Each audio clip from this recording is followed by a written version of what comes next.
Well, so after the 30k crash, I'm streaming now, by the way, guys. After the 30k crash, I had these weapons in my backpack. I was on my way back to Barton Flats after completing the Ruto mission. It's reformed me in prison, trespassing, still with all the weapons in my backpack. And I've also got the tractor beam attachment in my multi-tool, which is weird, but there you go. Anyway,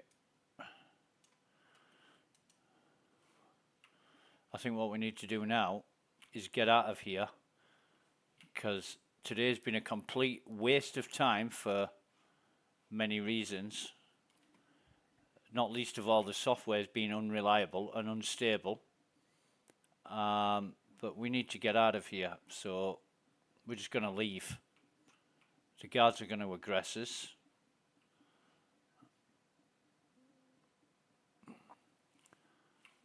So there they go. They're going to be shooting the shit out of us before we get out of prison.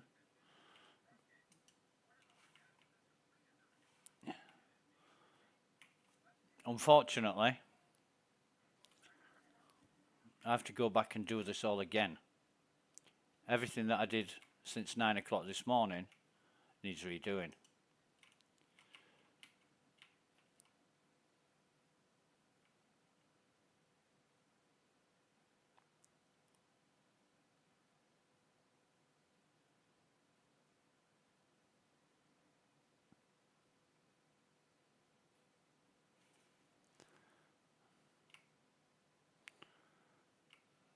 So I'm still not 100%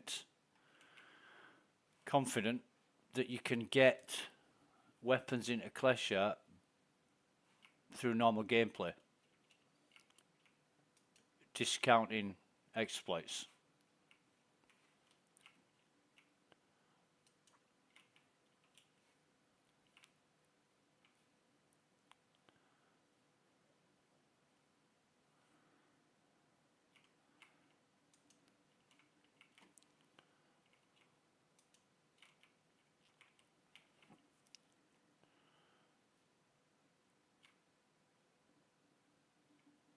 And it's drove me absolutely insane today, where things just kept failing for the most stupid reasons. You know, you're trying to get something done. You're trying to realize results, and this software is just so unpredictable in an unstable and unreliable way. Well, no turtle, but we have got some more P4s on the floor, so we'll just pick these up because it's free cash when we go to sell them.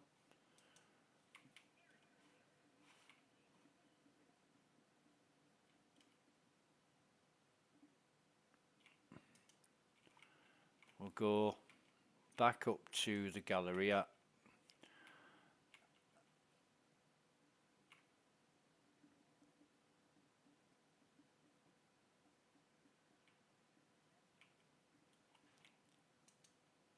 And I think LH will buy an LH86 pistol and some ammo, and we'll buy quite a lot of ammo. Well,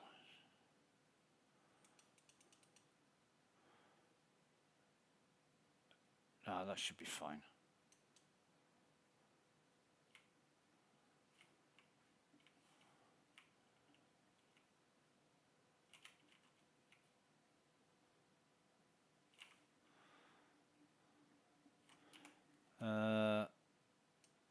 Put this away. We've got an arc light, so yeah, it's been a big fucking waste of time, to be honest. And not happy.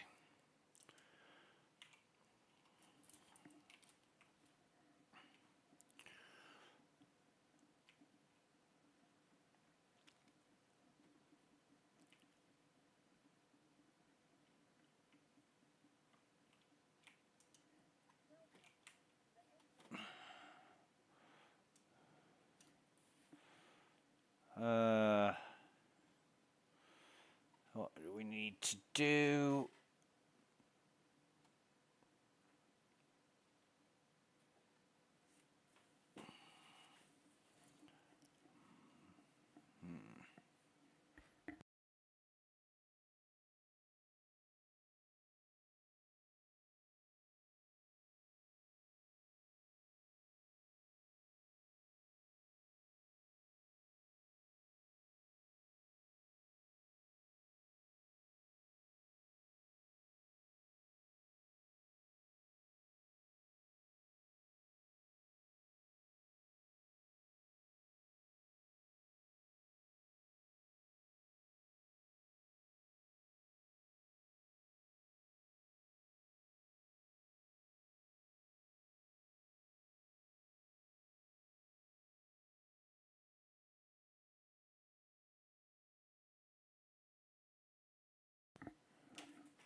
I'm gonna try. I am gonna try taking the Constellation again, but it might turn out to be a bit of a shit show if he gets destroyed again. Oh wait, oh no, I can't check that yet. Although, what I should do is, oh fucking hell, I'm gonna have to go through the whole goddamn process again, taking out the comms, that kind of thing. Meh, meh, meh, meh.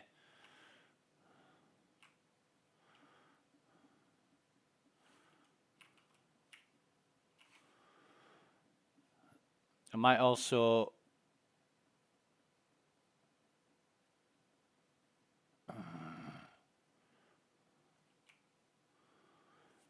see, with it being a 30k crash and I was in the URSA, the land vehicle's going to get taken to Lawville, isn't it? It's going to get 30k protection. Will take it. It'll send it to Lawville.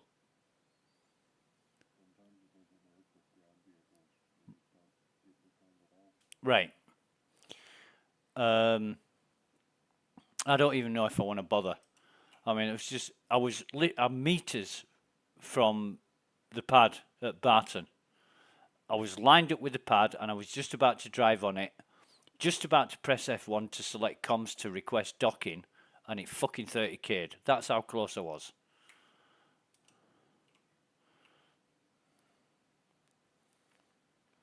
Goddamned annoying, I tell you. You would be forgiven if you thought that CIG did this on purpose at the most inopportune moment. It always seems to happen like that. It's uncanny. It really is.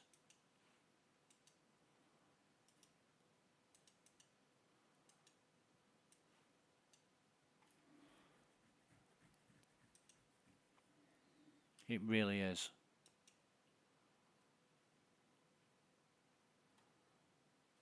So we've got the arc light. We're not going to take any more. That's the LH86 ammo. We should already have some arc light ammo at Barton. We need. I don't even know if I've got any bog standard multi-tools left now.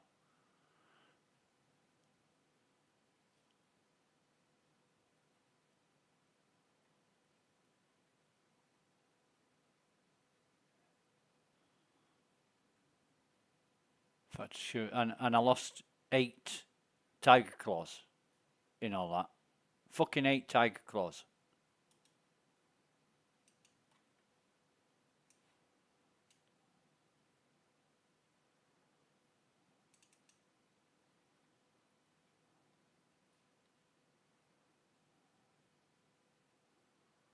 No, I haven't. I've only got Mirage.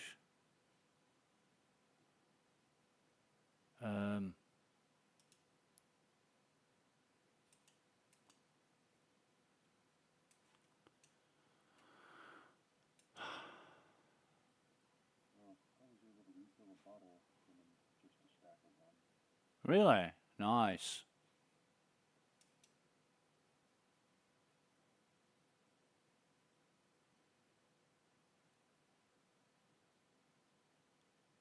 Yeah, that's good.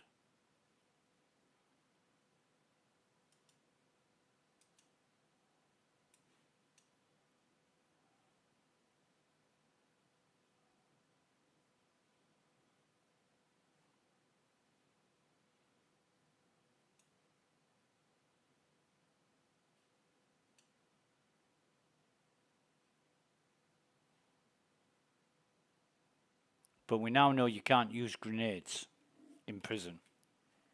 Absolutely no way. You can't hold them.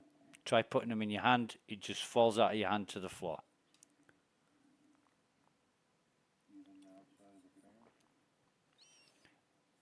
No. Good point. Good point. I will take, well, I tried it in the mine, right?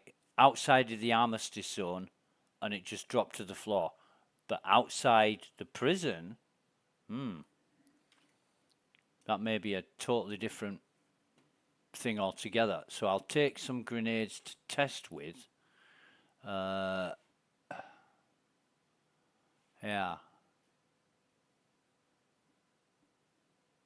Yeah, that'll be okay. Yeah.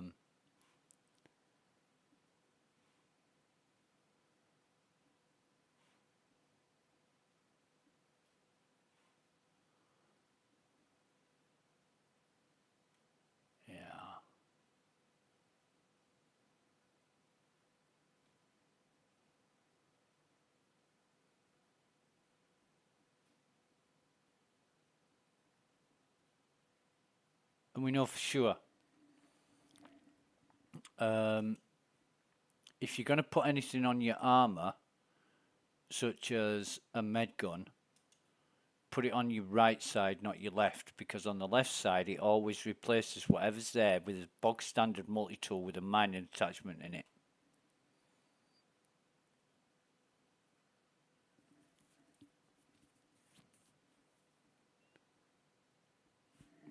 Right, how are we on the old,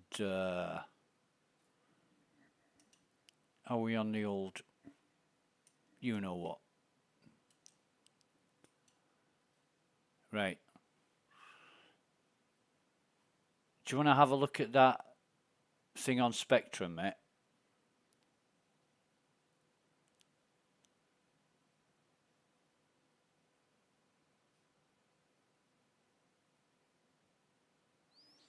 Wait a minute, I'm just going to type you something. Just bear with me before you finish that off.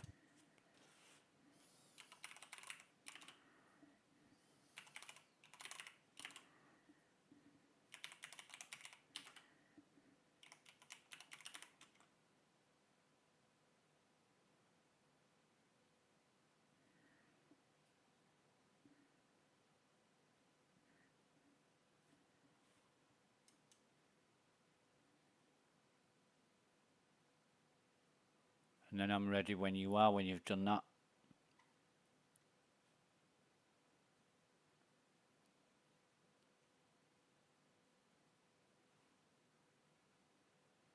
Just give me the nod, as I say.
So what actually happened? Did it It just kind of froze. do that yesterday as well? No. Hmm.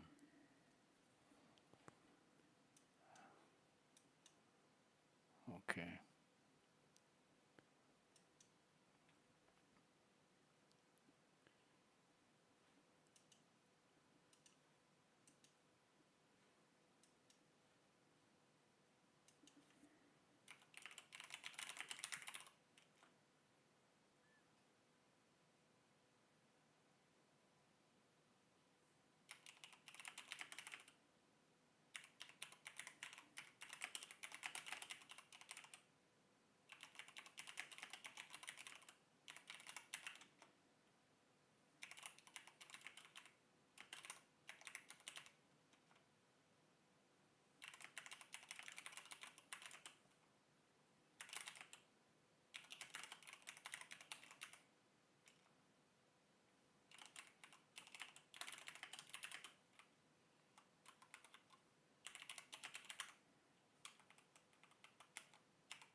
Captain Caps Lock.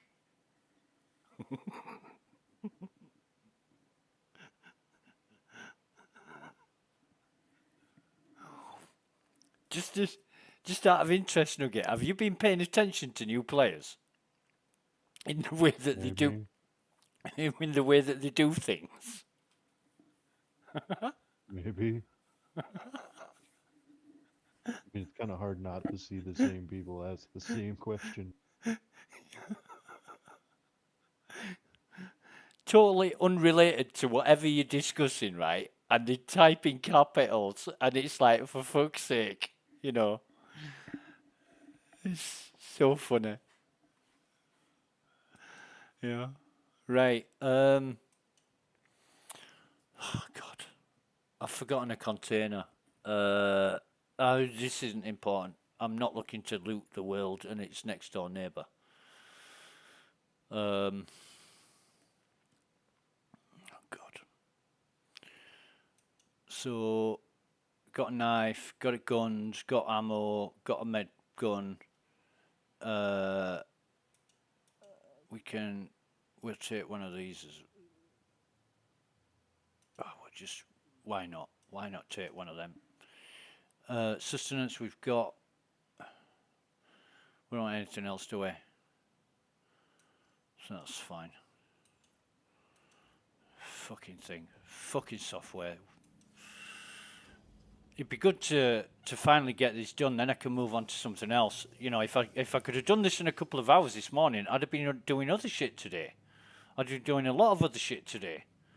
But no, you're not gonna get results that easy. You've got to fucking really be put through the ringer. You know, this is not difficult. This is fucking self-inflicted torture. There's got to be thumb screws, an Iron Maiden, a fucking rack, waterboarding, all kinds of shit. Stuff that the CIA have never fucking even used when you're playing Star Citizen.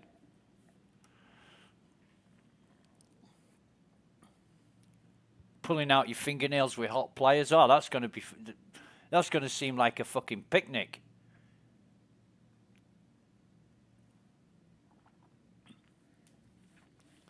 Yeah. Right. So again, call to arms. Fuck this. And halt illegal surveillance. We don't care where it is. It's around Magda. So I think, what's Magda? Like Magda's Hurston, isn't it? Is it? Yeah, Magda's So, Hurston. Yeah. And then I want my fucking star map.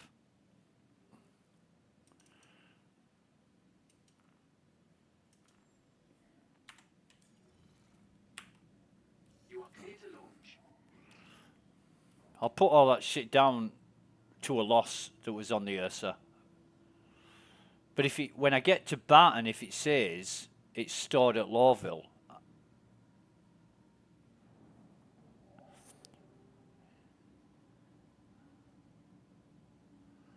I might actually go there and pick it up in the ship at the gate.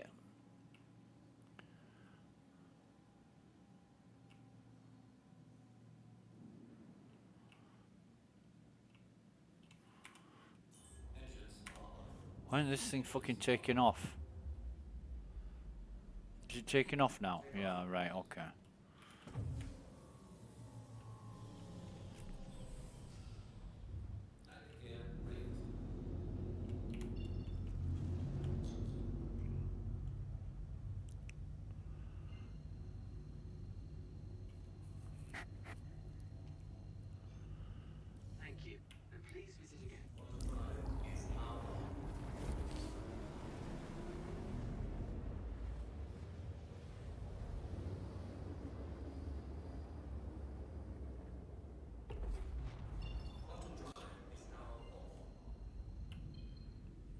But if I do that, it's going to be, can I get to, is it 6? I think it's 6 on Aberdeen, isn't it?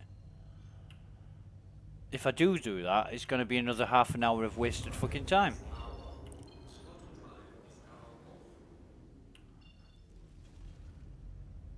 interesting. What's that? I just refilled a bottle with 1%. Oh, nice.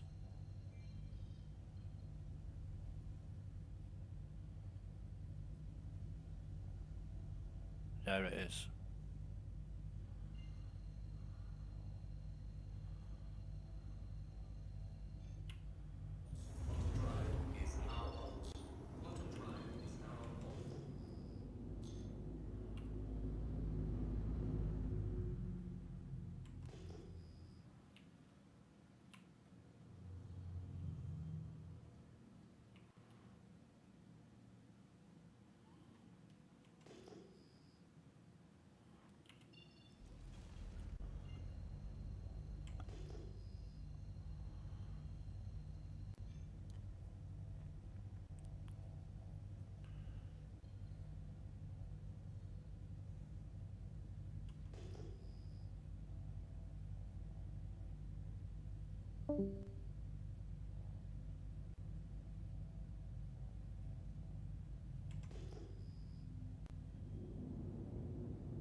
This ain't funny anymore, is it, mate?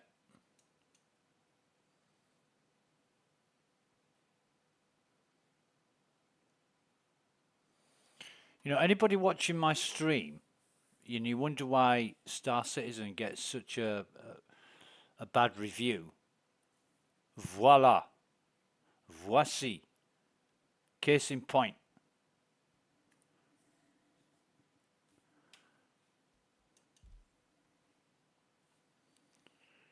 There you have it. Another brilliant 30k.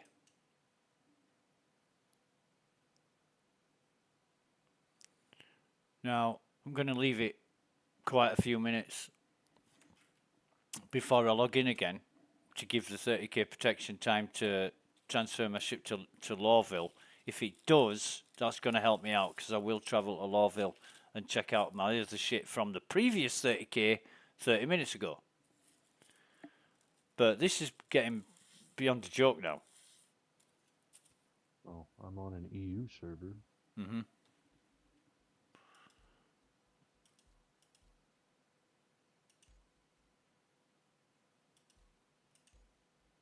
I'm guessing everything in the universe is going to be jammed up right now. In fact, let's get a party going.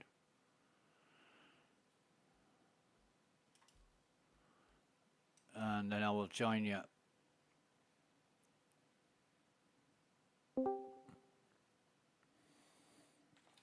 My computer just decided to reboot. Well, it was you that caused the 30k then. We all just fucking crashed. Your computer must be a powerful computer to make fucking servers at the other side of the Pacific, the Atlantic crash. Yeah, I was hacked into CIG and wanted to give myself Oh, scholarships. well, it's not even that. I mean, Nugget, what were you doing the other day? Something and nothing, and it was causing problems with the server. What was it? I existed. What was you updating some Windows updates or something, and everything fucking No, went down? no, like it was just the other day when we were in the ship. Like something was going wrong with the way the client was loading entities, and it was just seemingly receiving the same data over and over again from the Right, server. right. So some people are seeing their B wins sit at like 10, Yeah, which is weird. And if you look at like net deferred finalize and all of that, you can even open the console and see some stalled cleanup or something like that. right. But you can actually connect to the server and have that occur too. Hmm. That Asia Pacific server, wherever I was trying to join that one time, Yeah, yeah, the same thing happened when I was trying to, I guess, join after I had already quit a login attempt. Um, and it would just, I mean, the server was empty. It was 25 FPS. So I noticed as I was connecting that particular way, it dropped down to 4 or 5. yeah.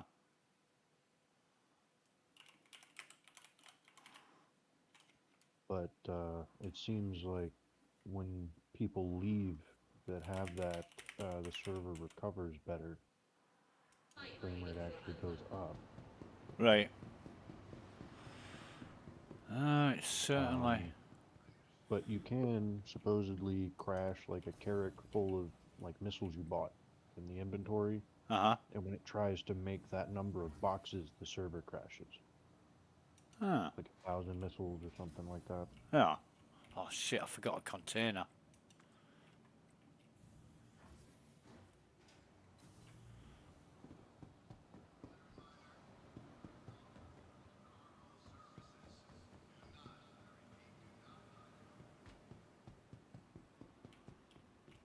Well, I'm just grateful I was able to finish the Ruto mission and and get the reputation for that before the server crashed, because that was bollocks.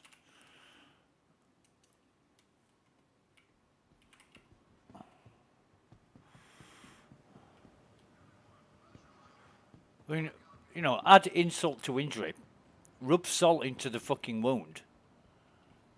After everything I've been through today, the 230Ks in the past hour. Let's see how it goes.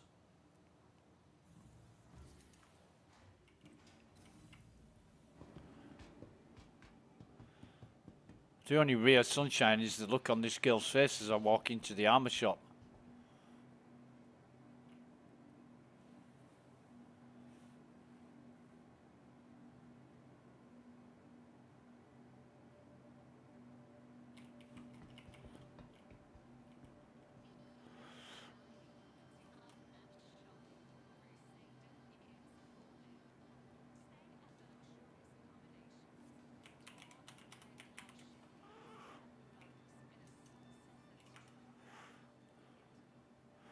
Right, so let's do this again. Let's buy an LH86 pistol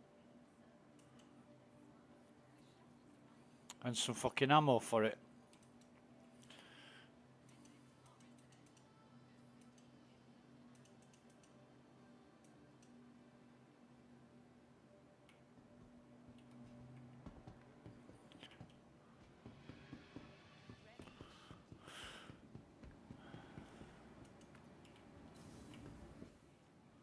Right.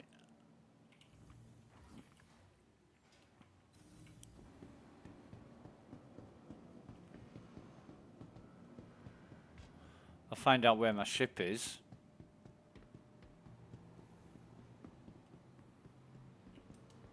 Welcome to the aUEC vehicle retrieval system. And it's stored at Lawville. Right.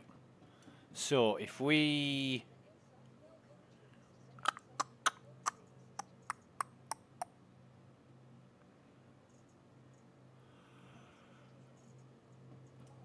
Oh.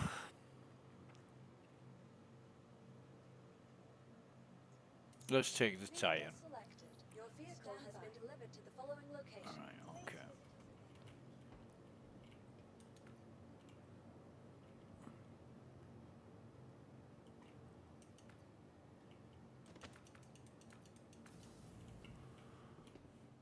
Hangar 3.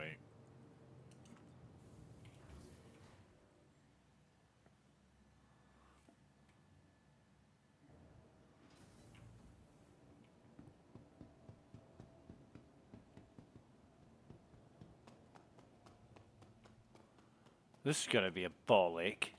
Not only have I got to go... Well, no, I don't. I'm going to the spaceport, but I've got to go to Leavesden's fucking station. To a gate. To claim the... to retrieve the Ursa. If it's there. It's a fucking joke. What's it bad if you could just log in and get access to what you lost? But no, you got to go around the fucking swings and roundabouts and,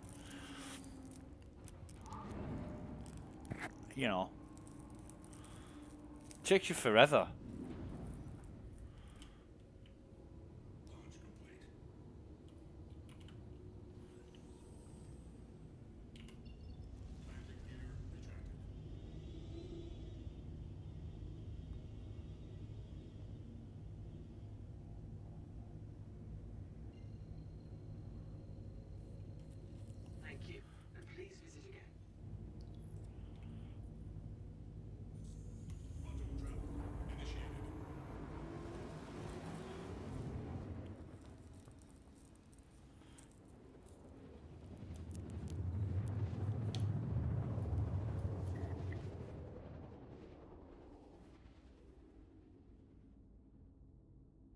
Right.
Proceed to assigned landing bay.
Wonder if it'll let me refuel this time. No, it doesn't.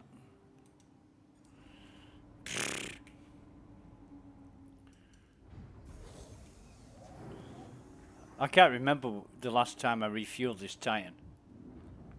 I just keep claiming it.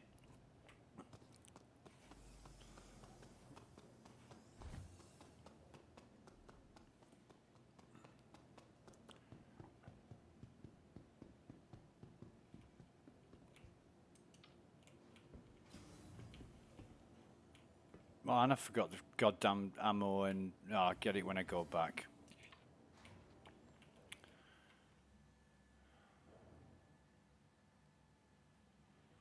Let's pick it up on the way past.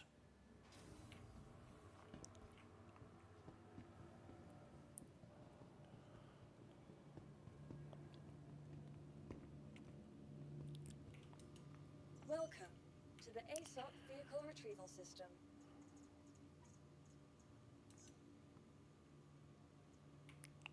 Please visit us.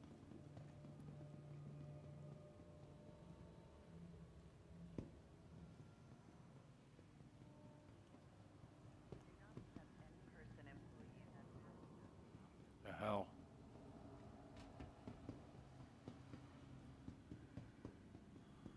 So that's the central business district. That's not fucking good. Step away from the platform edge when train is approaching.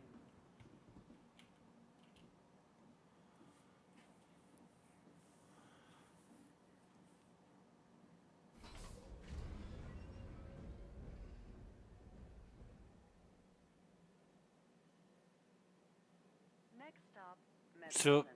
did you find any other interesting places around Lawville that you weren't supposed to go? I don't know. I decided to take the dragonfly, which was a good idea, but I ran into a cactus and died. Oh, right. A little small cactus, ran Yep. into it, Metro exploded. Center. Oh, man. Please watch your step when disembarking the train. So, really, the links or the Ursa is the way to go, but eventually it will stop working. Why? I don't know. Maybe I was being smited. Ah. For I what? was the For... only one talking in SC testing. Perhaps my vehicles were smited. Hmm. Yeah, maybe you were doing things you weren't supposed to. I found your mess. Why do you have all these entities spawning inside of buildings for no reason? Yeah. Like, there's a bunch of excessive rocks and those little fuel containers and Yeah. light poles, just stuff that really is a waste of Yeah. space. Yeah. It's a waste. Yeah, no wonder the server's running at a fucking crawl when you've got a million entities loading that you don't possibly need for any reason whatsoever. Well, I mean, you go to a certain spot and it's like there's all these like really pixelated, low quality assets. Yeah. Like along the pipelines, there's just series of scaffoldings, like fire escapes, Right. and there's just these, I don't know what the term is, but it's like really pixelated poles coming down from it. It looks stupid. Yeah. Oh, maybe it's something they planned but then decided not to do and just left it in because it's easier than getting rid of it. Again, it'd be laziness and corner cutting. Yeah, it's just lack of polish. It's like Mm-hmm. we made this big thing somewhere else, and then we copied and pasted it where we already have. Yeah. And then our procedural generation tools to spread assets across the terrain. Yeah. We didn't make that check for existing geometry or whatever Now their arriving, Lorville City Gates. ways Please are. watch your step Yeah. when disembarking the train. I mean, really can only just guess. Doesn't seem like if, I'm supposed to be there and these buildings are supposed to have collision. Some of them don't. You can just drive through walls. Right. It is kind of funny because they did put rocks in the way that Welcome you kind of to can the barely ASOC get vehicle over with the retrieval system. rovers and Welcome whatnot, to the ASOC vehicle retrieval like some system. sort of obstacle before you got there. Yeah. Vehicle select. Your vehicle has been delivered to the following So locations. the Ursa was transported to Lawville.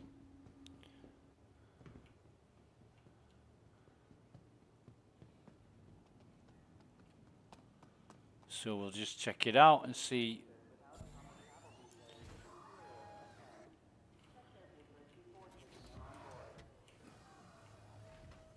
Well, the container's not here.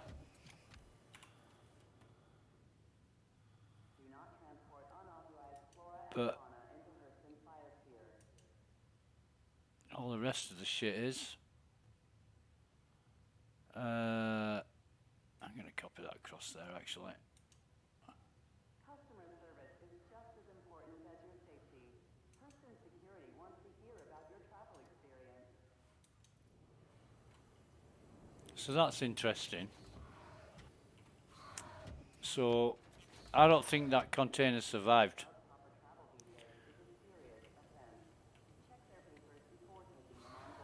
And neither did the bodies that were on board.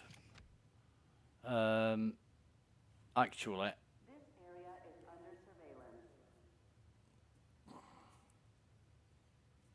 yeah, no, wait, put that back there. Custom scans are mandatory upon entry and exit of the city. Interesting. Very interesting. I've already got the LH86 pistol. Wait a minute. Do not accept any packages. Fuck me. Ignorance is not a defense. It doesn't say anything about it being a Foundation Festival reward in game. Scans are mandatory. It just says it's a LH86 pistol.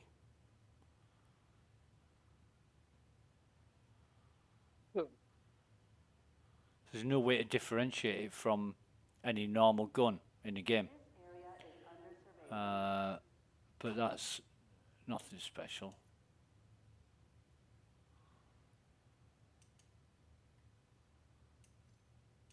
So I've lost all the fucking ammo Customer service is just as important as your safety. in the container. Wants to hear about your travel experience. Jesus. All the handguns. Do not transport. Still got 6 bottles of sustenance, but everything else is gone. Do I really want all this shit? Yeah, why not? So what we'll do is get out of this. Oh no, we won't. We'll drive it off the ramp.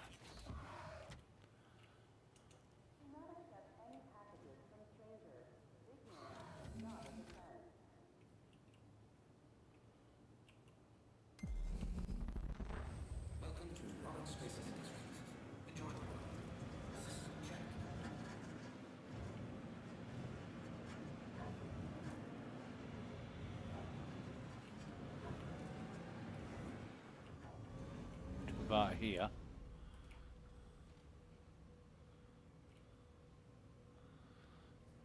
Turn everything off. Get out. This is a fucking huge waste of time.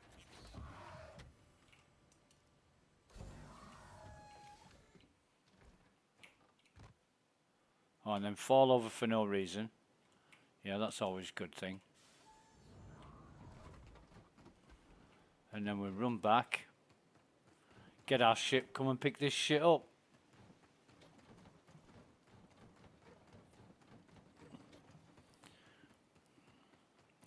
You know.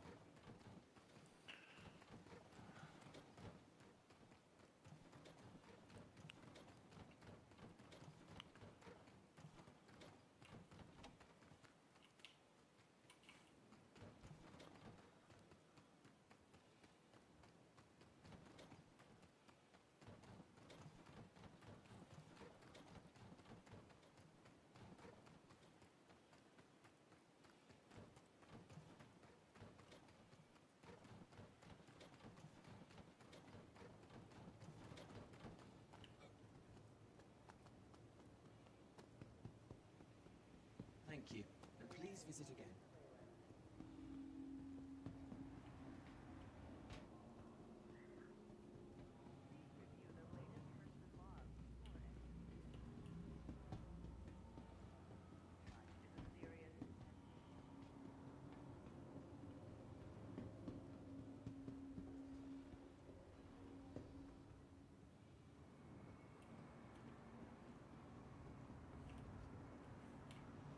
Where's this take us from? Gate 4. We should be going to Metro Centre from Gate 4. I think. To Metro Centre, yeah. Person security reserves the right to search travelers at any time. Now arriving from city gates. Stand by and let passengers disembark before boarding. Trespassing or attempting to trespass on train tracks is a serious and dangerous offense.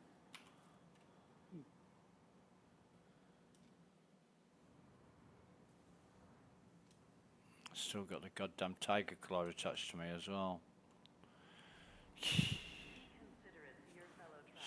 If there was just some small amount of stability and reliability in this, it would make all the difference. It would. Do you want to check that Spectrum thing, mate? Let me know if it goes okay this time. Because if you didn't get to the end and it says successful or whatever, I don't think it worked.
What browser are you using, Nugget?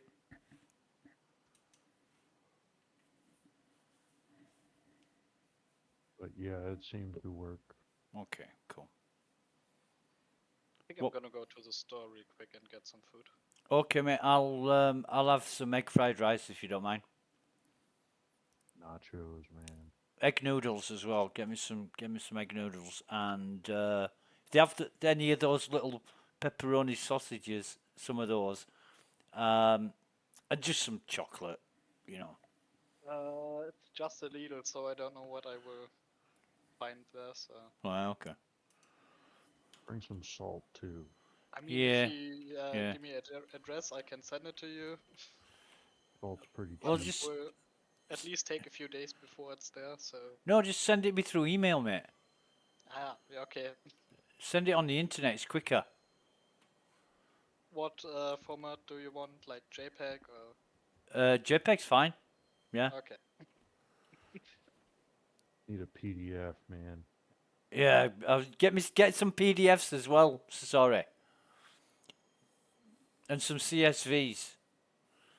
And maybe some SHTML if they've got any, but I'm not sure anybody sells much of that anymore.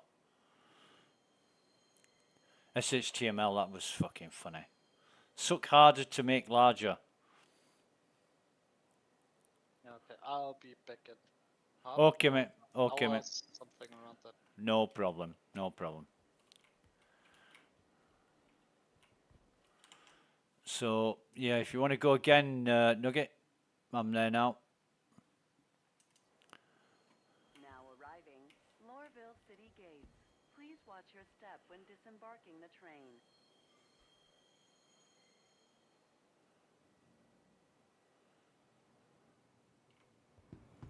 Person security reserves the right to Huh, search that travelers was at any interesting. time. Refilled something using a med canister. Cool.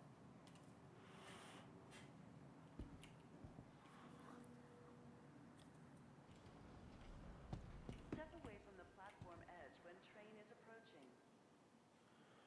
Right, I think this is to Metro Centre. I was on the train too long and missed my station.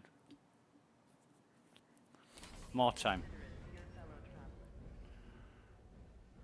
I don't know if I could be asked to do this now. I've been at it all fucking day and got nowhere Stop, Metro Center. due to multiple problems and 30Ks. It just takes the wind out of your sails, you know, until you think, fuck it, what? It's not worth it. I'm not having fun anymore.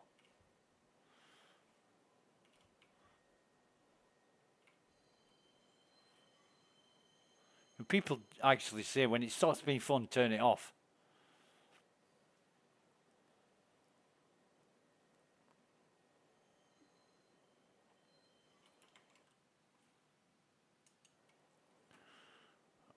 Well, I have no requests yet, mate. Did you make one?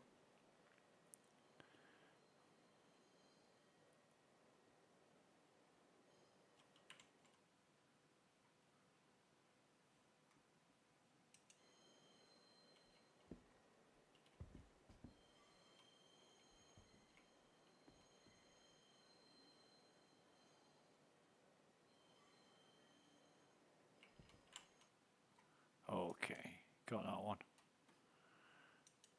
Nice. Thank you very much.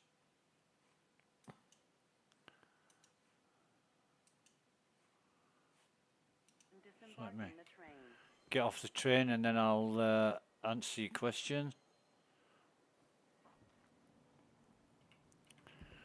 Okay.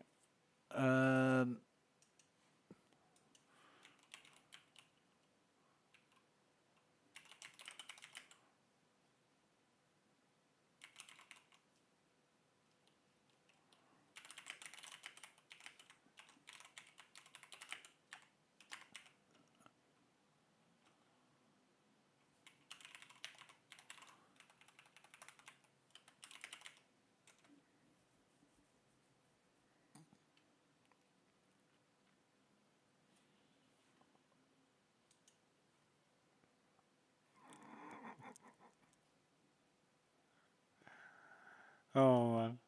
Yeah.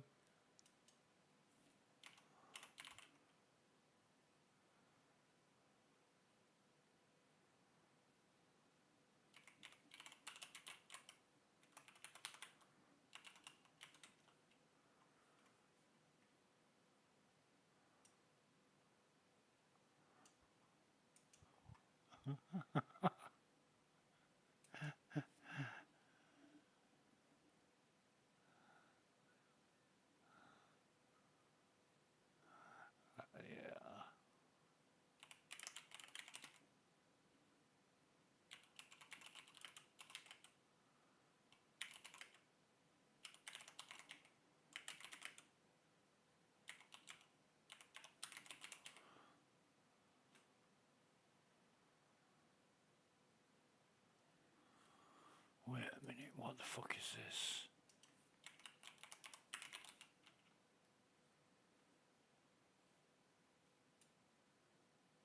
Jeez, I don't know.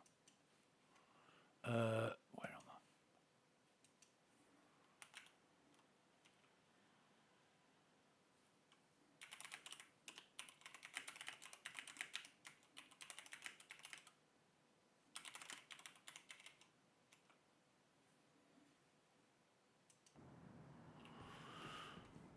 Boom, boom, boom, boom, boom, boom, boom, boom, boom, boom, boom, boom, boom, boom, boom, boom, boom, boom, boom, boom. Ba-da-da-dum, bum, bum, bum, bum, bum.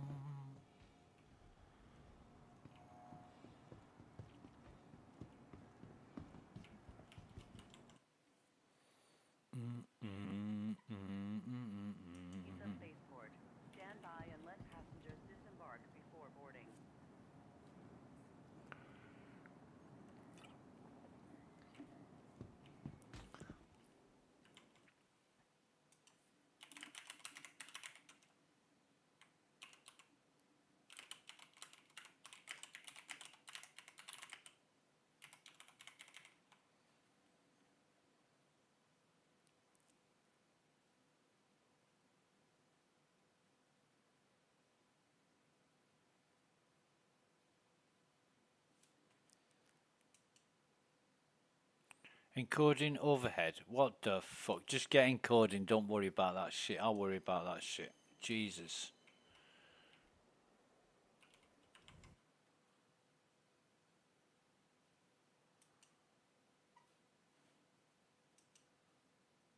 Dum dum dum dum da da dum. Trespassing or attempting to trespass on train tracks is a serious and dangerous offense.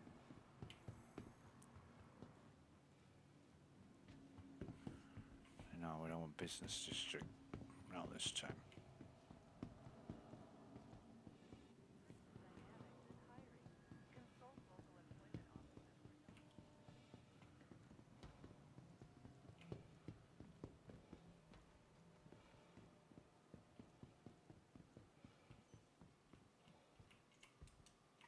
Welcome to the ASOP vehicle retrieval system.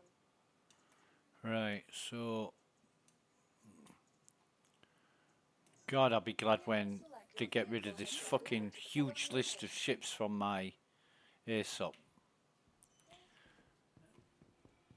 It's like scrolling through a fucking telephone index.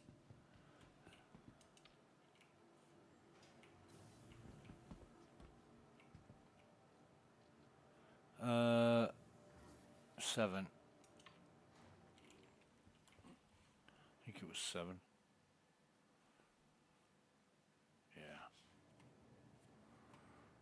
We keep it locked in chains, wrapped inside a mystery.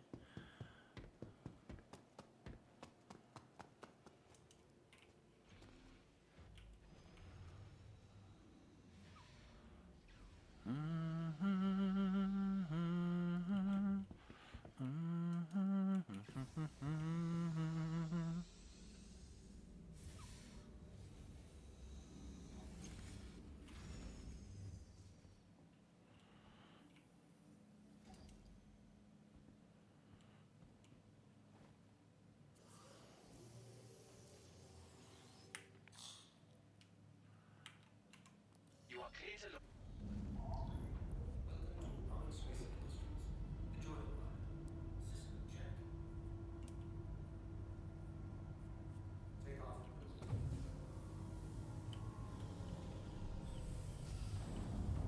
Lift again, ready to take off.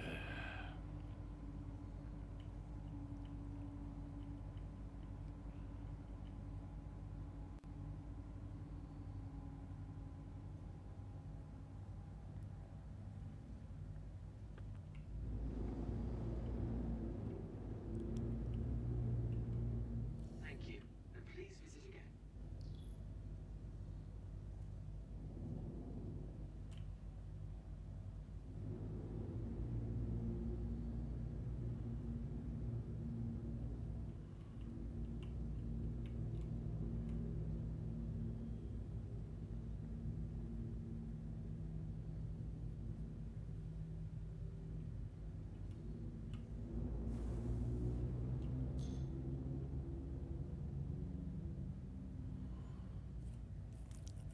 Is any of the hoods on your ships blurred? That's a known bug. Yeah, but is it happening to you on any of your Yeah. ships? It happens in the MSR, the Taurus, the Right. Okay. pretty much any. Yeah. Well, I fly the Avenger or the Gladius or the Pisces, and it doesn't blur at all. But as soon as I get in the Andromeda, it blurs straight away, and it fucking stays blurred. And it's just something about making tens of thousands of HUD images unnecessarily. right. It's fixed in 320, but not in this one. Yeah. Okay.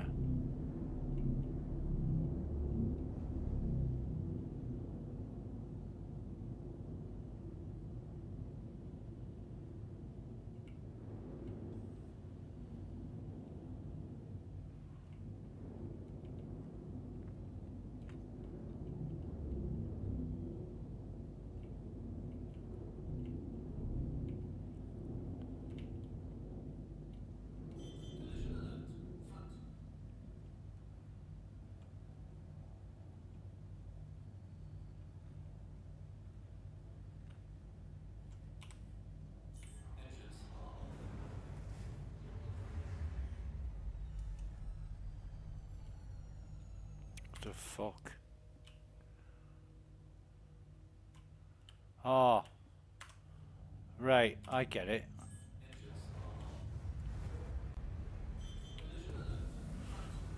Undercarriage is not down, that's why. I know what I'm doing.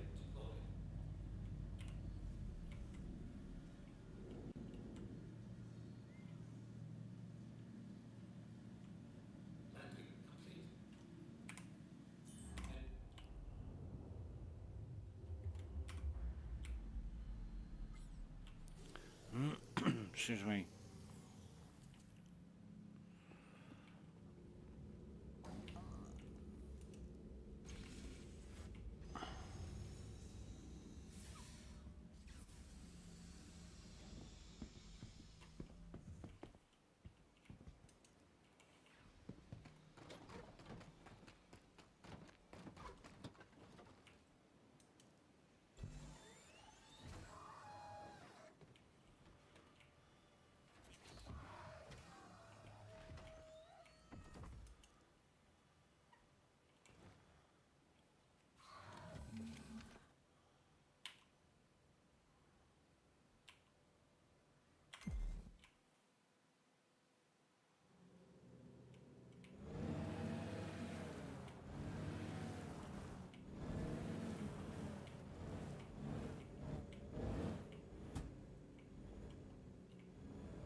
What the fuck?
Jesus.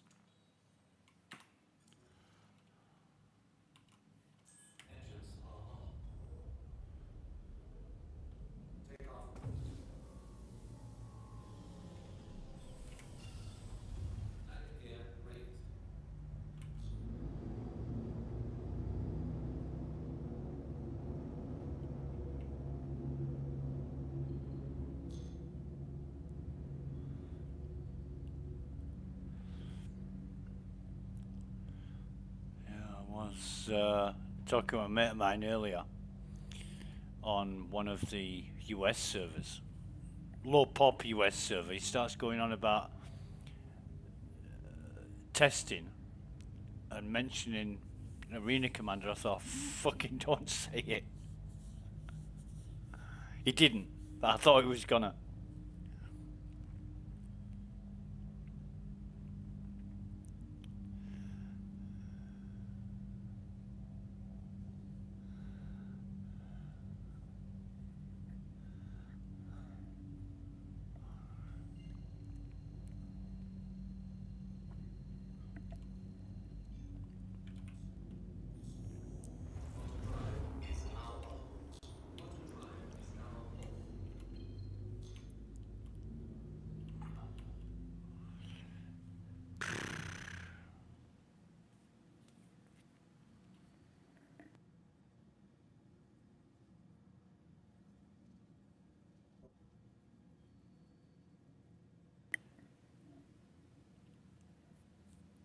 So far, so good. Yet another crash. No, you're kidding.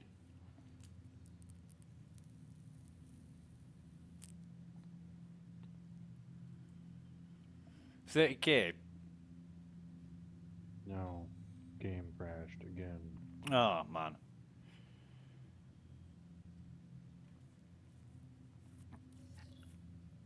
That was just shit. You know, Something to do with Area 18 or a particular stupid sign. yeah.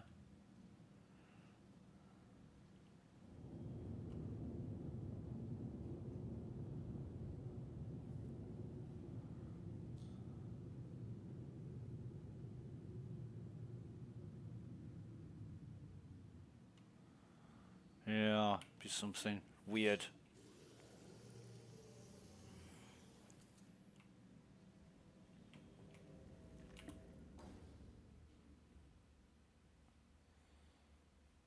Uh,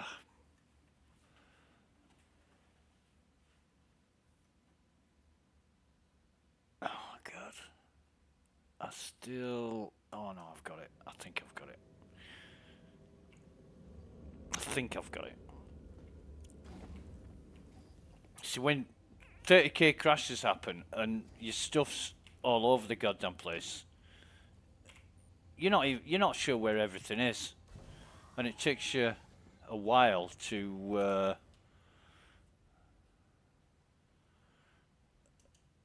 It takes you a while to get everything back where it should be. Where's the ammo? Put that in there.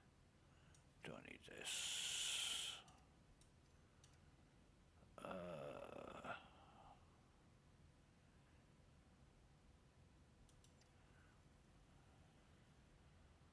Could actually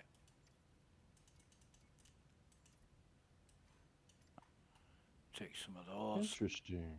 What's that?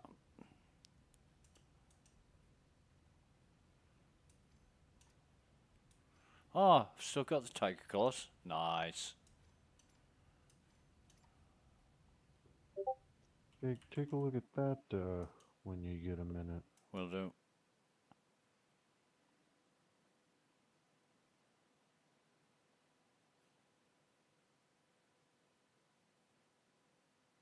Wow.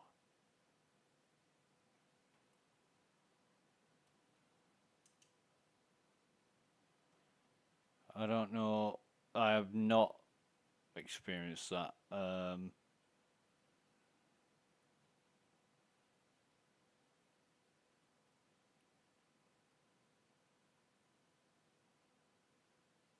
Potentially something interesting to play around with. Well, how many people are going to pick up on that? That should be listed as an exploit.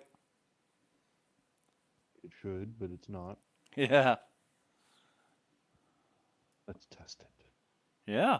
Go for it, mate. Let me know what you find.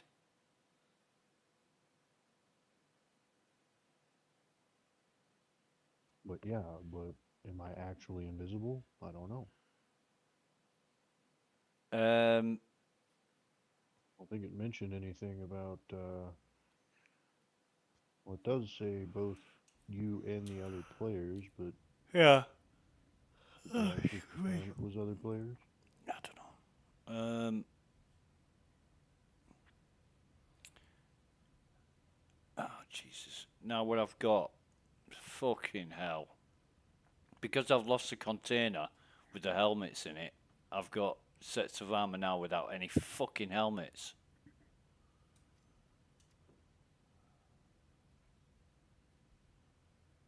Oh, why don't I just sell this shit?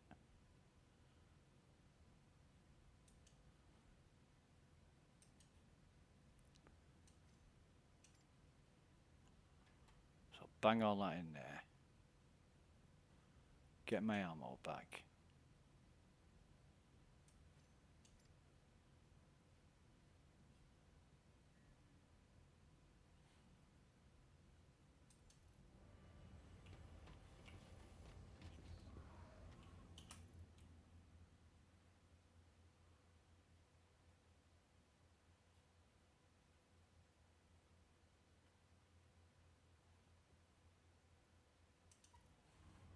wait a minute. The stupid thing is,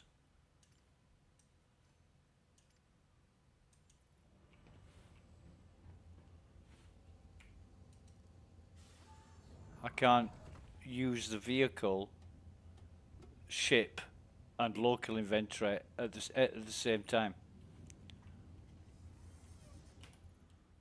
which is weird.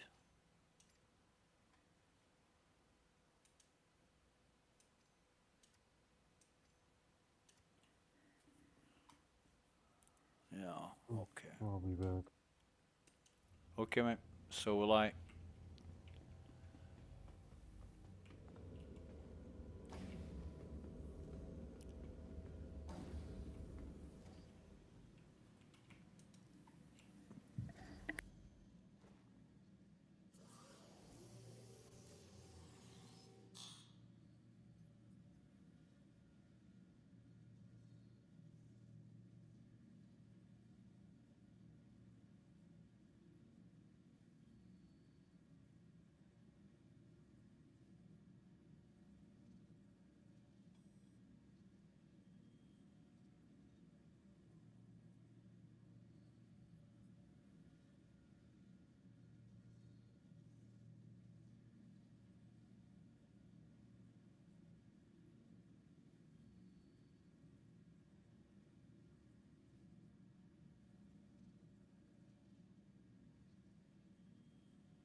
And I'm back.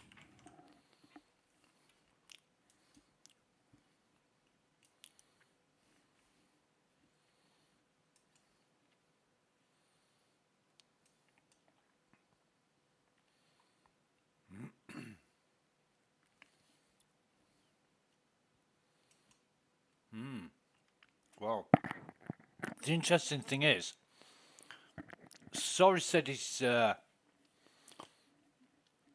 to get some food. I reckon he's online hunting for fucking escort girls. Could have hooked him up with a couple as well. Right.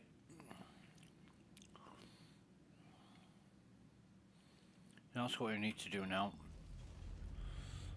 Go to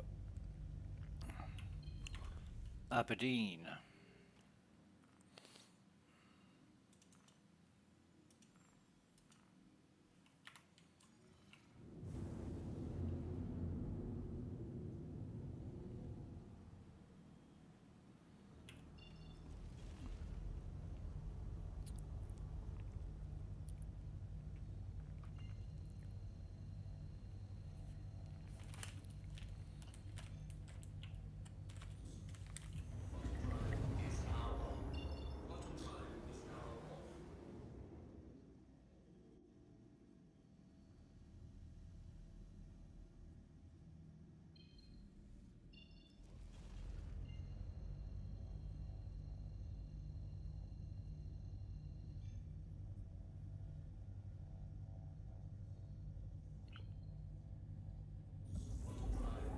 Okay, game is nearly fully installed. Say again?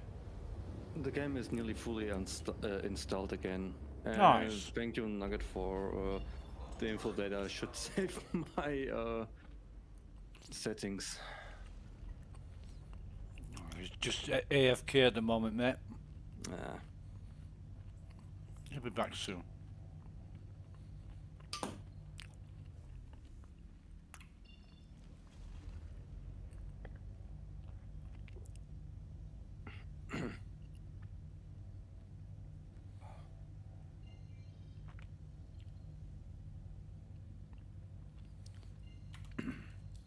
So, how are you guys doing?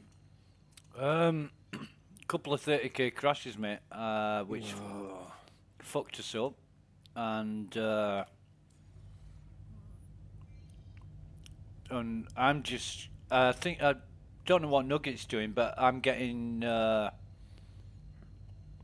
back to where I was.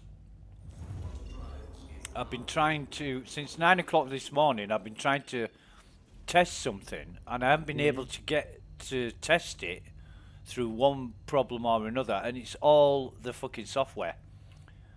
You know, it's because the software is so unstable and unreliable. I'm having to do this over and over and over again, and it's really pissing me off now.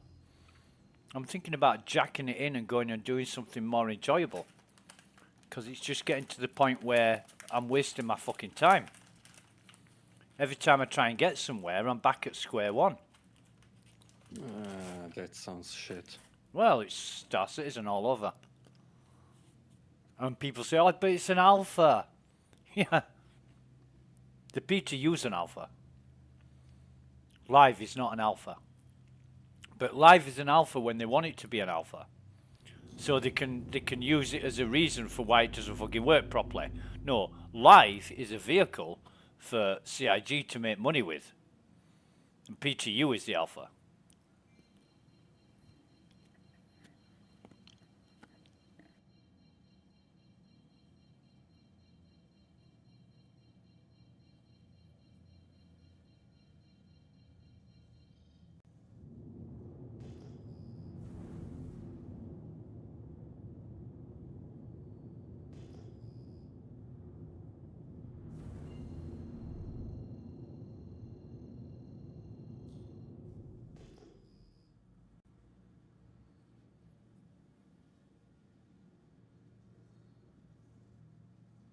And I'm sick of people pretending that it isn't.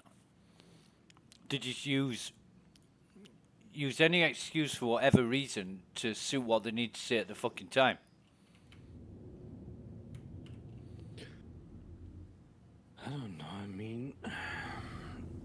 is the game is.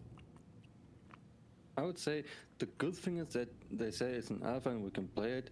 We can say this stuff is not working, fix it. And the good part is that we are able to. How can I say it probably?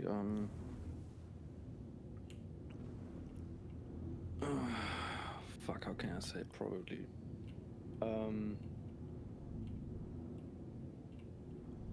God, my brain is right now just not foggy, but just fucking empty. What I How, would try to say how many is beers have you had tonight, mate? I just sipped at one.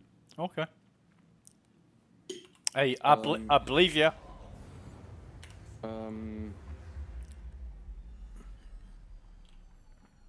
Fuck my life.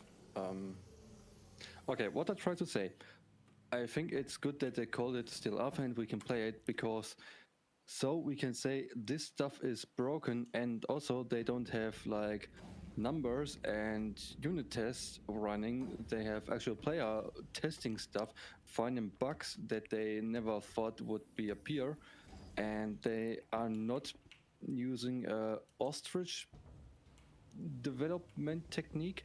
You know what the ostrich development technique is? No. If you find a bug and think it's so little that no one will find it and it's too hard to reproduce it or fix it, you left it in. That's an ostrich method. Just say, fuck it, no one will find it. And maybe some people will find it. I know that not a friend. Is there a word for someone who's not a friend but you know him? Huh? I mean, he's not my friend anymore. He was a school colleague. Okay. And just a person I know. He also developed a game with other people. And when they showed it at Gamescom in Germany, they were sweating because they know that many bugs were there. And also that sometimes the AI can really fuck you over by just doing stuff that was not supposed to happen or couldn't happen because they also not only they implement that you have resource, no, even the enemy has resource and couldn't just pump out a troop or some stuff. But we tested it and they didn't fucking know how when they put the difficulty mid-game from easy to hard and back to easy, the enemy AI just had unlimited access to whatever the fuck it want. It was so a fucking shit show. Just imagine you say, I want it from easy to hard. I just see, no, it's too hard. Back to easy, and then the enemy is, nope. Just fucking nope. You choose hard, you get hard. Right. And I think right now it's not right now, but I think CIG, yes, we can argue that some stuff is not working like they promised us or isn't fixed since many patches, or it was fixed and is not fixed anymore since some patches.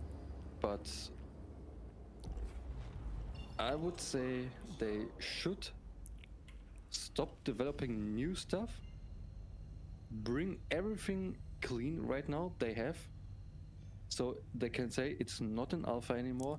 We can't argue with it. It's not possible that we have X amount of years in development and still call it alpha. It's now a beta or whatever the fuck they want to call it, and then they bring out new stuff. But if they try to change again stuff and again and again and again,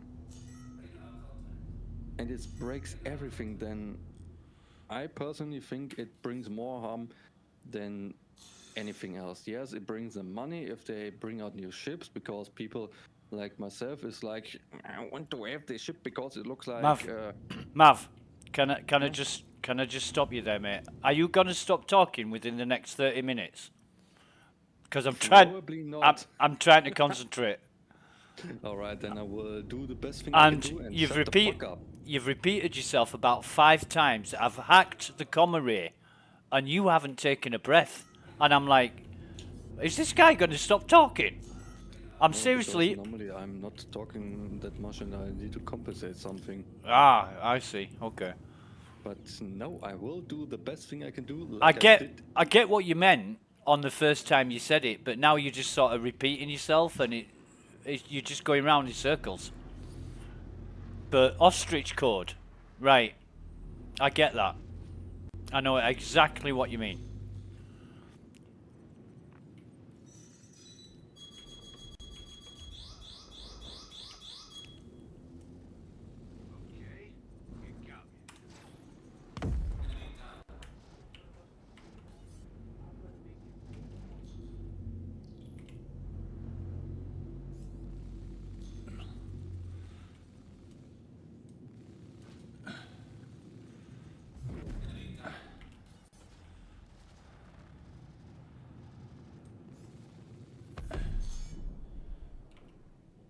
Okay. I'm doing a monitors mission now. And I've got lots of ships to fight, so I do need to concentrate a little bit.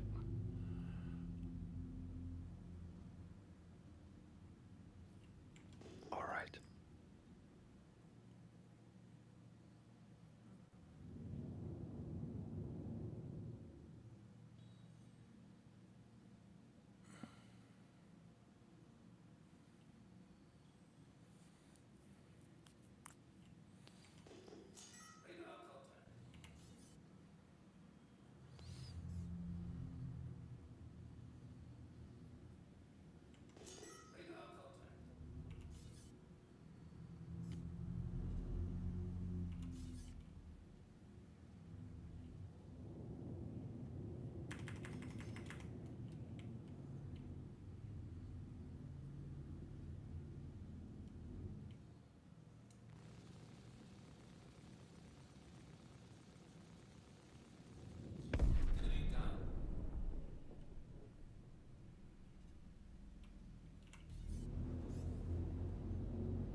You bastards.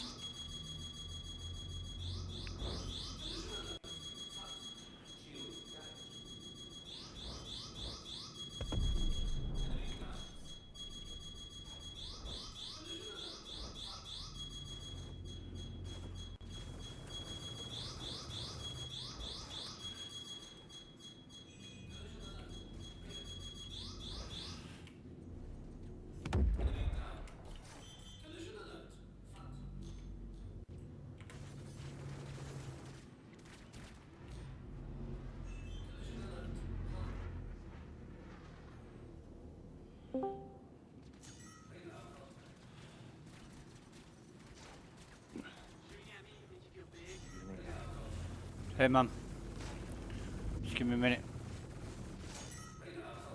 Fucking hell.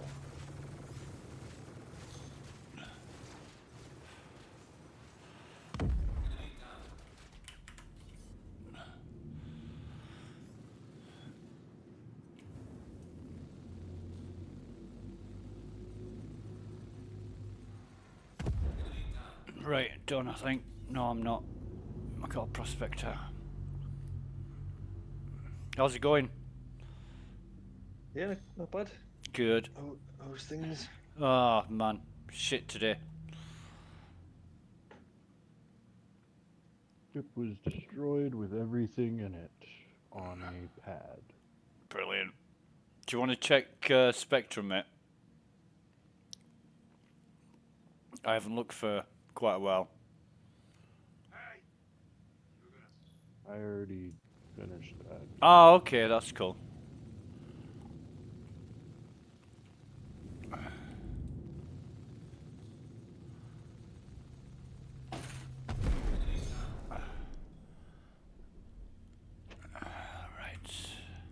That's just fucking aggravating. What, the ship?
Okay. Just give me a minute.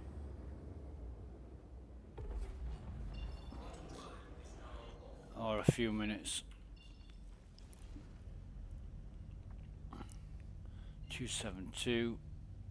266, that's totally the wrong fucking direction. OM2 will have to do.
Fucker.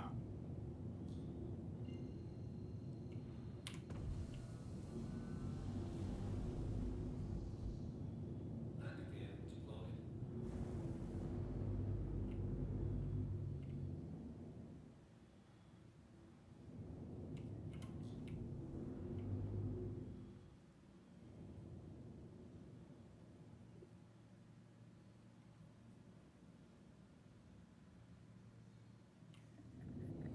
Yeah, Chameleon, I've been trying to do something all day, and through one fault or another, it's just not worked. It's been problematic, and we've just had two 30k crashes this evening, which made things even worse. So, yeah, I'm not kinda, what the hell? I'm not making progress very much.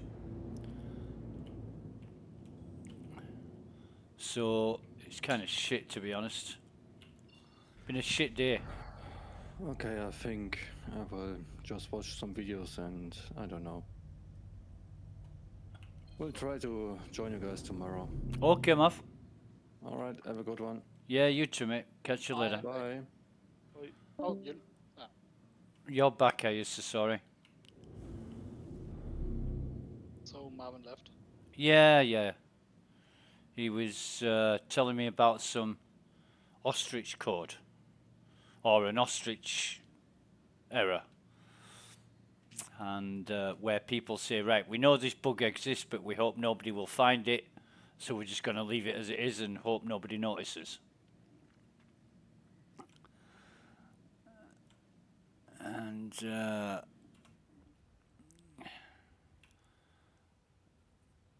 right, just bear with me 1 minute. Just bear with me.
Right, so I think we're set up in a party, and I can turn this shit off now. Right, bear with me. So what kind of day have you had, mate? Good weekend so far? Yeah, trip to IKEA, get some furniture. Had a pizza at Jesus. Pizza Hut.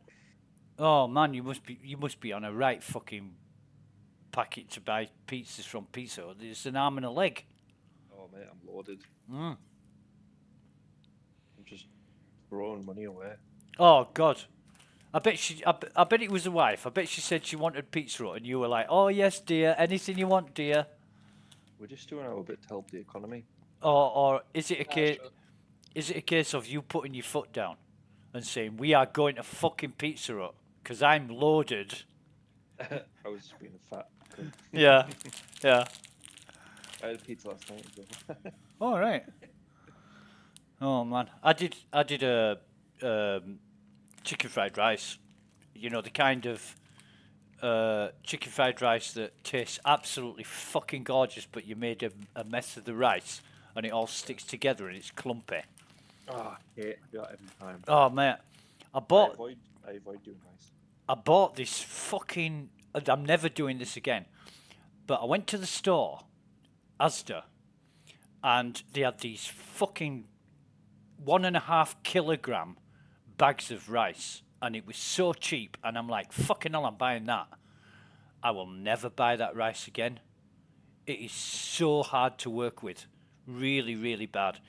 I don't know how you cook rice, but I always soak it for half an hour before cooking it. And then when I've cooked it, I rinse it like 5 times to get all the starch out of it. And then so when I'm frying the rice, it fries beautifully. But this stuff, oh, it turns to fucking mashed potato mush. It's horrible shit. So I Normally wash the rice before you cook it yeah. to get off the excess starch, and then cook it with a certain amount of water, so it don't get overcooked. Okay.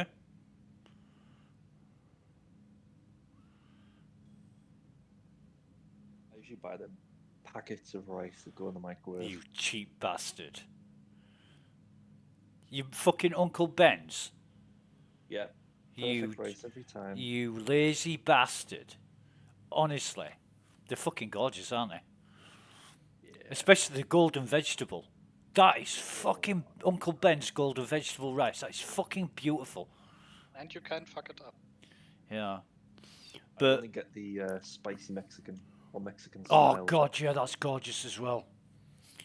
Yeah, especially my favourite rice is jasmine rice. And I think I'm gonna have to bite the bullet and like I'm gonna go to a fucking wholesaler. I'm gonna buy like a 25 kilogram fucking sack of it. Because I do eat a lot of rice, and I've tried over the years. I mean, I've been cooking my own and preparing my own rice for fucking hell, 30 odd years. So I know which different types of rice to get and which parts of the world to get them from, which is the best, which isn't. And if I can get it, it's the Thailand jasmine rice. But it's so fucking expensive here. You know, you pay through the nose. That is the best rice in the fucking world. Jasmine rice sounds like a porn star name. Jasmine rice? Jasmine rice. No, mate. No.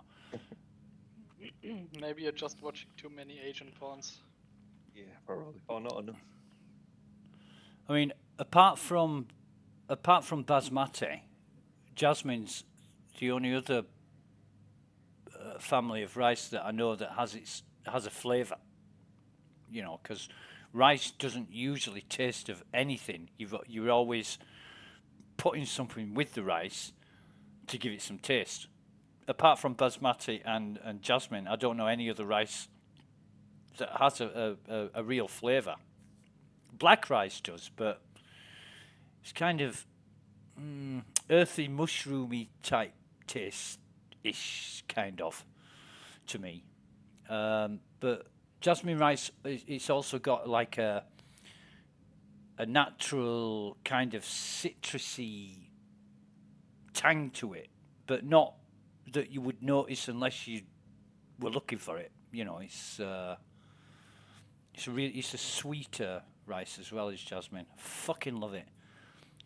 And last time I bought some, you won't believe this, but it was like 100 grams cost me, I think it was like £2.50 or something. It's fucking rip off.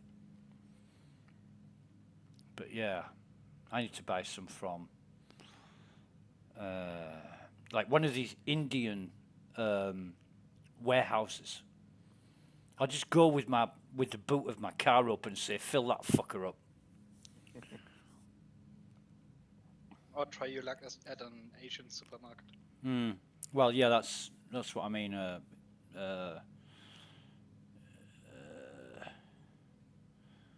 Some kind of Eastern, Middle or Far Eastern food store is where I'm going to get that shit from.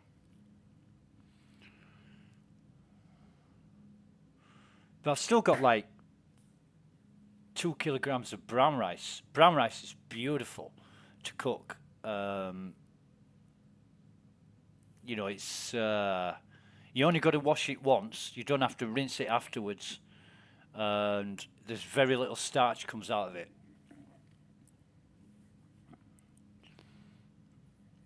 Yeah.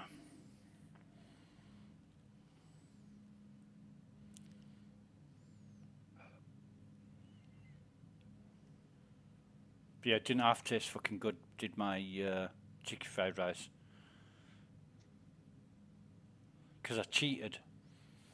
When I boiled the rice, I put like lemon juice in. Fresh lemon juice. So it give it that little bit of tang. I got some green onions. Petit pois. Grated a carrot. Because when you do fried rice, you know, it's just fucking leftovers, isn't it? I mean, you're supposed to use like 5-day-old rice that's been in the fridge, covered in the fridge, and they reckon that's the best condition to for the rice to be used for fried rice. But now I do it all on the same day. No, I've never made fried rice. To be honest, if you use a rice cooker, you don't really have to wait. Yeah. Rice cooker? Yeah. Is that one of the pans that has holes in it? You put water in the bottom? No, it's kind of like steam. a slow cooker sort of thing.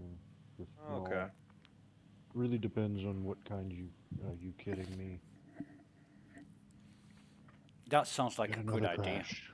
No way. Seriously.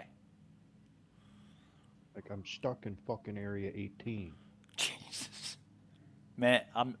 The worst place to get stuck. Oh, God. Don't say that. He loves Area 18, does Nugget. It's not, Area 18 is not bad. Nah, it's not bad, but...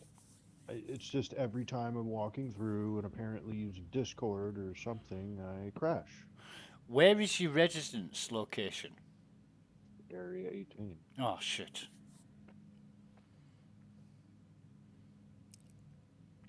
Like, first I crash, and then the game destroys my ship with all of my shit in it.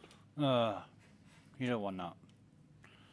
And what's fucked up is it actually had the first set of armor I bought when 3.19 came out, which makes it even fucking worse. Oh, mate. Today's just fucking sucked in Star Citizen. There's only another... So, you know what? What? If this seat turns me invisible and nobody else can see me, I'm going to do horrible things with it. Go to Ghost Hollow. Go to Ghost Hollow. Ghost Hollow and fuck them up. In I fact, get the Gladius and go there. show me what you did with the 600i. I'll get my loaner ship out, the Free Fire loaner ship, do the same thing, and then fuck off there in my Connie. No, that's naughty. We can't do that. We can't do that. That would be really naughty.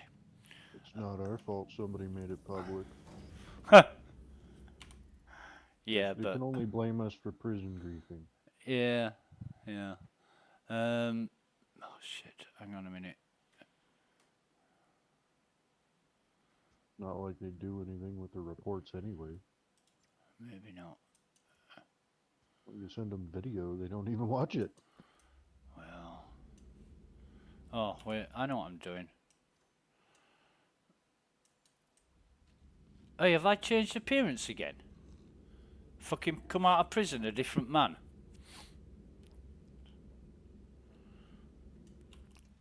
Oh no, that's the same guy. Yeah, alright. Oh, but back to the rice cookers. I mean, some of them you get that are kind of like enclosed, but the cheaper ones just have like a glass lid. Yeah. I've never used one. I must admit, I've never used a rice cooker. But it sounds interesting. Do lots of cool things with it. Yeah, yeah. You put your vegetables in it and make mixed rice, bouillon with the Mexican flavored bouillon to make like Mexican rice. Look at the fucking size of that P6. Nearly as big as your dick, Chameleon. Do you reckon? Well, almost. Don't suppose anybody else is in Area 18? In Lawville at the minute? Yeah. I'm on Aberdeen, mate. But I hear Sasori was in, was it Lyria earlier? I was on Lyria, yeah.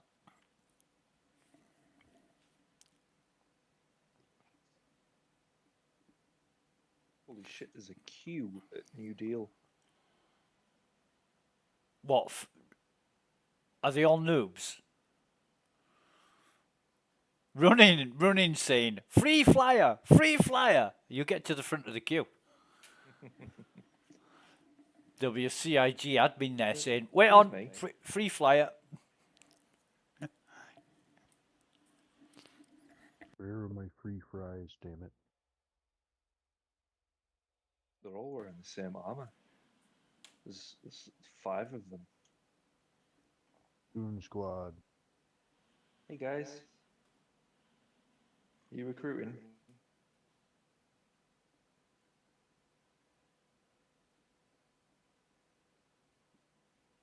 Remember, when trash goes in the bin, we all win. Nobody can notice you duplicating empty bottles. There's literally like 7 guys here. Right. We'll get a screenshot. Well, in fact, can you share your screen? Yeah, well, If there's a couch somewhere, stay away from it. share screen. Couches everywhere in this game. I wanted to.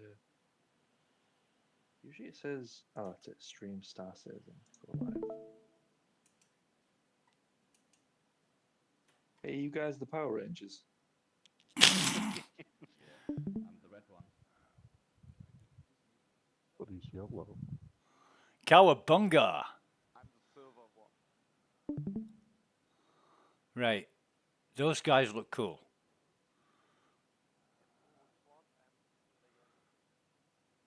Seriously, who are you guys? These look like you're a team. What you doing here? Looking for shit? Looking What? for drugs. For drugs? You don't sell drugs. Well, you look like you've fucking taken enough, you daft cunt. You are tooled up to the teeth. Yeah. What are you doing? That's right. We're career security. Really? Nice. Red X wants to be my friend. Yeah. Get him added. Are you all free flyers?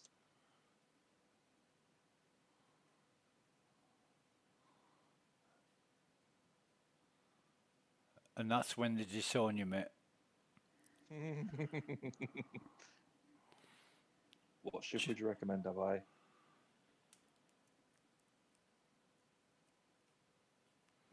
depends on what you want to do, but the Cutlass Black is a good all-rounder. Well, I want you guys to take me hostage. figured out what happened to my ship. Fucking hell. I feel like I'm being interrogated. Some kind of police. Oh my god. Sick.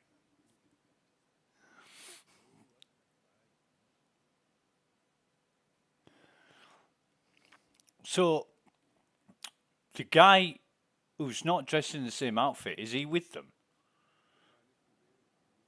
Is this guy in blue with you? Yeah, he's with us. Is he the commander? Because he's got different uniform. He must be in charge. Nah, we're just going on expedition, and he just left his uniform. Ah, cool. Uniform. Are you in an organization? Pardon? Are you in an organization? Yeah, we're an organization. And what's the name? Saints and Soldiers. Saints and Soldiers. Nice. But our Spectrum page isn't quite worked up. That's a We do shame. most of our things in Discord. Cool, cool, cool. I'm in an organization too. We're about 50 active members. Nice. That's pretty good. Pretty good. If you're going to tell him about UC, remember we're the most useless bastards that ever walked the earth. Okay. Have you heard of... Sorry, guy. We need to go. But was fun to talk. It was a pleasure meeting you. Nicest guys I've met so far. Hope to see you again. Good guys. You can write your name in global chat, so we remember. I'll do that. Is this our server? Yeah.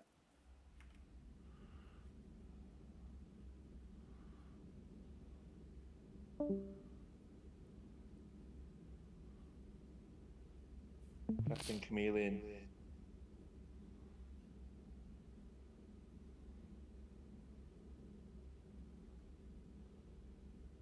Van Doom. Whoa. Raiden TV. That means he's a Twitch streamer. More than likely. Cool. See you in the verse, guys. See you.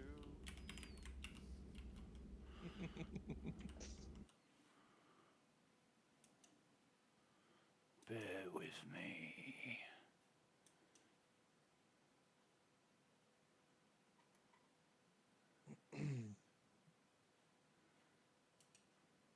$50 active members. Love how you handled that, mate. That was top notch. I think so. Oh, absolutely, yeah. Whoa! You just Well sent done. me some money? How much? What the fuck? How much? 250,000. Nice. Yep. Sometimes it pays being nice and respectful to people, doesn't it? So sorry. TV. Whoa, another one's just sent me another 150,000. Excuse me. What the fuck? So sorry. If I said Sie ist Deutsch, would that make sense? Yes. And what did I say? She is German. Ah, right, okay. What's he then? Depends on the context. Oh, right. So if Either er, if you want to say like Chameleon is German, and you say er ist, Deutsch? Er ist Deutsch. Okay. Raiden TV. Er ist Deutsch. He's from Nordrhein-Westfalen. Nordrhein-Westfalen. Yeah, that's where I'm from. Ah, cool. Well, That's he's the we call it Bundesland. It's nice. almost like states, Yeah, yeah. He's a basically like states. pretty decent guy. I mean, yeah, nice set of guys. But he's not in any organization. No organization found in public records. So either it's hidden or Saints and Soldiers. Sounds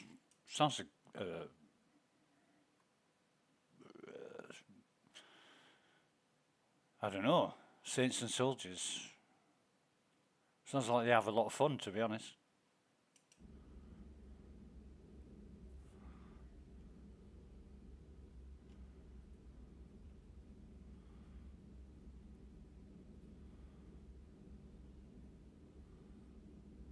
Well, I didn't need their credits, like, but I appreciate it, I guess.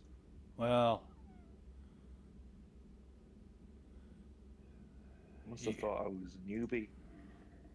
I guess I kind of still am. I'm not free flying. Right. Okay. Yeah, asking people who were all dressed up in the same outfits in a crew like that if they're free flyers. A lot of people would take that as an insult. They don't. Yeah.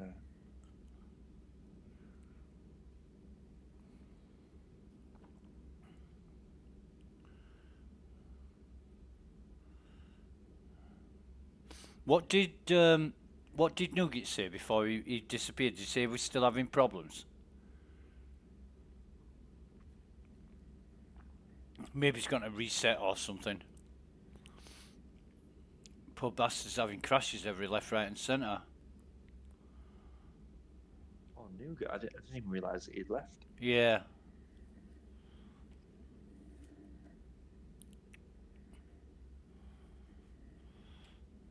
Yeah.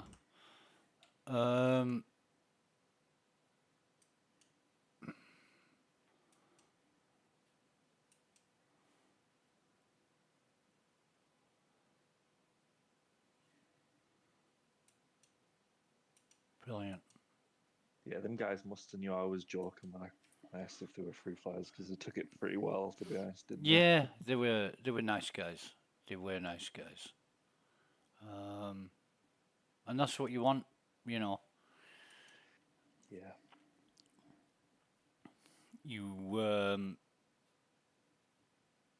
hit a chord with them, or they won't be sending you money if they thought you were a dick. Yes, so. Oh, absolutely. Right. Who else was there? Fizzle Fuse and Raiden TV. You checking them out? Oh, yeah. Making sure they're legit. No. Good to know who you're dealing with. Oh, Always. Yeah. Yeah, these guys look solid. They don't have any pirate bullshit going on or anything like that. That's cool. Wait, Exaga, you'd be jealous. I've got a lovely bottle of Jack Daniel's honey here. Bastard. Someone give me it at work. No way. Mm. What have you been doing? Have you been blowing the boss or something? No. He had a baby, so I took him some stuff in. Oh, great. Yeah. So yeah, just stuff I wanted to get rid of, basically. Yeah. Yeah. I love it when people are grateful and appreciate you in kind. You know. Oh, yeah, super, super grateful. Yeah.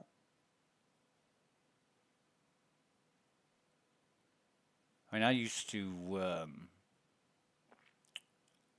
to take a lot of biscuits and shit in, when I worked next door. and the number of people that actually did that back, I could count on one hand with 3 fingers missing. And the people that did it in return weren't recipients of anything that I took in. So, you know, it's kind of an awkward situation where I'm like, oh, thanks a lot. I'll have to get you something in return. They're like, no, it's okay, it's okay. And everybody else was just on the fucking take. You know, somebody turned up with a big box of donuts, and the fucking gannets from the back of the office, they'd all lunge forward like a football crowd, take all the best stuff, and leave all the shit for everybody else. And that's what it was like there. It was really amazing. I remember when we used to work at the IT company together, you always used to get a box of stuff from Sainsbury's, like a box of cakes and things, you know, and offer them around the office.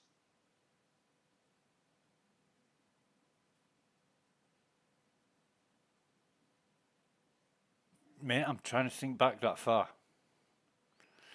It was a while ago now, wasn't it? I remember on a few occasions I did that, but that was mainly Joan. Do you remember Joan? No, I don't know who that is. Shit.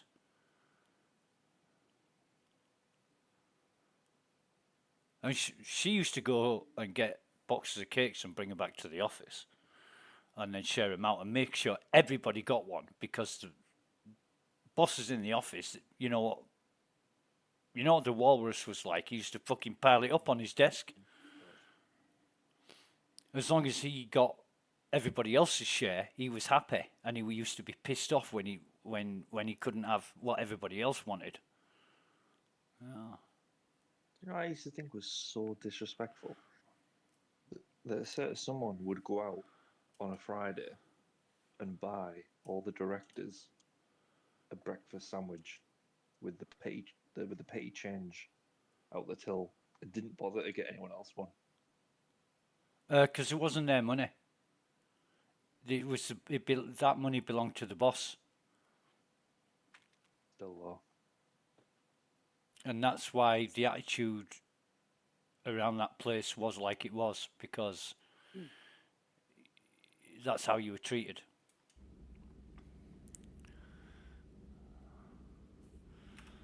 But all water under the bridge, mate. Yes.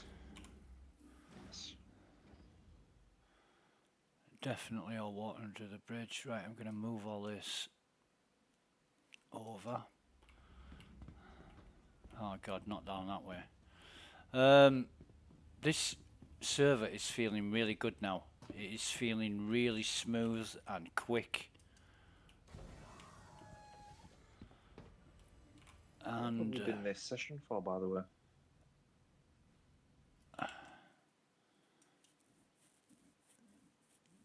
You can finalize that now if you like. Oh no, I've got to do it. Hang on. Should we say something at the end? Yeah, sure. Oh, it's ended now anyway. Yeah. Right, so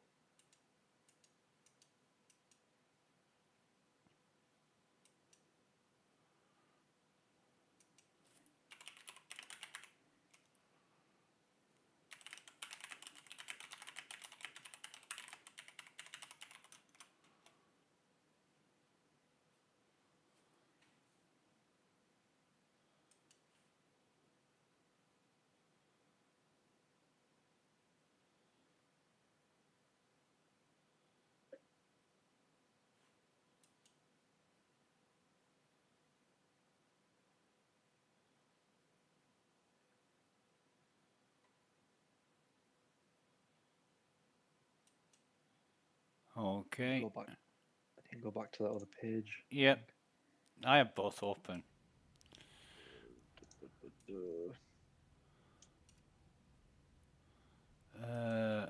Right, so what I need to do is bring this down.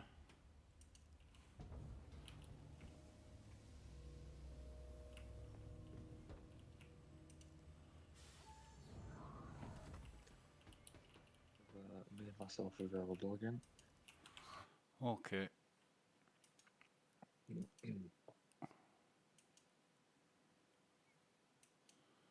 Chris gone in.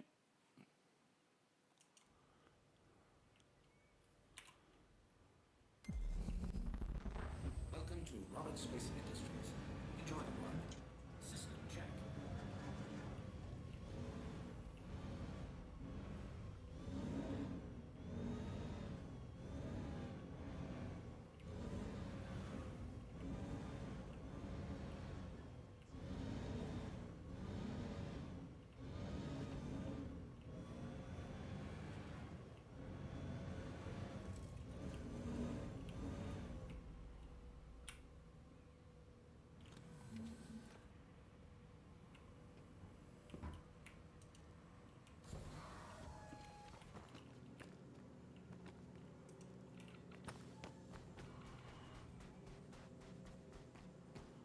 Just a minute, mate.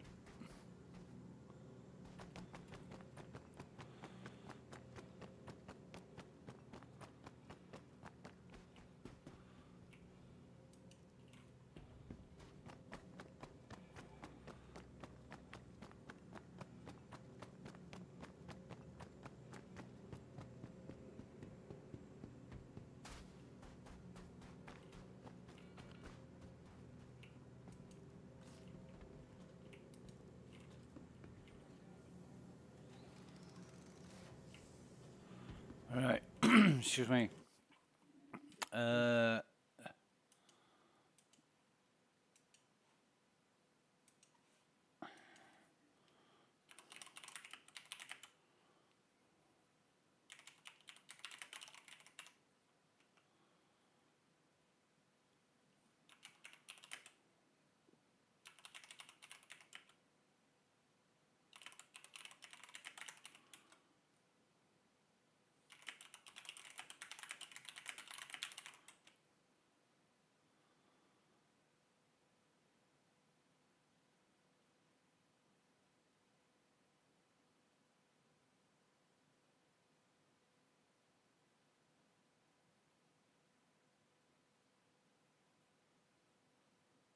Yeah.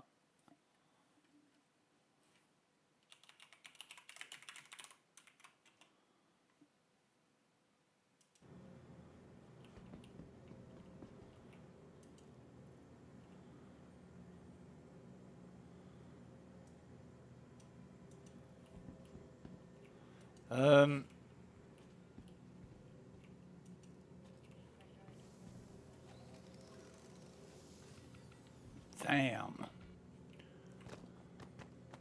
is it now? 25 to 9, let's say. Yeah.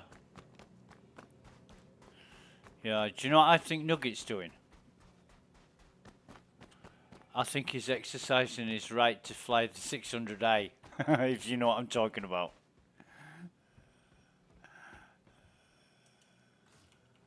That's cool. Where did you get your Ursa from, Exaga? A pledge store. But you can buy them from, you know where you were in New Deal, Lawville? Yeah. Buy one from there. Well, that's what I was looking at, but the ones that you could purchase don't have a turret by the looks of it. Yeah, they do. They all Do have they? they all have turrets. Yeah. Oh, it just didn't look like that on the model. Yep, they all have turrets, mate. Yeah, I don't even think you can get one without a turret. Oh. It might be down the side. You use the K key. I think it's Alt and K to store the turret. Okay. Oh, so I always drive with it with the turret up. Yeah. But certainly.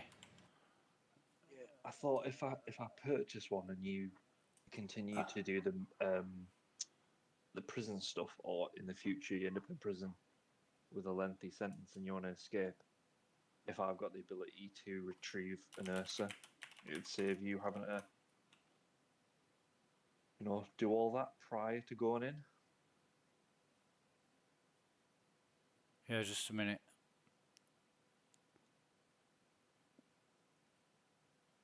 I didn't hear that because I was concentrating on something else. Just bear with me 1 minute. Yeah, no problem.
Right, say that again. Sorry, Chameleon. I was just saying, I was gonna purchase one because if you continue to do your jail stuff, or you end up in jail, and you want to escape in the future, it'd be handy if I could retrieve my own Ursa.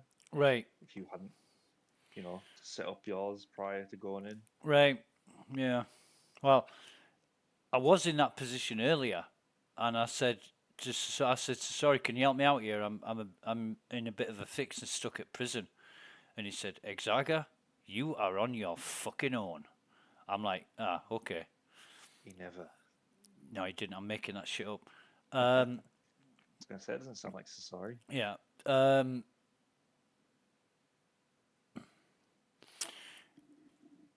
What I don't like is putting on other people to spend or waste their time doing something that only I'm interested in. And I felt especially guilty about that with Nugget because he sat around for fucking hours waiting for something to happen. And he could have been off doing other things. And, you know, I think my interest in prison outlasted his. He was there to do what he needed to do and then he moved on to something else. But I still had a lot of shit I wanted to know and find out. That's why I stuck at the prison thing. And there's been certain days where he's been sat around for quite a long time, and it's just through one fault or another, it's just turned to shit. So he's completely wasted his fucking time. And I felt a bit guilty about that. You know, it wouldn't surprise me if next time I asked him for help, he'd say, nah, fuck off. You know? Or words to that effect. But so the point is, I try and do a lot of things on my own.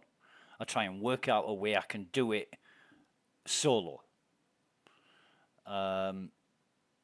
Because if I can do that, I can easily expand it into a group thing.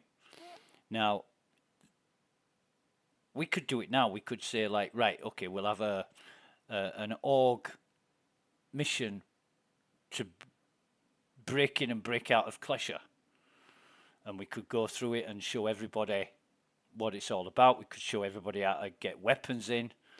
In fact, if we did it as an org thing and everybody was involved, we could easily sneak anything into fucking Klesha. We could. We'd just have to get up, set up properly. A couple of people outside with Pembroke suits. The very least two people inside. But we'd probably need more than that for protection purposes and that kind of thing.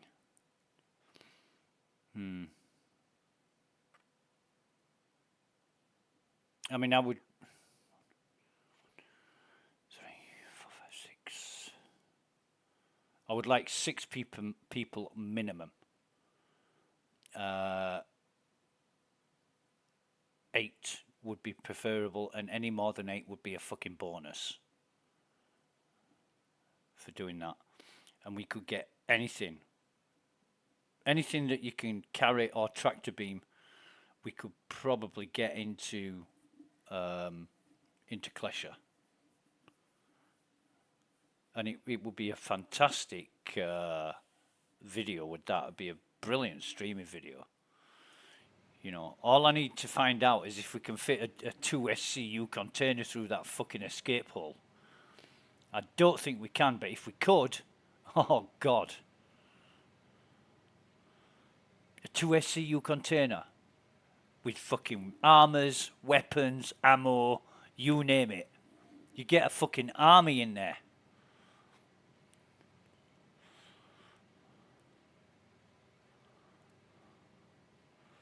And I've never seen that shit done.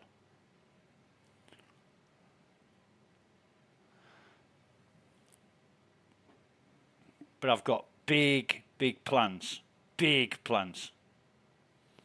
We don't only sneak in, we take over. And I'm not talking some delusion of grandeur plan that we think we're going to do it. I fucking know how I want to do this. But, you know, I've got to have the people in place that are capable of pulling it off. Or else it's just going to go to shit again. I mean, it's just going to go to shit. Forget the again. No point in dragging up the past. And it'll be a fun thing to do. And I'd love to do it on a really worst fucking server I could find with all the shitheads on it. And I would love to be there in prison, armed to the fucking teeth, with FS9s and fucking rocket launchers and the works.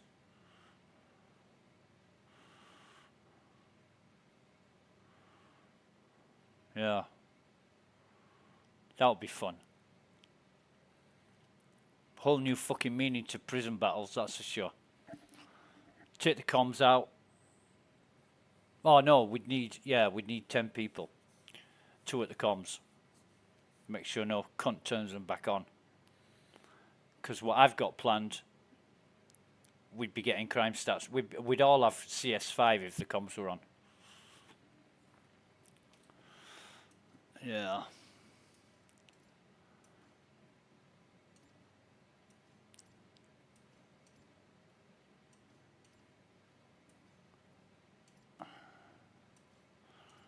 But, well, maybe it's a pipe dream. But I'd love to pull it off. I can't believe I got a Pico ball from here.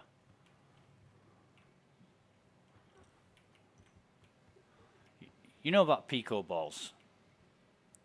Yeah, I don't know whether I just come across it or whether someone in Discord shared the video. Right. It's that guy who created one in real life and then someone modeled it and put it in the game. I read about them, but didn't pay much attention. And then Nugget mentioned them one day. And he told me how much people desire them and search for them. And I'm like, what, really? Like, they're a real hot commodity collectible. And I thought, fuck this, I'm going looking for some. We got on a really quiet server with like 11, 12 people. And I got the Star Citizen wiki up and found out there was 9 places in Stanton where they spawn. And that day I collected 7 of them. The only 2 I didn't get were from Yella. Wow. Yeah. Yeah. Right, I think I need to... Can't do anything with them though, can you? Nope. The same as turtles. I mean, turtles you can't find for love nor money now. And they have no purpose or use. So... Anyway, just bear with me.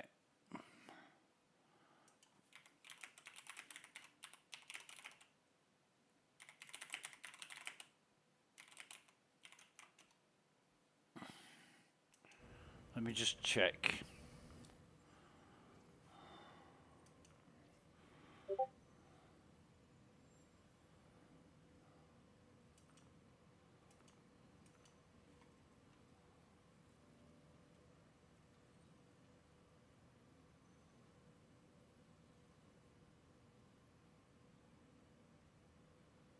No.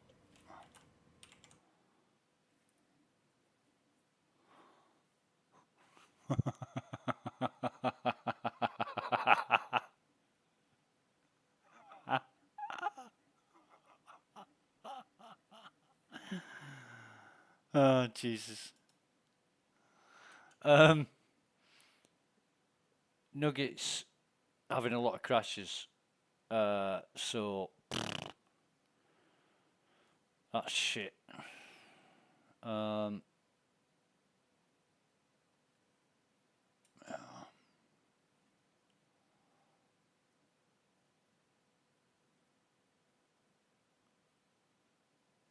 Mav's reinstalled. I don't know why Mav reinstalled Star Citizen, but he felt it was necessary. Right.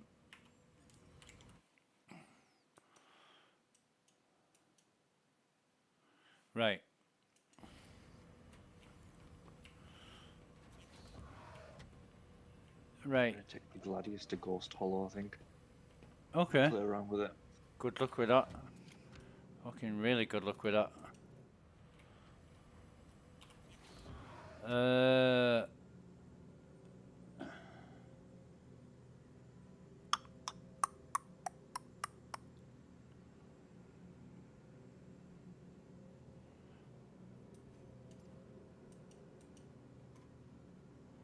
So I'm now getting geared up for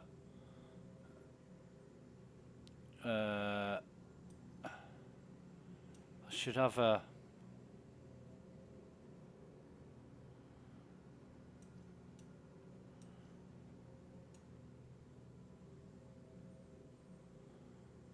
it's a fucking cambio.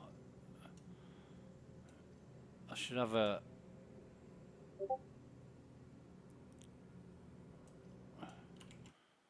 multi-tool with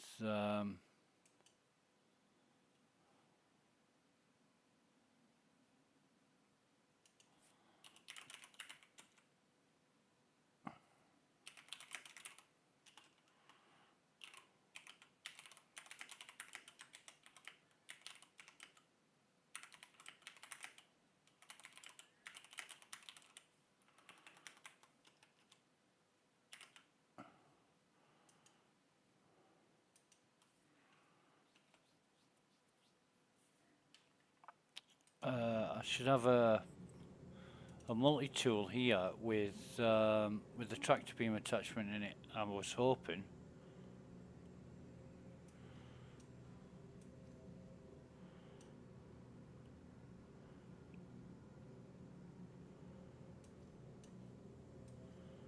But it appears not.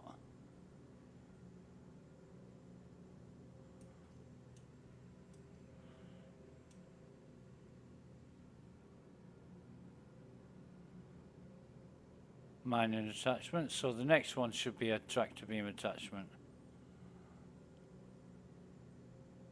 No, it's another fucking mining attachment. What the fuck?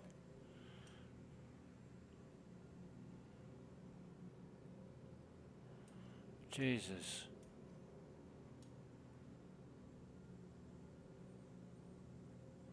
This is shit. So I've got the two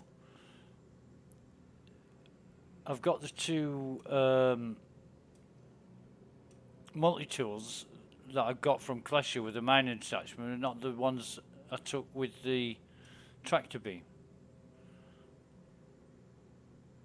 Yeah, that's it. That's the one. That's the one I want. Right, so that's tractor beam. Have I got another one? No.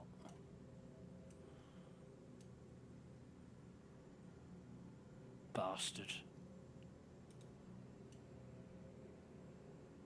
Oh, what the fuck's going on?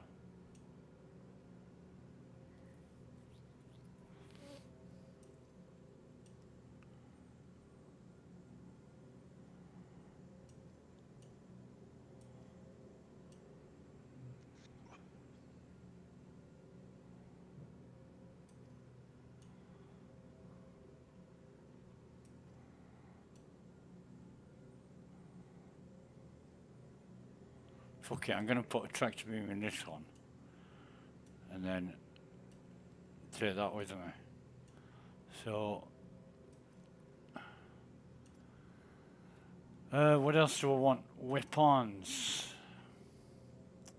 What are you gearing up for?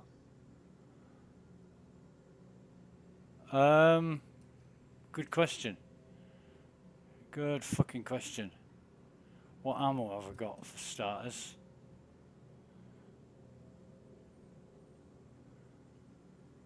Well, I want...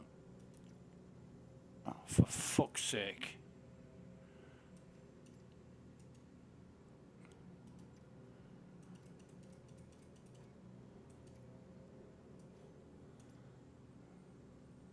We'll take some of that and we'll take 6 of these.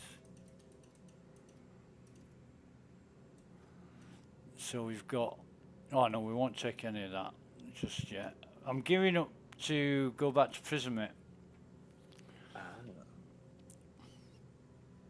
And I want...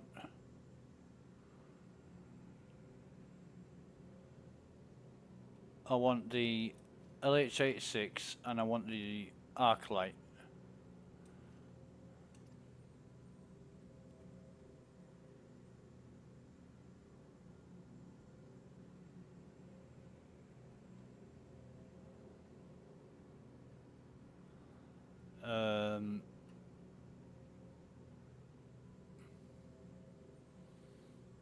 What else do I need? Weapons, tractor beam.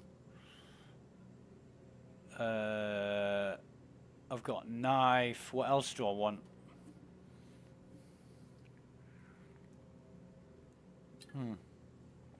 Why don't we take a salvo?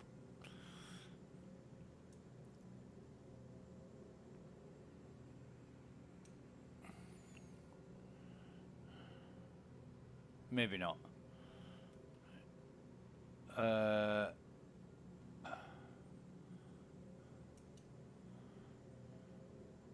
Got everything I need here. Oh, doofer gun, right, and one of these, right. Cause can I? No, I can't. Shit. I want that in there.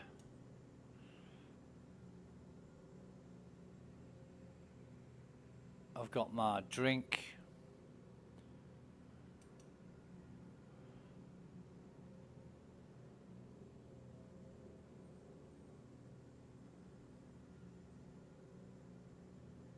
Right.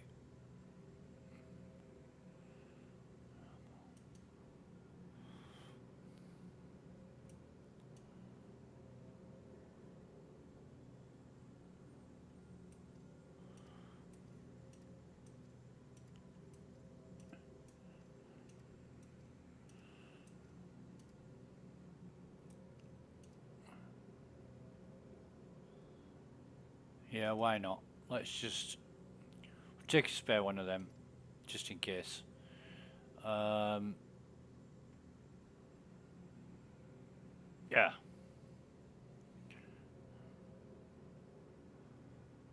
Although I'm not sure going totally naked is a good idea. I would have preferred to have had a fucking container as well, but that bastard thing's disappeared along with the fucking bodies. The problem I've found with the Ursa is its cargo capacity. And it ain't good. It's not good at all. Let me have a look at Doodah. No, we're still good there, mate.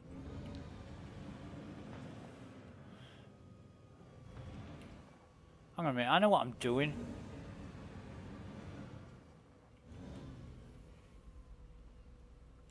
Right, so...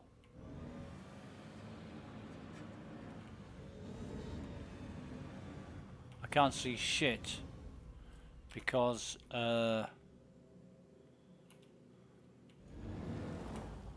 just let me get my bearings. Right. Right, I know where I'm going now. Whoa. I fucking would do if I weren't crashing into rocks.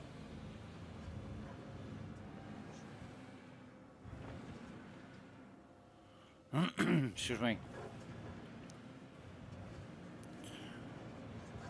But I've got, oh God, no, Jesus. Do you know what I was going to say? I've got this off to a fine tea, but I haven't. Is that say Constellation Andromeda? Right, okay, I know what I'm doing. And it's these over here.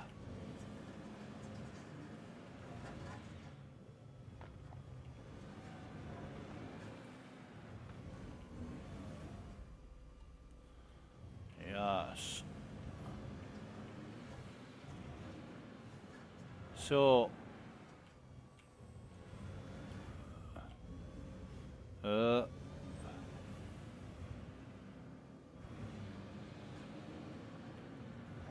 now, usually it starts firing missiles. Here we go. It's going to be firing missiles. So, this is what I use as my pointer to show me the way.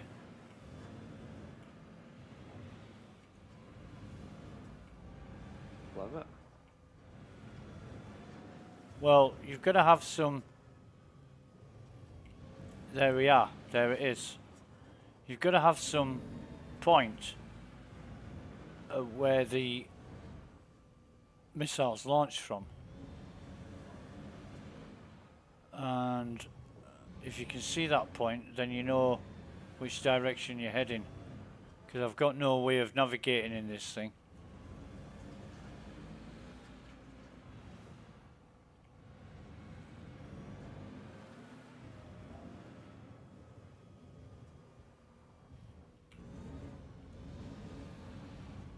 However, shit. Was that my fucking ship? Bastards.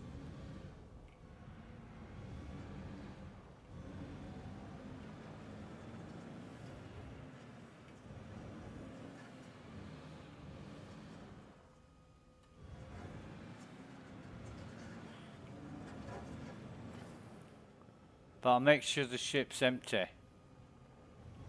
And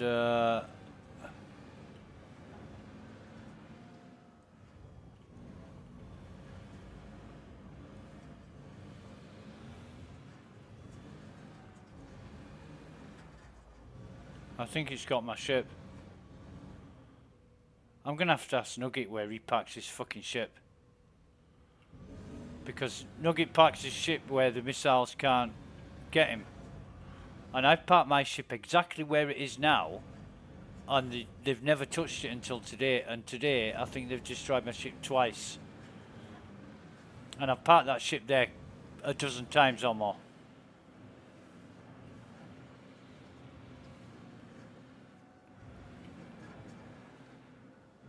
But I heard a big explosion and I think that was my ship. Basically. Oh, fuck. So, if it is, was, or will be, I'm down to navigating on my fucking own again. But I think I'm in the right direction here. It's just it doesn't look too familiar in the dark.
And I'm no longer trespassing. which annoys me. I mean, I could be totally going in the wrong fucking direction. So, Klesha is 6713. So what I do now is just drive a bit forward. Oh, I am trespassing now. 6713. 6769. So I'm going in the wrong fucking direction.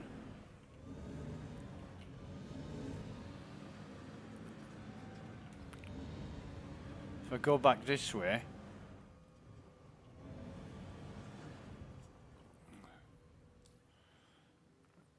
six 669.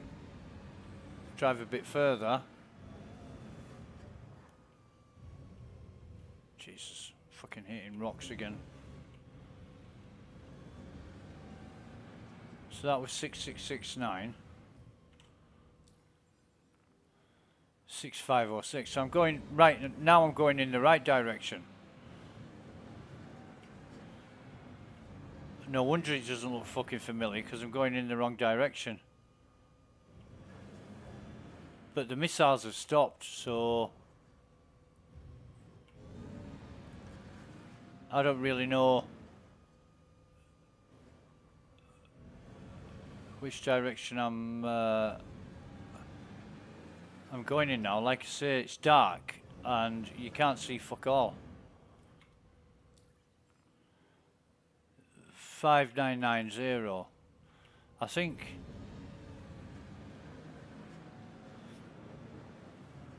this doesn't look familiar, although if this is, oh no, it's not where I thought I was.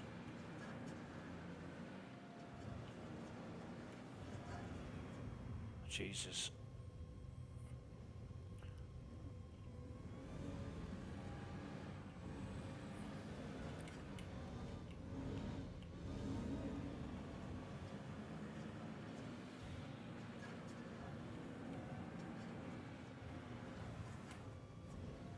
Oops.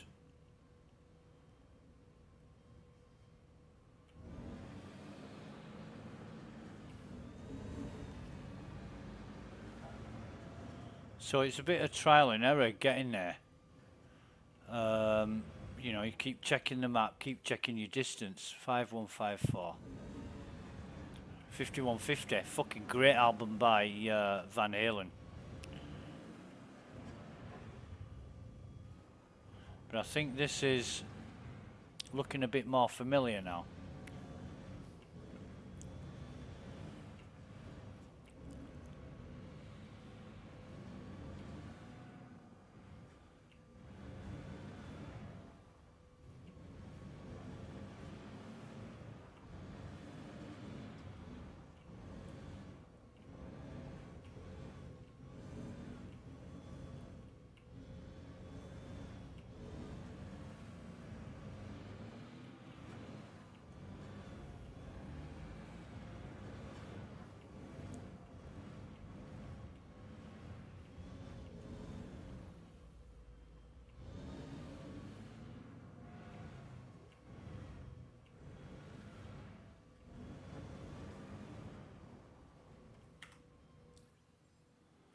So 4635.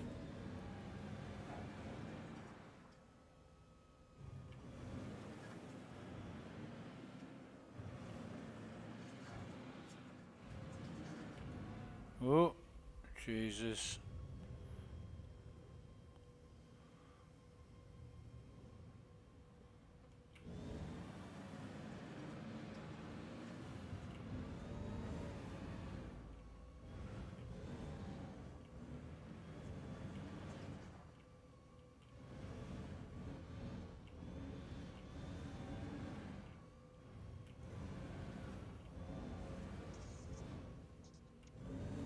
You're managing.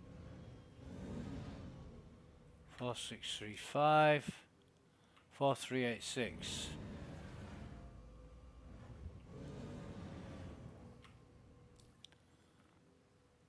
Four 372. So I might be and I might not be going in the right direction here. 4404.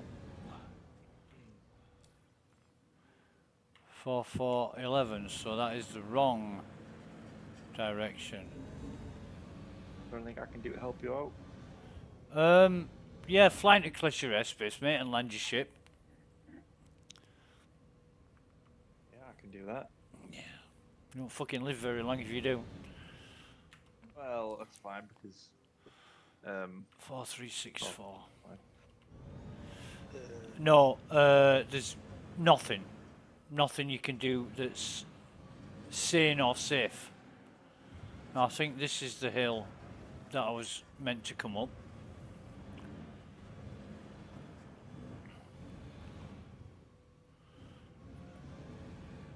But it's difficult because 4084, no, 4048. I think I know what I can do.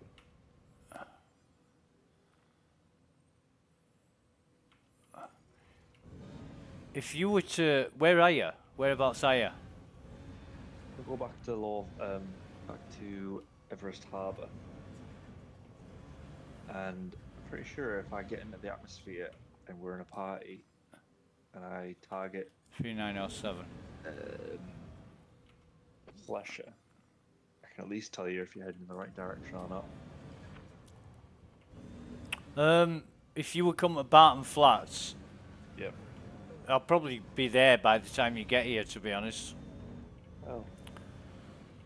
But all you've got to do is find out which the general direction you need to be headed in, and then as soon as you get within about 2.5 kilometers, you'll see the guns, you'll see the turrets.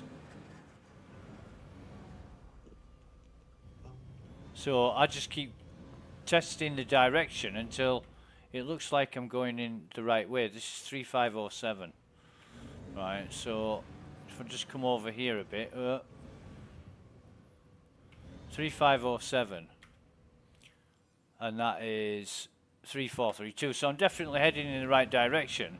Going in a straight line, my distance is decreasing. It's the only indicator I've got. And I know it's a bit shit, but so is not having any fucking navigational aids in your land vehicle, courtesy of CIG.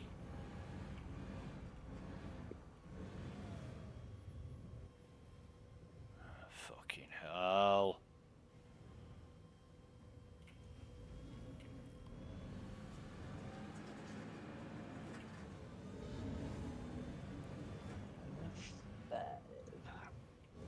So let me just take another check here. 3043.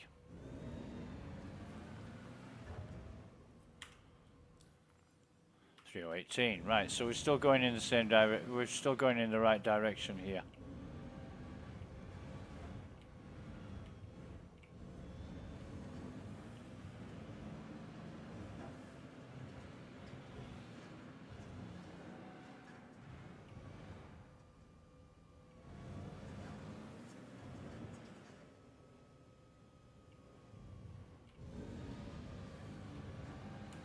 Still in a party. I think so. You want to have a look at that thing as well? What's still running?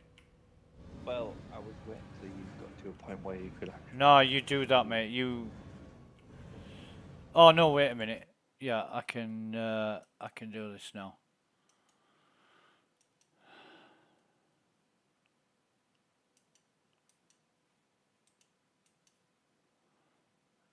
Right.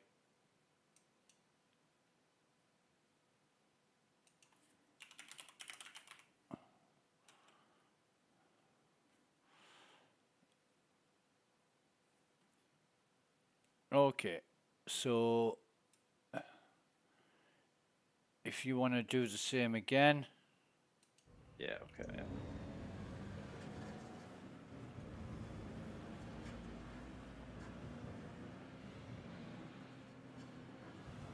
This is not... Oh. This is not familiar. It's like being in the Scottish Highlands and not knowing it's the Scottish Highlands. and about half as beautiful.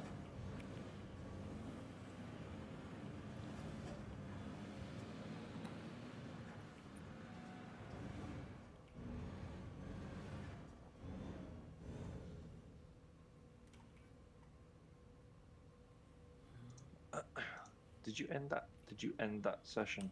Yeah. Okay.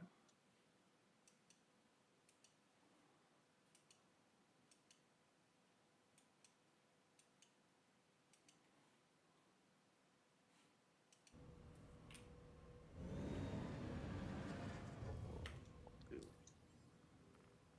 2922.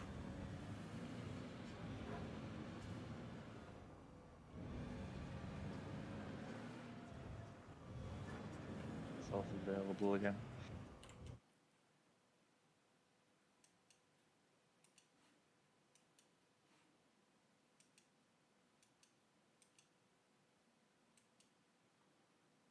What have you got? What are you listed under? Medical missions touring missing.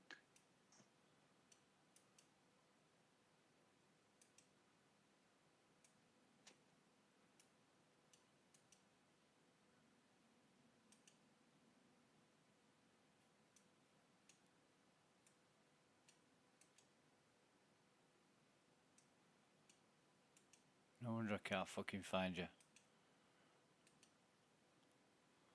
Right. Okay.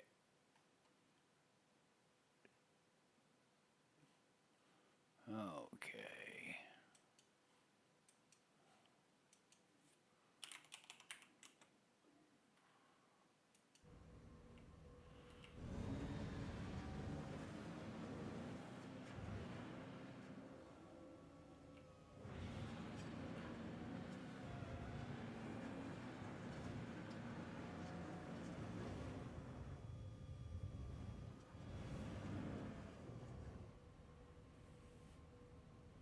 There, rocks. No, wrong way, I think. 3442.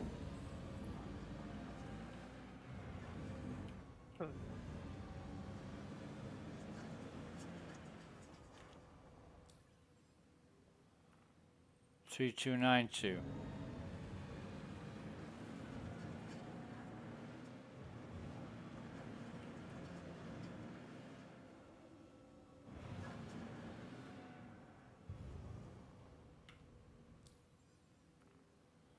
Three oh two three.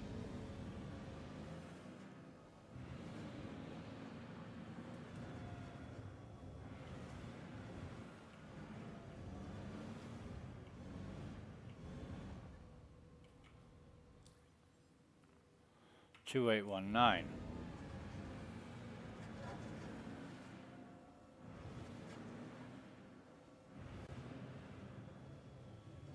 Do you know when I did this first thing today?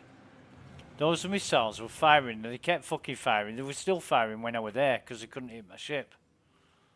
2590. And now they're just destroying my ship. I bet there's some CIG admins saying, right, we're gonna fuck you up now. We're gonna make sure these missiles are like cruise missiles.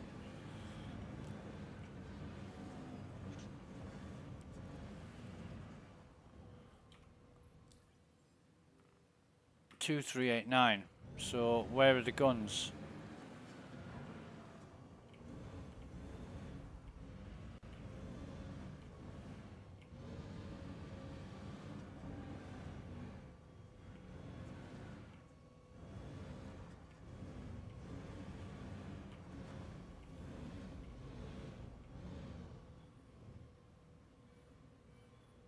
There's the guns. Right, so I know exactly where Pleasure is now. Fuck's sake. As soon as I get to bat flats. Yeah, I know. Shit, innit? It's alright. I'm literally not doing anything, mate. I'm just Well, dusting around. you can actually. Is my ship still intact or is it blown up? I'll find out. Let's have a look.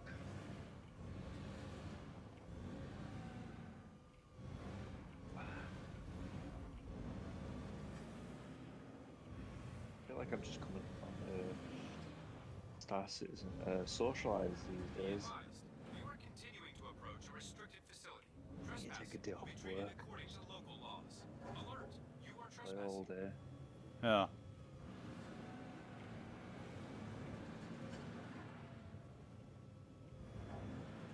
Tell Charlotte.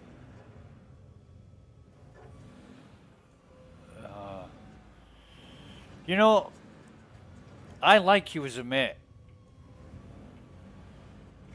I wouldn't like anything to happen, anything bad to happen to you. You start talking about shit like that, you know, involving the wife, you're gonna end up with fucking injuries, mate. I'm telling you. You'll be ringing me up one day and saying, "No, we can't play together anymore," because she's giving me orders now.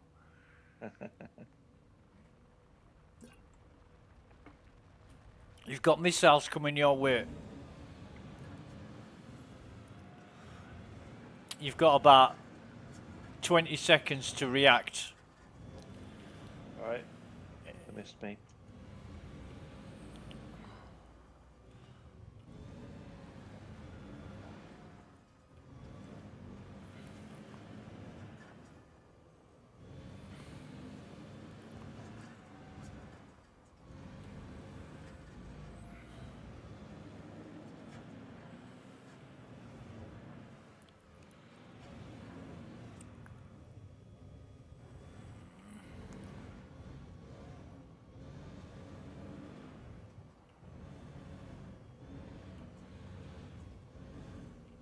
Not even in their territory. Yeah, well. See, this is Hurston Security you're dealing with, mate. You know, they don't give a fuck. It's your fault they're firing missiles at you. It's your problem.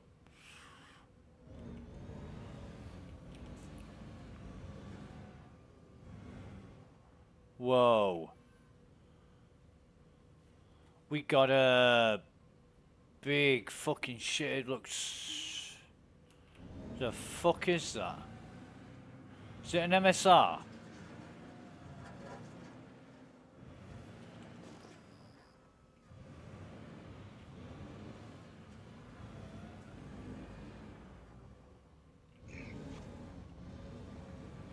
What kind of fucking ship is this?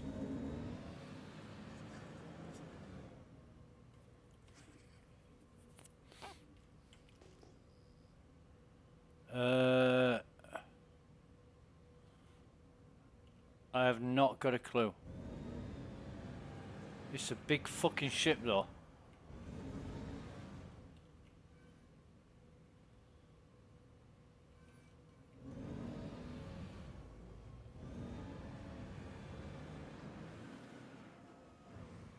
Oh, wait a minute. When I haven't crashed into a rock or something. Oh, yeah, it's a big fucking rock in the way.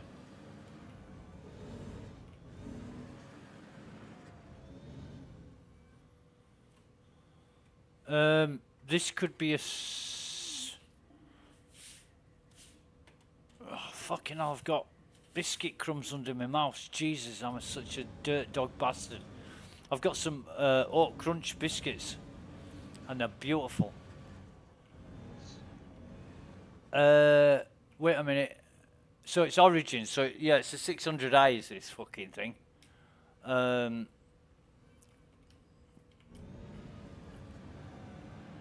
But it's a big ship. Nugget's got hold of a 600i. Did he get one? Yeah, he sold one of his fucking kidneys. Can't really do much with it though, can you? Like, yeah, you can fly. Wait a minute. Wait a minute, I've got a... Wait a minute. Captain Chameleon, 12.2 kilometers. Okay, mate.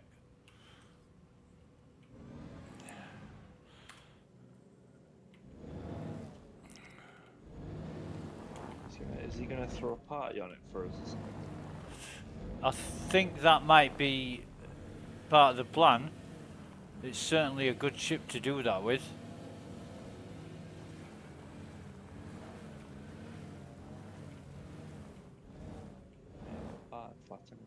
find your ship? It should be right next to the landing pads. Landing pads. Yeah, if the marker for Barton Flats, if you have the marker for Barton Flats in front of you and Klesher is beyond it, then the landing pads are about 1 or 2 o'clock from that building. In fact, more 1 o'clock than 2 o'clock. Your ship's here, mate. And is it blown up? It's here. It's there. It's over there. Yeah. It's about 6 pieces. Right. Right. Okay. Bastards.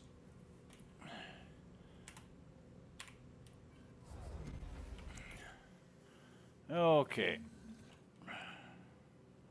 So, what we need to do now is get out of here. Come out of here. Close this. That's closed. That's fine.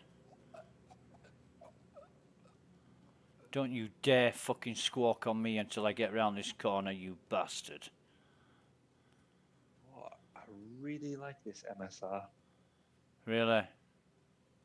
It's such a cool looking ship. Okay.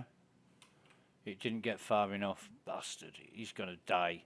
Too close to where well, no, I want him further away.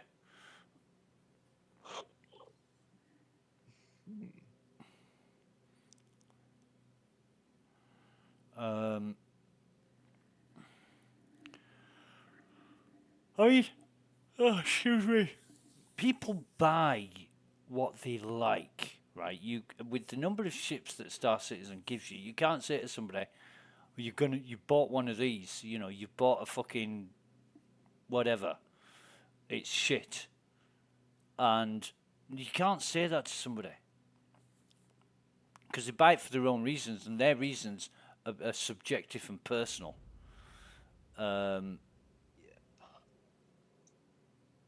mean, I don't like Origin ships. But for somebody who's like into Ferraris or Lamborghinis, I can imagine Origin ships are the thing. You know, they just want to fly Origin. I've got a mate called Gucci, and he loves Origin ships, and his passion for Origin, he really comes out in the way that he talks about them. You know, and that's what he likes. You know, it's just his way, his thing. I mean, I'm mad about the Connet, and people tell me, excuse me, people tell me I should get a Corsair, and I said, I fucking had a Corsair, I upgraded it to a C2. Oh, well, I wouldn't have done that. Well, that's you. You know, don't expect me to fucking play the way you do for the reasons that you do. It's totally subjective. Have you noticed there's a retaliator in the area? Currently 22 kilometers away from me. The comms are down, aren't they? They're up for me. Bastards. Security, please come to storage room 3 right now. Security to storage room 3. Bastards. I took those fucking comms down. Bastards. Oh yeah, I could take the comms out if you want them out. I suppose. Have you got a Tiger Claw? I can get one. Nah. Everest Harbour. Nah. Well,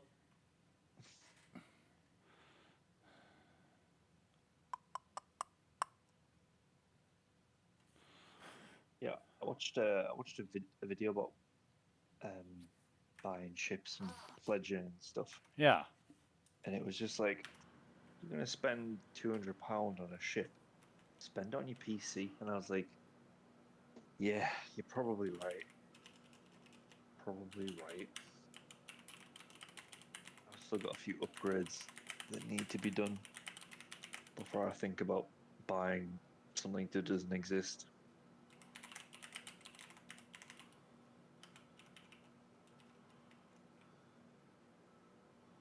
I'll tell you what, I can't thank you and the guys, especially you, enough for all the advice that you give me in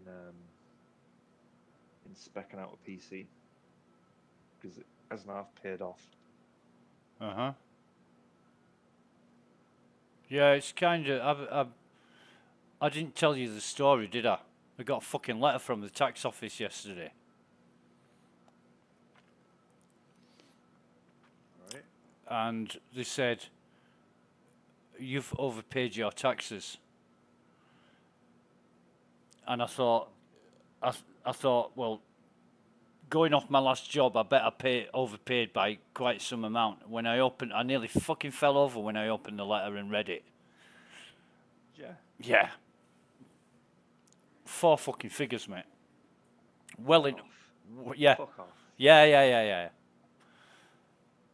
Well into 4 figures as well. I'm not talking just creeping over 4 figures. I'm talking well into 4 figures. And I'm thinking, right, what computer upgrades do I fucking need? Nice. Yeah, man. well, Nice. cheeky bastards. Well, no, not cheeky bastards. They charge you tax based on your annual salary, but I didn't work for last year. I didn't work for a full year. I only worked for 9 months. 8 months. 9 months. I only worked for 9 months. So the amount of tax that I've paid over those 9 months is based on 12 months of earnings when I've only got 9 months. Yeah, you're right. So, yeah, I overpaid the tax office by quite a fucking lot. I mean, to be honest, the amount of fucking tax that I were paying each month, this is about 1 month's worth of fucking tax that they're giving me back. So I'm thinking, where's the other 2 months?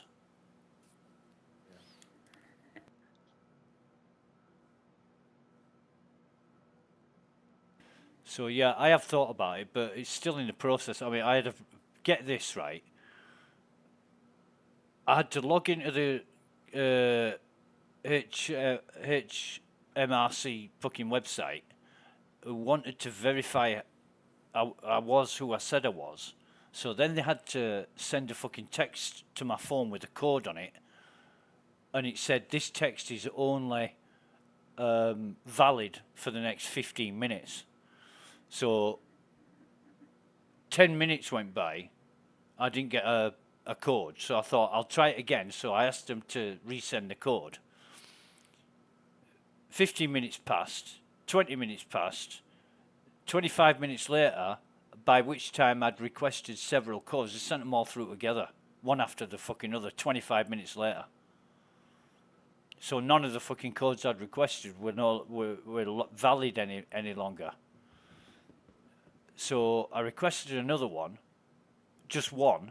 That didn't come through at all, ever. It still hasn't been delivered. So after about half an hour, I thought, right, there is another option. They can give you a phone call.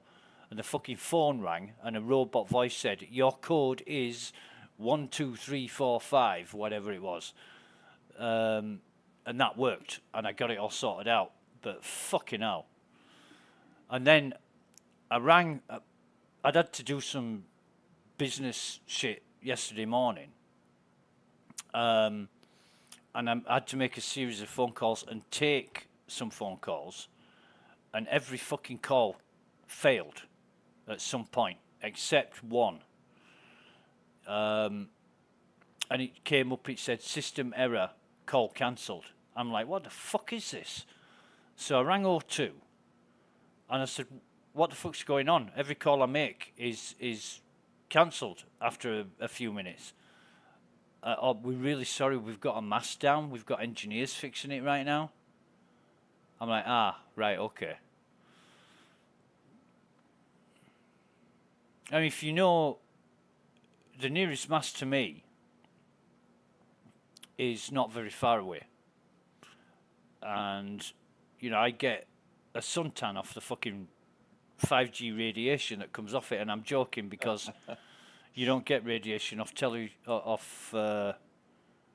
mobile telephone masts. That is not true.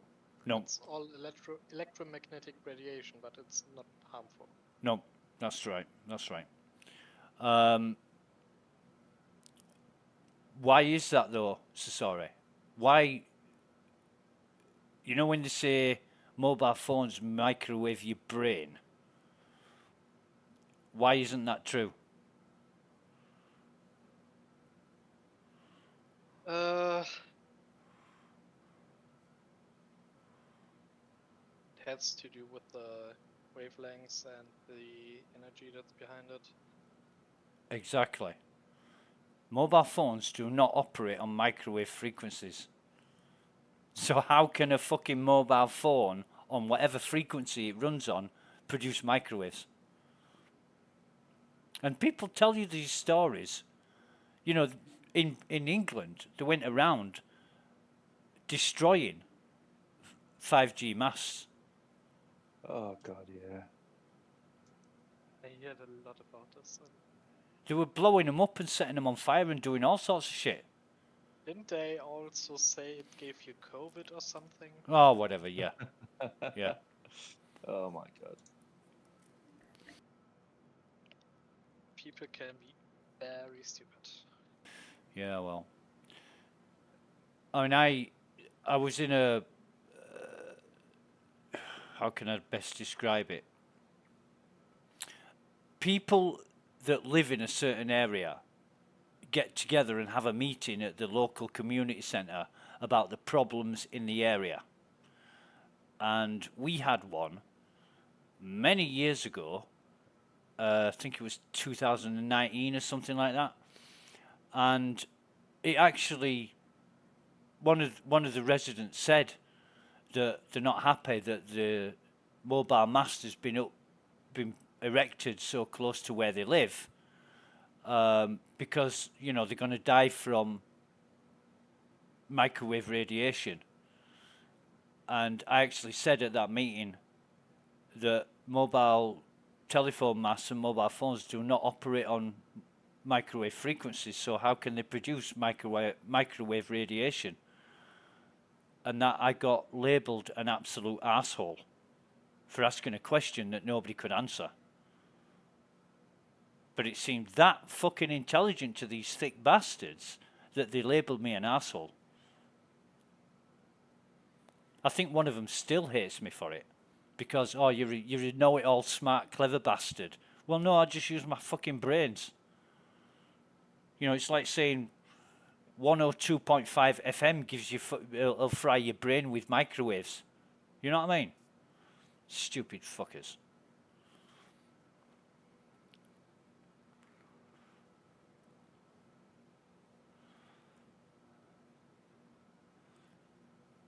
And that bitch who branded me an asshole, she used to walk with a Zimmer frame and a walking stick. Do you know what happened? Somebody one day saw her running to a car in a rainstorm, running. And this is a woman that walks with a Zimmer frame and a walking stick. She wasn't invalid or disabled. She was doing it so she could claim all the benefits that disabled people get. She was pretending to be disabled. That's what fucking happened to her.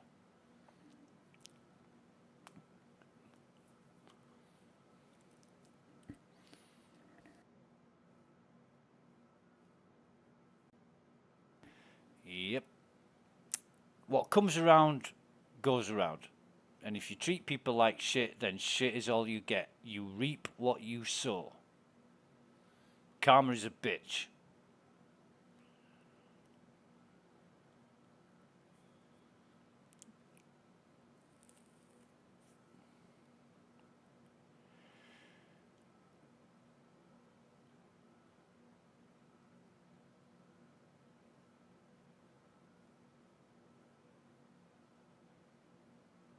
People think we've got a problem with microwaves. They want to try fucking gamma waves. Holy shit, them missiles from Clasher are hot. Yeah. I think the heat seekers though, so you can use countermeasures to stop yourself getting destroyed. I was really low at the ground, and I was testing to see if I could shoot the missiles down, which I Yeah. could. Yeah. But as soon as there was multiple missiles, it was very difficult. Oh shit! I'm in jail now. Oh mate, just hang on there. Welcome to the I'm going to be ASOP joining you. vehicle retrieval system. I'm going to be joining you. So I'm just going to claim. Your insurance claim I'm going to claim that one. I was shooting the missiles down, it was working great, so I was like, oh, Yeah. I'll get a little bit closer. Yeah. And then there was 2 missiles, and I was like, ah. Yeah. You see, Destroyed one, and the other one took me down yeah. instantly. And I was in the MSR. You see, that's what they call the SC syndrome. You know, just when you find a way of dealing with it, SC decides you're not going to fucking deal with it and sends you something you can't deal with. It's a bit like working at where we used to work, where, you know, they used to give cakes out. I got 8 minutes for that. 8 minutes. Fucking 8 minutes. I wonder what the journal entry says for it. Fucking 8 minutes, my ass. Right. Record. Oh shit, wait a minute. It's destroyed my ship, hasn't it? Right, I need to get back out of this. Bollocks. Trespassing first degree. Really? Do you know, me and Nugget were talking in SC testing chat the other day, and I says to Wackapedia, I says, hey, do you want anything smuggling into prison? And I showed him a screenshot of my character in prison with a shitload of guns in his backpack and ammo and shit, and he just did a blank kind of, not scowling face, but you know, looking at you through narrowed eyes like, you bastard kind of thing. I wouldn't be surprised if they've fucking got onto it, because Nugget put a report in about the exploit, and this needs fixing. It really does need fixing. Welcome to the ASOP vehicle retrieval system. So I won't be surprised if they've jumped on it and sort of upped the ante at Klesher. Your insurance claim has been sent. In fact, I'd love them to. I'd love them to make it as difficult as fuck. Because we will find a way. We will find a way. Please visit us again. What's the story up to? That's the question. Oh, he went out earlier, right? He told us some right load of bullshit about going down the store. No, he went and fucking hired himself an escort girl, didn't he? That's what he's up to. As if I had money for this. Yeah, man. Death You know, marker. the kind of girls I can get with my money I don't want. Because it will only get more expensive after the day. Jesus, I know what you're talking about. Yeah, fucking hell. Oh, God, yeah. Reminds me of when there was a time when I rented Hooker. a house that I lived in. Oh, house. With a girlfriend, right? And that all fell apart, and I moved out, and I bought my own house. I bought my own house back when I lived in a different part of England. And I was driving down the road one day, and I actually saw her walking down the road in the same direction. So she didn't actually see me when I was driving down the road. And I thought to myself, shall I pull over? Because, you know, she was a bit of an easy girl, and I knew that if I pulled over and said, you know, do you fancy a drink? She'd say, oh, yeah. And I thought, nah, my life's okay as it is. And I just carried on driving. Yeah.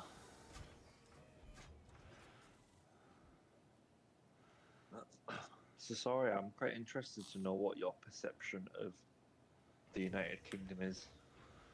You are clear to launch.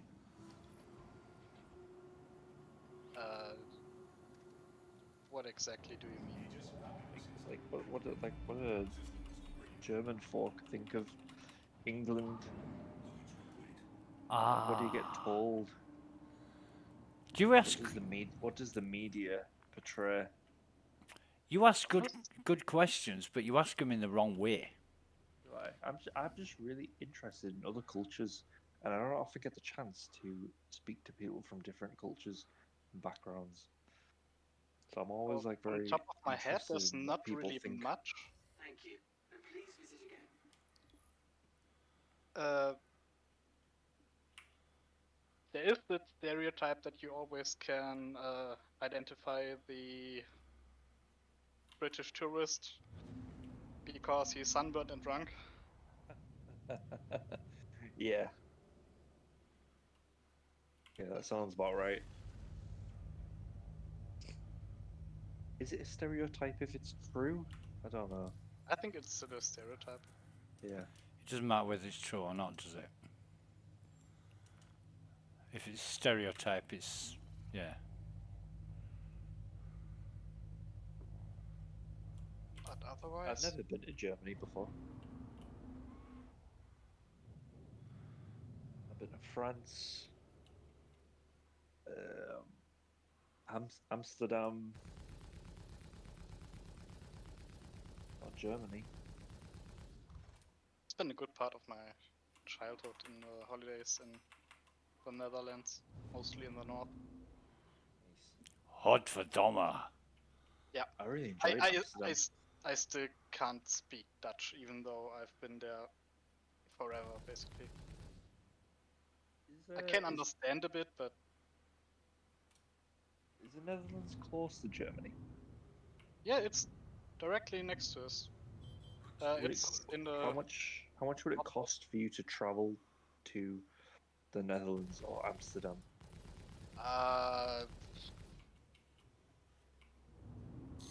Depends. I probably could get a flight for 30 euros or something. That's pretty good. We have flights for probably about 45 euros. I think it would work out to. I mean, it's one of the cheap short range flights. So yeah, like KLM, straight to Schiphol. No baggage. Yeah. Godverdomme. If you would drive with the car, you're there in about 45 minutes to an hour. At least from where I live. I would probably just drive then instead of getting a plane. Yeah, we've been driving. Or my parents have been. That's cool. That's cool. Exactly. Have you ever been to the Netherlands? Yeah. Many times. Really? Yeah. Wow. I want to go back. I really enjoyed it, and I didn't even indulge in any of the prostitution or drugs, but it was such a nice place. If it's prostitution you're seeking, you can also come to Germany. It's legal here. Really? Yeah. Wow, didn't know that. No, I'm not. And if you wait a bit, we might also have the drugs. They're working on legalizing it. I think. I reckon weed will be legal almost everywhere in a few more decades.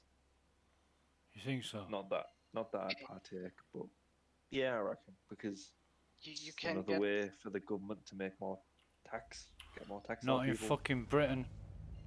not only that, but there's so many other substances you can get legally that are way more dangerous than weed. Oh yeah. Same Like here. like alcohol.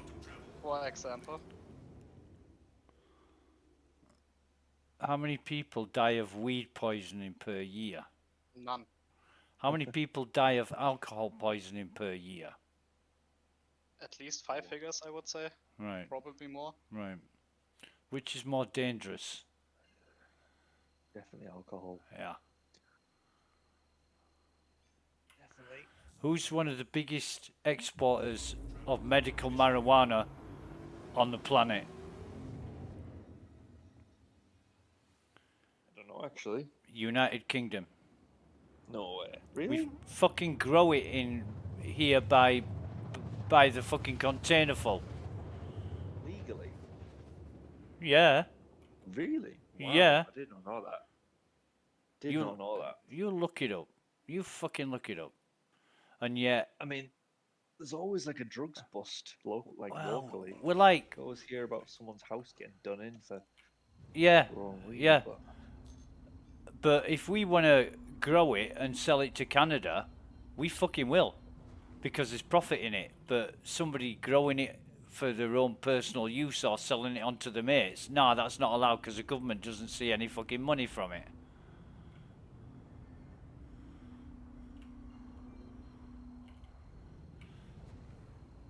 But it's crazy, like. no, it's not crazy. It's just fucking. It's like tobacco. You know, it's like distilleries. You start up a distillery, they'll bang you in prison. Yep. If you It start. was, a few years ago, you could have a small distillery for yourself, basically, here in Germany. Yeah. But now they even forbid you to have this. Right. You can't brew your own beer? You can No. brew your own beer, but you can't distill it. Mate, I don't know the difference. the difference is you can blow half a fucking city block up with a distillery. You can't with when you're brewing beer. Brewing is you put yeast into your mixture and it produces alcohol. Distilling is getting the alcohol out of there to get a higher concentration. Because yeast can only produce a certain percentage of alcohol before it dies. Right. Bastards destroyed my fucking ship.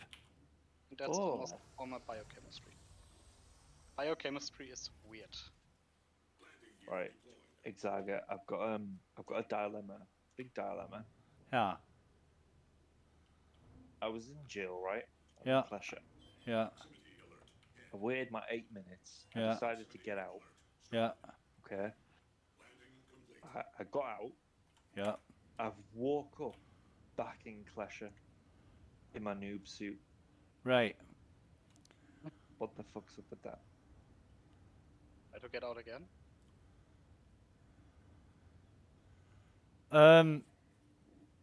Are you trespassing? Nope. So you haven't left prison legitimately then? Well, I went through the doors, and I respawned, and I respawned in a cell again, and I'm in my white You Legion have. suit. Did you clear it with Big Boss Nugget that you could leave prison? No, he's not online. Ah. Well, then you can't leave prison until he's the daddy. He's the prison daddy. Unless he get his say so that you can leave, you're not leaving. Nah. I think if you stab a few guards, you can leave. Okay, I'll try that. I'm definitely eligible for release, though.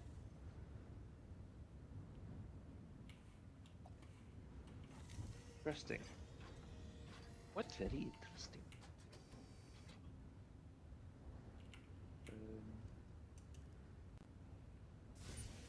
Why do I have to claim my Andromeda?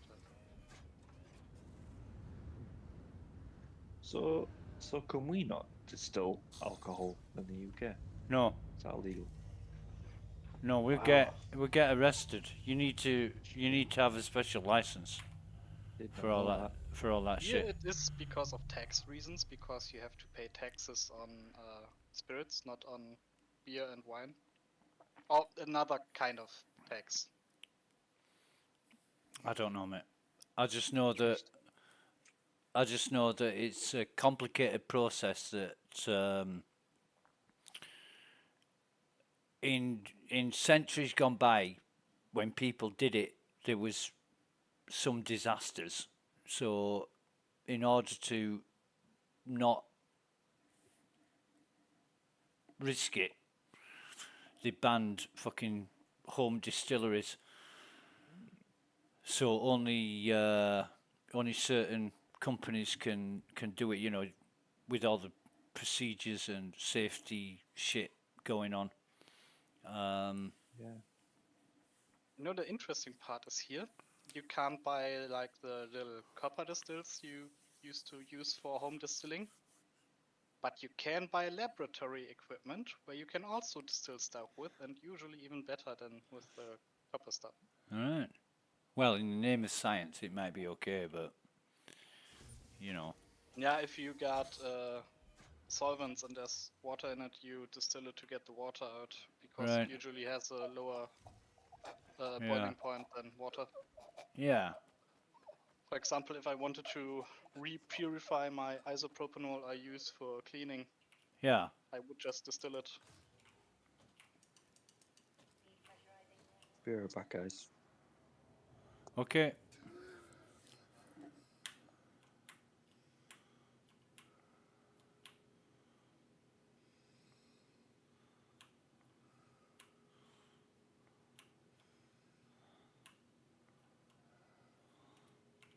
So it's fucking.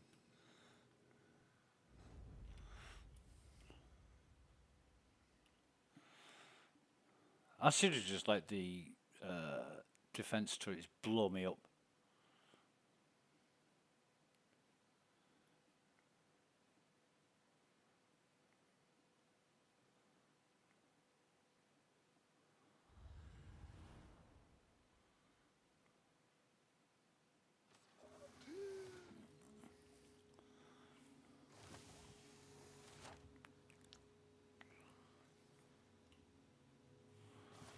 Oh, fucking hell. Get me on that bed again and. Yeah, Jesus Christ.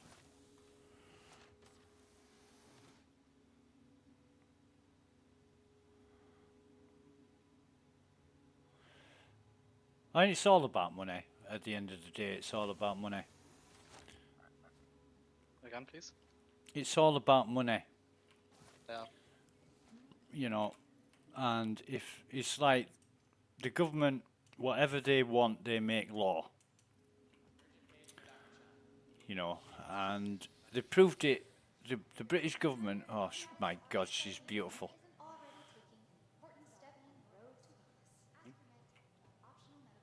The most gorgeous NPC in the entire fucking Stanton system. Keep your hands off the NPC.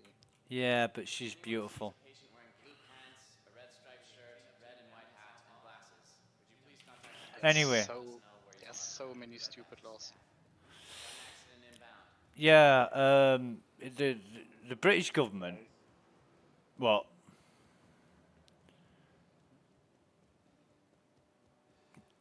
Did Chameleon say something then? Or was that somebody in game? In game, I guess. All right. Because I didn't hear anything. Okay. The British government deceived and lied to the public and the fucking Queen. Back. Welcome back. And Boris Johnson, you might have heard of Boris Johnson. He was the Prime Minister. For like 2 weeks. He was a fucking habitual liar. He was an absolute fucking fraud. Yeah, wasn't he basically like your version of Donald Trump? He had the same colour hair. I think that was the only similarity. I like Boris Johnson. But he was a right character. Boris Johnson was a likeable guy. He was a happy-go-lucky, friendly kind of person with an outgoing personality. But he's a born fucking liar. You know, one of his first jobs after university was a reporter for a newspaper called, I think it was the Telegraph. and he made a load of shit up and got into a bit of hot water for it. And I don't know whether he resigned or what. He didn't get fired, but he resigned or quit his job and moved on. I think he then started working for a broadcasting company that he did the same shit with. He just made shit up. The Mayor of London, he just made shit up when he was Mayor of London. And then when he became leader of... He went around with his big red bus saying we need to leave Europe and this is how we're going to fix it. The Conservative Party, I don't know what parties you have in Germany, but ours is Labour and Conservative. They're the two main political parties. And the Conservative Party, which Boris Johnson was part of, they made him leader. And of course, everybody believed him in what he said, so he became Prime Minister. And turns out that it was a big load of fucking bullshit. From the very start, it was a big load of bullshit. Now, he achieved a few things. Leaving Europe was one of them. But Europe made it very, very difficult for the UK to leave. And it was always going to be hard no matter what. I mean, Theresa May couldn't make it happen because Theresa May had the fucking brains not to go ahead with a bad deal. But Boris Johnson didn't fucking care. Why? Because he's rich enough for it not to affect him. I mean, the position we're in now, we've got escalating costs of living like you wouldn't fucking believe. And it's really, really difficult for some people to survive. And this is the result of losing a lot of trade and export and import shit from Europe. You know, we've got to buy it from elsewhere in the world that's a hell of a lot more expensive. You know. I'm still all for Brexit, by the way. I think it was a good idea. You're still all for Brexit? Yeah, I think it was a good idea, and I didn't want a deal. I didn't think we should have made a deal with the European Union. Really? Right. That's interesting. Why do you think you shouldn't have made a deal? Because the deals that were on offer at the time meant that we were basically still in the European Union, and we had to abide by the rules and regulations. But because we weren't in the European Union, you don't get a say on anything. So we basically would have been exactly the same as we were before, but removed all the rights to vote on everything. Kind of like what Canada has, I think. They're kind of like in the European Union, but they sit outside of it. So they don't get to vote, they don't get a say, but they have to abide by all the rules and regulations. Yeah, well, if I was Canada, I'd tell them to fuck off. Canada's not in the European Union.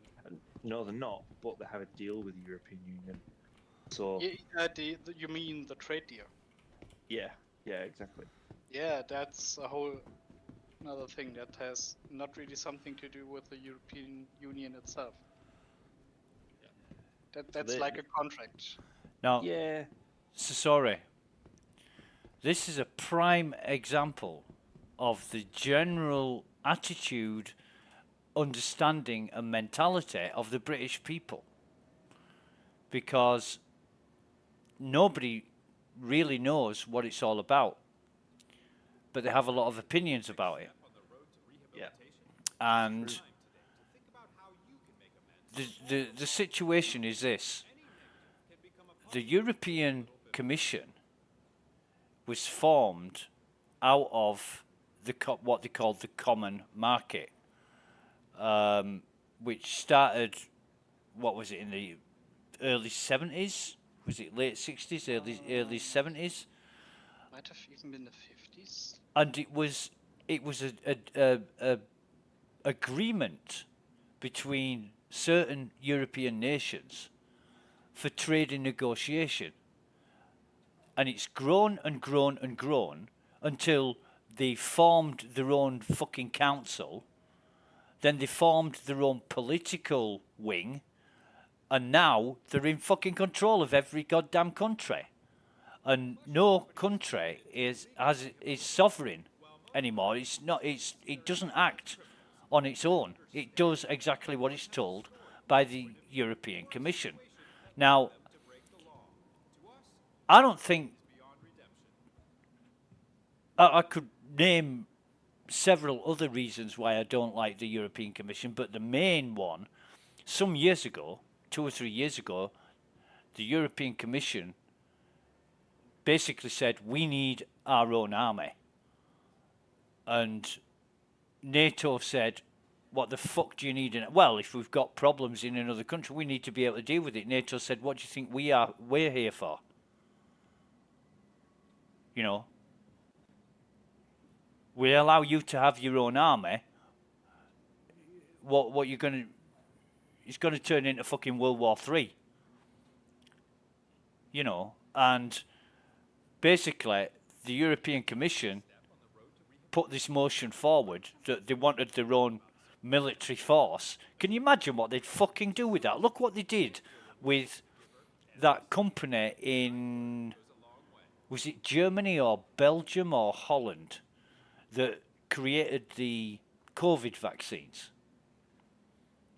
Now, basically, what happened was, way back before COVID was even a problem, Boris Johnson spent untold millions of euros on this vaccine, and everybody said, what the fuck are you wasting money for? And that's... And then a few months later, COVID was like a fucking pandemic worldwide.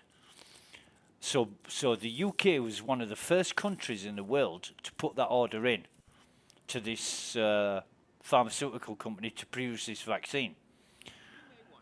The EU, whatever her name is, von der Leyen, what's the first name?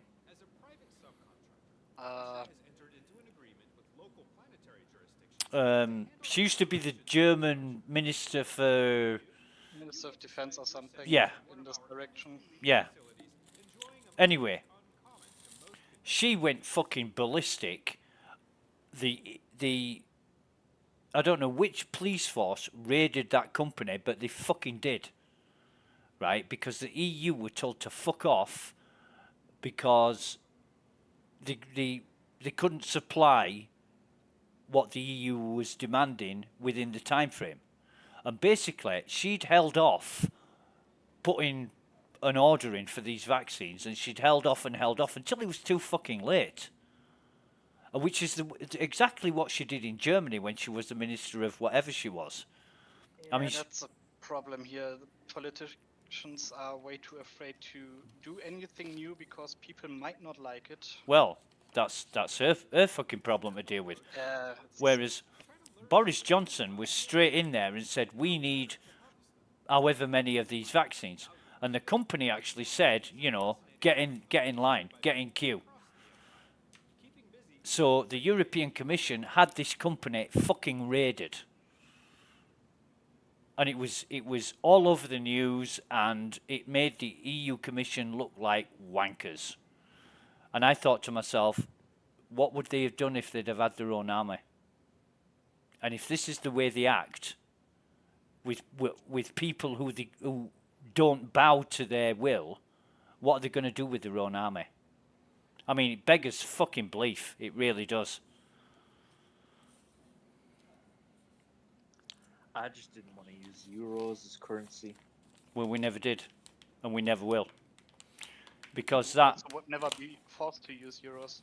There are so many other countries in the European Union that don't use euro. I mean, look at what it did to Greece. I mean, it fucking decimated their economy. To be fair, completely fucked them up. It was already pretty shit. Yes. So why impact it anymore with a new monetary system that has less value than the one you've got. I mean, It didn't have less value, but well, it did because it devalued everything that was already not worth much. So you're gonna cripple a country that has a poor economy anyway. Do it by degrading the strength of the currency. And people will say, Germany have a currency? yeah. What was it? Mark, Deutsche Mark. Mark. Deutsche Mark. Yeah. Literally never heard of that before. Jesus, man. And I've heard of a lot of currencies. Yeah. You've never heard of German currency? No. You've never heard of Reichsmark, which was until the end of the Second World War. No. Where we then had hyperinflation, and you basically had to pay billions to buy a loaf of bread. Billions. Yeah, they had like 10,000 mark notes. Million. Wow. Isn't that like what it's like in India? People used to put them on their wall instead of wallpaper. Because the money was worth nothing. Well, at least you could call yourself a millionaire. Sure. But when it costs you 2 million for a loaf of bread, what does it mean to be a millionaire? That blows me up. That's crazy, isn't it? Yeah. It is crazy. But the problem was, all the German economy was built for war at this time, and when the war was over, the economy was busted. Yeah.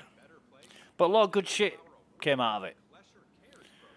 You know, you look at the thing, people often think of German history as the world wars.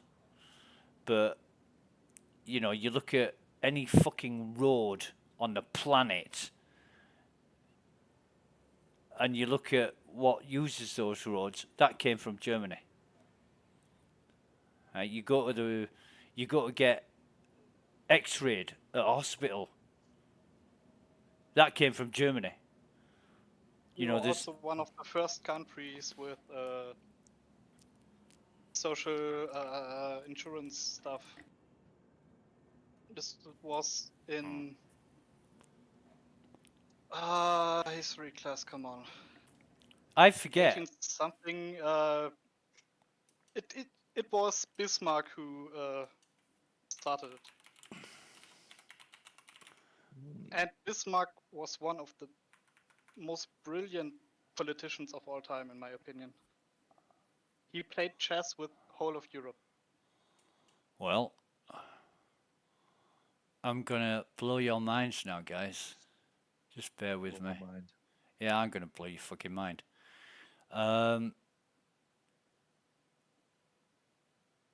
Right, so what we've got,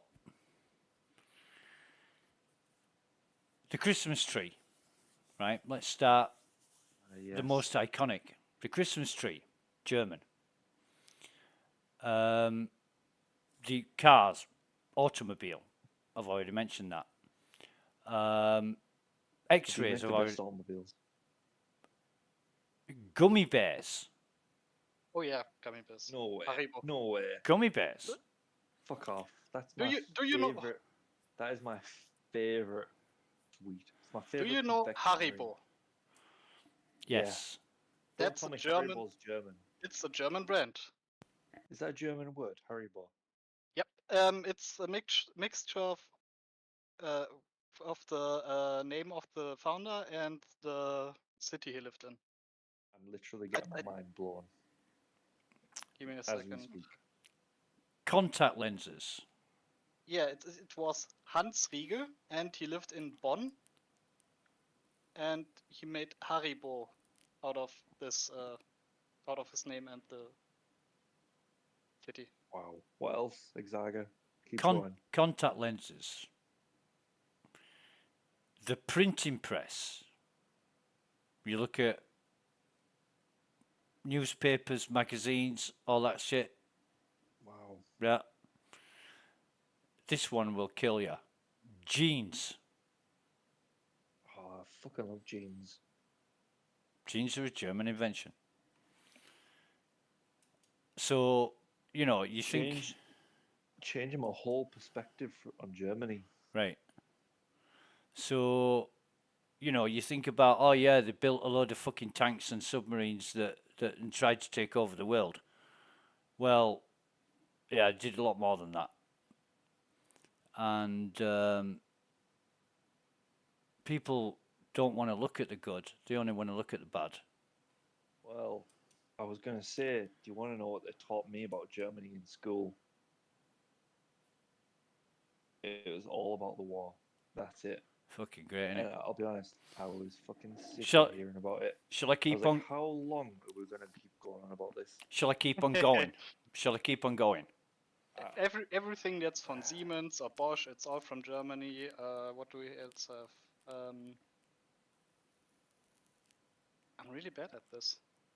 There's so many. Go for hours. They can go for hours. Now, this is a funny one, right? This is a funny one, and I don't know how accurate it is, but it says helicopter. Now, I always thought the helicopter was a British invention. But here, it also says glider. Right? Sounds like a German word. No, the glider, I don't think that's a German invention. Really don't. But we've got, it also says radar system. Now that's bullshit because the British invented radar.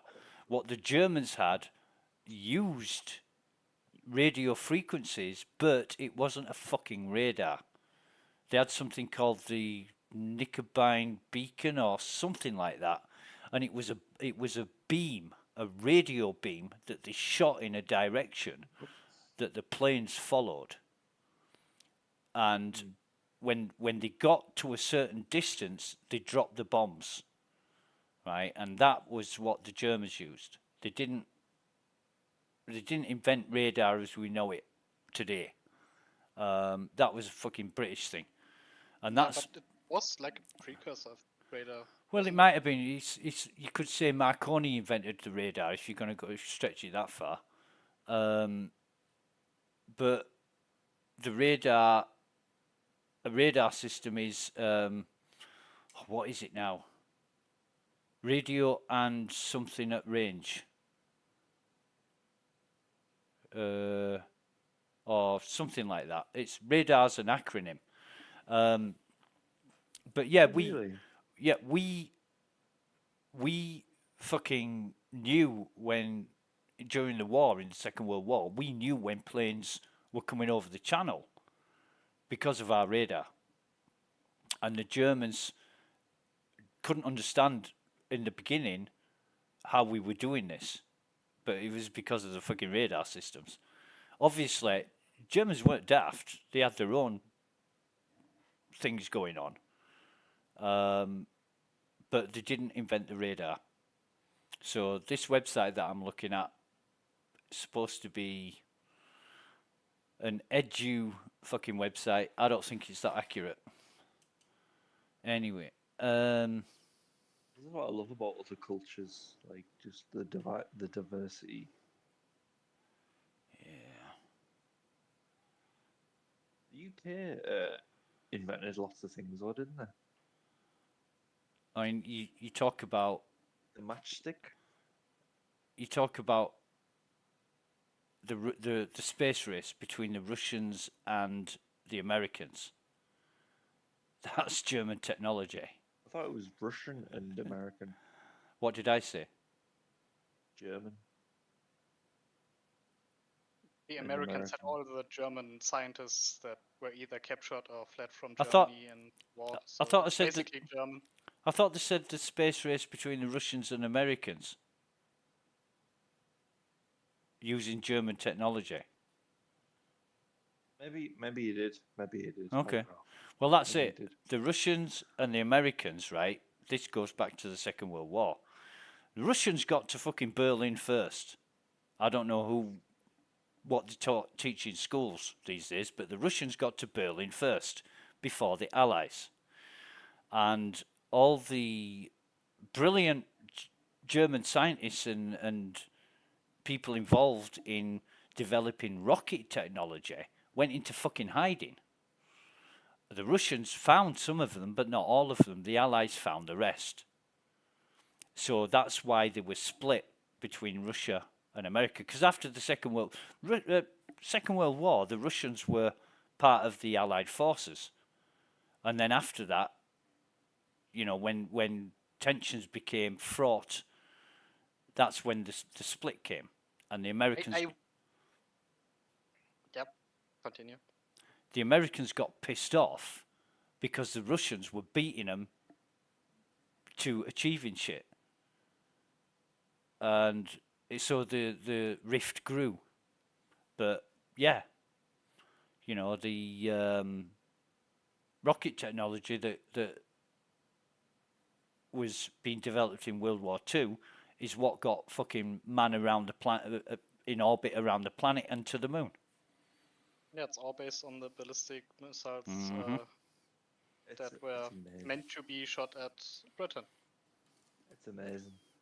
It's amazing. Mm. Fun fact, so sorry, I drive a German car. It's a Seat, which is basically a Volkswagen. No, it's a Volkswagen. Volkswagen. People carrier, right? Or people car or something. Is that what it translates to? People car or people wagon? Volkswagen. Yeah, great car. In fact, I'd probably only go for a German car. Unless I was a millionaire, and then I would get a British car like a Jaguar or an Aston Martin. Well, I would love to have a Lotus. Oh, yeah, Lotus Elise, one of my favorite cars. Yeah. I don't know why, but I'm in love with this car. Yeah. Super nice.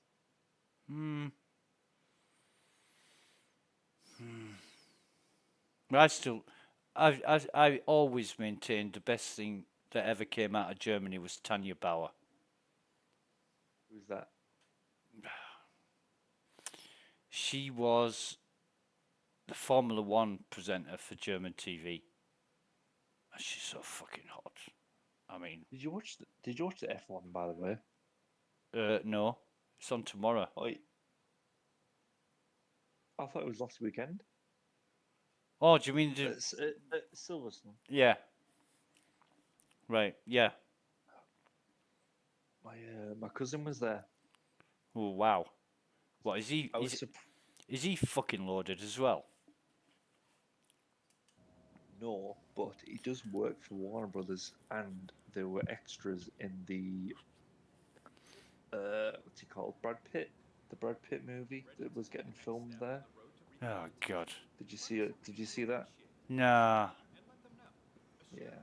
No. Brad Pitt must be doing an F1 movie. Yeah. What was I going to say about the F1? I'm gonna be right back in 2 minutes, guys. All right.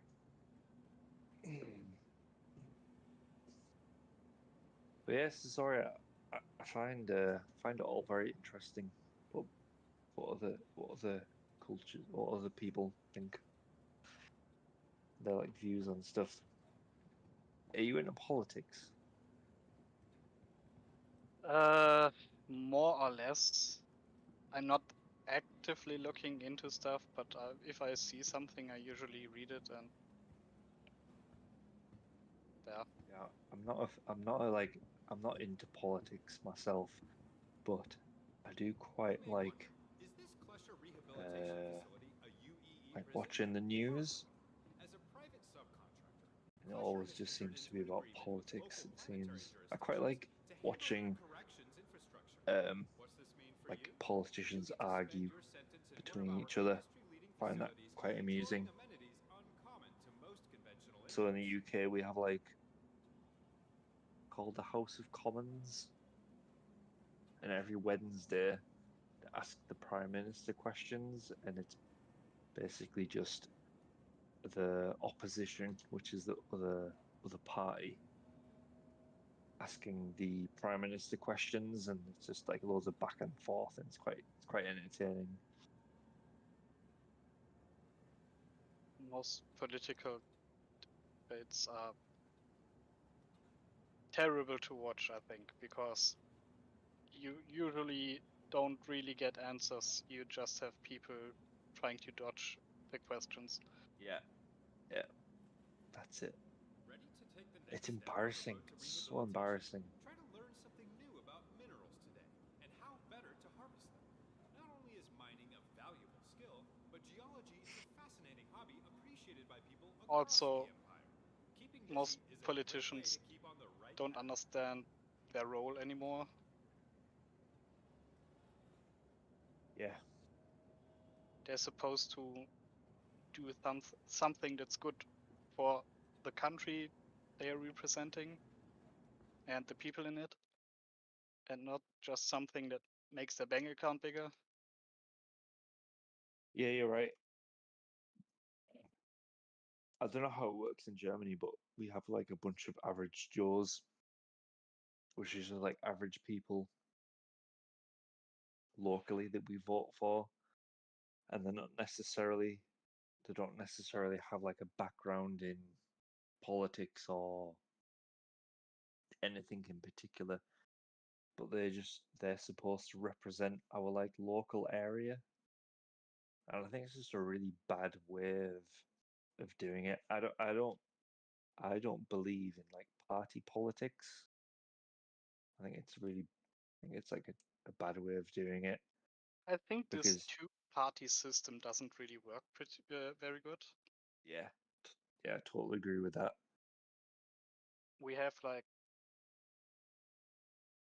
5-ish main parties and a lot of small parties.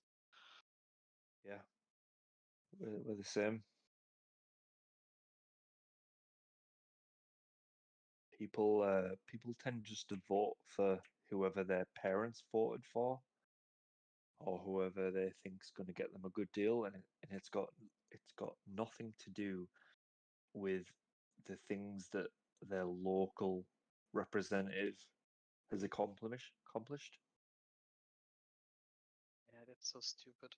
Also, I don't get why people say, I don't vote because it's just one voice, it won't make any difference. Yeah. Yeah, if it's 10,000 people that say this, that's Yeah. 10,000 voices that are not here. Yeah. Could have an impact. And I don't know how it's counted with in Britain, but here the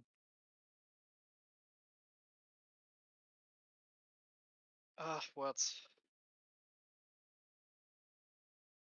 The votes of the people who did not vote just get distributed evenly among the other parties. I Oh, really? don't exactly know how the system works, but I think it's stupid. We for the people who don't vote, we refer to that as what's it called? Well, I don't know how. Idiots. Yeah, well, yeah. I don't know how to describe it, but basically, there's like 360 areas. Mm-hmm.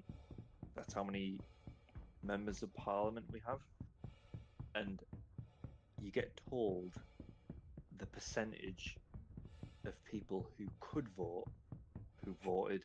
So like my area might have had like a 20% turnout, so like 60% or 80% of people might not have voted, and you get told that essentially when the results come in, so you kind of get an idea of how many people didn't bother voting. But yeah, it doesn't like count towards anything really. It's so stupid. People fought to have the right to vote, and now they just don't vote. Yeah. A lot of people just don't care. No, they care, but they don't want to have anything to do with it. They want to complain because the party that is ruling right now is doing shit. Did you go voting? No. Then shut up. No. You think everyone should have a right to vote? Yeah. As long as you're a citizen in this country, you should be able to vote.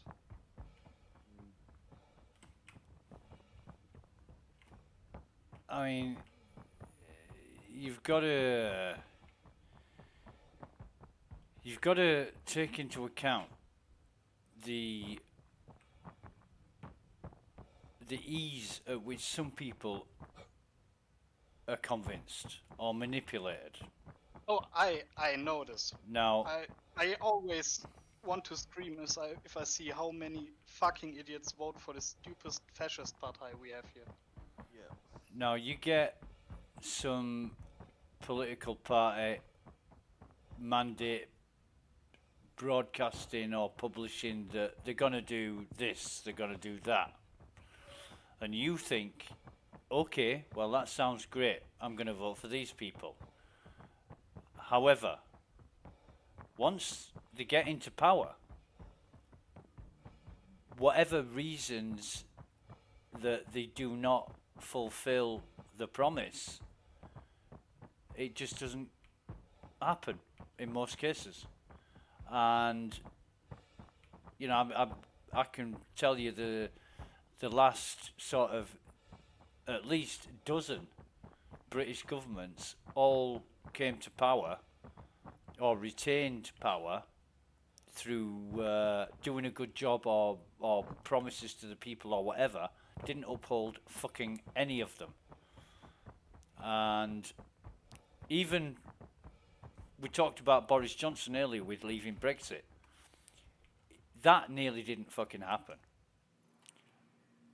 That nearly didn't happen.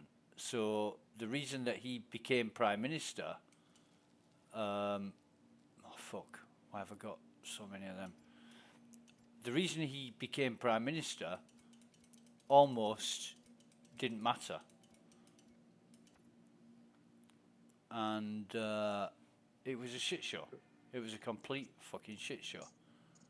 What the fuck? This guy's... You're back. Okay, mate. Tangential threat. Died with so much shit on him. I can't fit it all in my backpack, but it was in his backpack. Why is that? I don't get it. However... Oh, shit. And I get that people are easily swayed, and you can't sort of say, oh fuck, wait on a minute. You can't say, I'm going to vote for these people because they're going to keep the promise, because you don't fucking know. You don't know whether they're going to keep it or not. You only find out when it's too late, when they've already got power and they're there for, well, in our case, they're there for 4 fucking years. You can't do anything about it. We have a satire party here, which I usually vote for. Yeah. Because the other parties are either shit or won't keep their promises because they don't have enough, don't get enough votes to rule all by themselves. Right. Okay. They have to go into a coalition with other parties, and this never works. Right. Yeah, that's a bit shit, is that? It is very shit. You can also just, if you get your piece of paper to vote on, just put a cross on every party and make your voice not count. Right. Yeah, I understand. Which is still better than not voting, in my opinion. It depends. It depends on what you're trying to achieve. I mean, you can, you know, you can do that, and it makes your vote countless. But bear with me 1 minute. But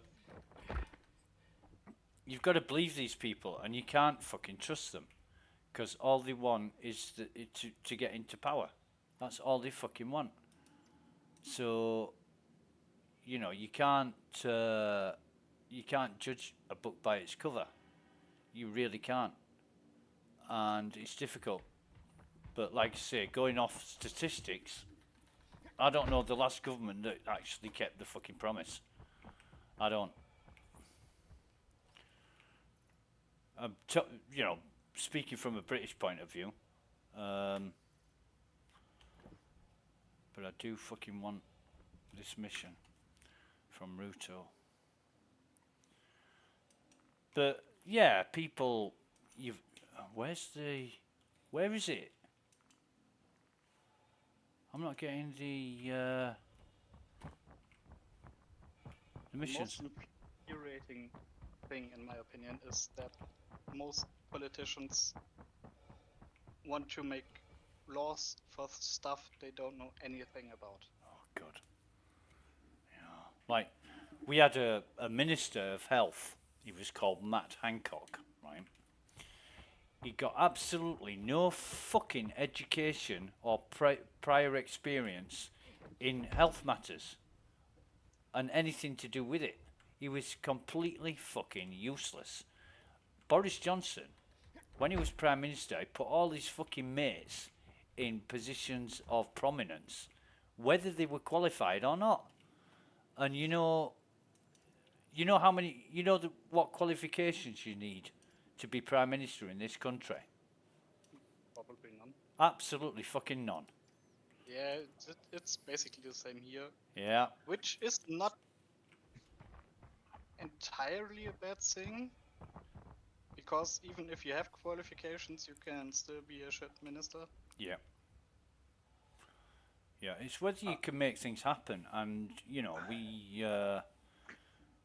we have many people right now in government that really shouldn't fucking be there.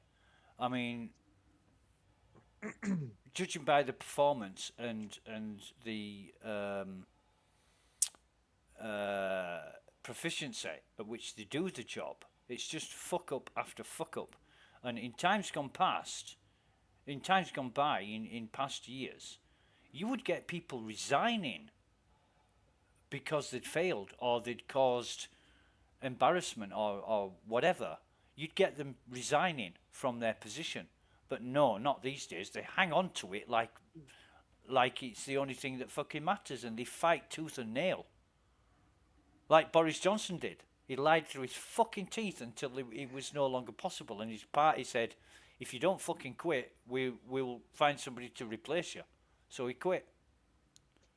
I wanna say something about what you just mentioned about how you were saying Matt Hancock didn't have any experience in health. Yeah. And I'm not trying to defend anybody, but they don't actually have to have any experience in the departments that they're in, because what happens is that department has a bunch of experts. They might have like 20 experts. Right. And them experts deliver like solutions to the secretary. And then the secretary's job is to kind of deliver the best solutions to the prime minister or the cabinet. Okay. And then deliver them things. So they actually don't have to be like an expert in them fields. It would probably help, but I think the idea is that any minister or any member of parliament could do any ministerial role. But Matt Hancock actually gave a really good interview with somebody, which I watched, and it explained it really well, and that's where I like kind of realized what the ministers' roles were. It was Okay. quite interesting. Right. So yeah, if you are a health secretary, you don't have to be like a doctor or have any experience in health, but you've got to be able to like listen and to be able The to problem I see make with this decisions. is if you can pick your own experts, they will tell you stuff they think you want to hear. I think what we're discussing here is, you mentioned doctor. No, if Matt Hancock was a doctor, it wouldn't make him any fucking better at running the health service, No, probably not. right? But Maybe a bit. when, and I'm going back to the COVID pandemic, when there's a national crisis due to a shortage of personal protection equipment, and he does fuck all about it. Well, isn't that up to the hospitals to order their own? Well, hang on a fucking minute. You've put the whole country on fucking lockdown. What do you expect him to do? Go to the corner shop and buy some fucking aprons? He washed his fucking hands of it. And somebody who was educated in matters of health service and even social service wouldn't have reacted like him. Now, I do stand corrected, because Matt Hancock does have prior experience in medical matters, because he had a very good grasp, literally, of his lover's anatomy, which wasn't his wife. Right? Now, we're dealing with another guy who just fucking makes it up as he goes along. The most honest guy in government was Grant Snaps. Was it Schnaps or whatever his name is? He constantly got into fucking trouble for telling the truth.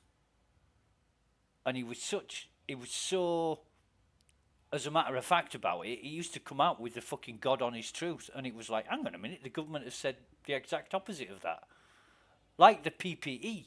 He said, yeah, it's already been discussed, we had a meeting about it, we were ordering it from Turkey. And the government were like, no, we haven't made any decision yet. But it turned out they had. They'd ordered all this fucking 30 million worth of PPE from a company in Turkey. The company in Turkey did not have an export license. So the British government then had to get onto the Turkish government to fast track this fucking export license. So we sent jets over to Turkey to pick this equipment up, and they couldn't fucking let it leave the country. That's what a fuck up it was, and that was all Matt Hancock, right? So you tell me that he doesn't need qualifications to do the job. No, he fucking doesn't. He'll just do the job badly, or not at all, and it's a fucking shambles. Nobody with useless qualifications should be in that position, doing a job which all they're going to do is fuck up. Do you also have this weird minister roulette we have here? Before von der Leyen was defense minister, she was family minister. Oh God. No, I just hate the mention of that woman's name. She's such a cow. Her first name is Ursula, by the way. I just remembered. Right, Ursula. We could pronounce it Ursula. I mean, I bet she was a good-looking lass when she was younger, but fucking hell, she's a bitch. She's a complete bitch. And what's her name? Angela Merkel. Oh my God. Yeah. Now, to be honest, all this shit with migration and illegal immigrants and all that shit, that's down to Angela Merkel, who basically, when the five major nations that took it in turn to chair the European Commission.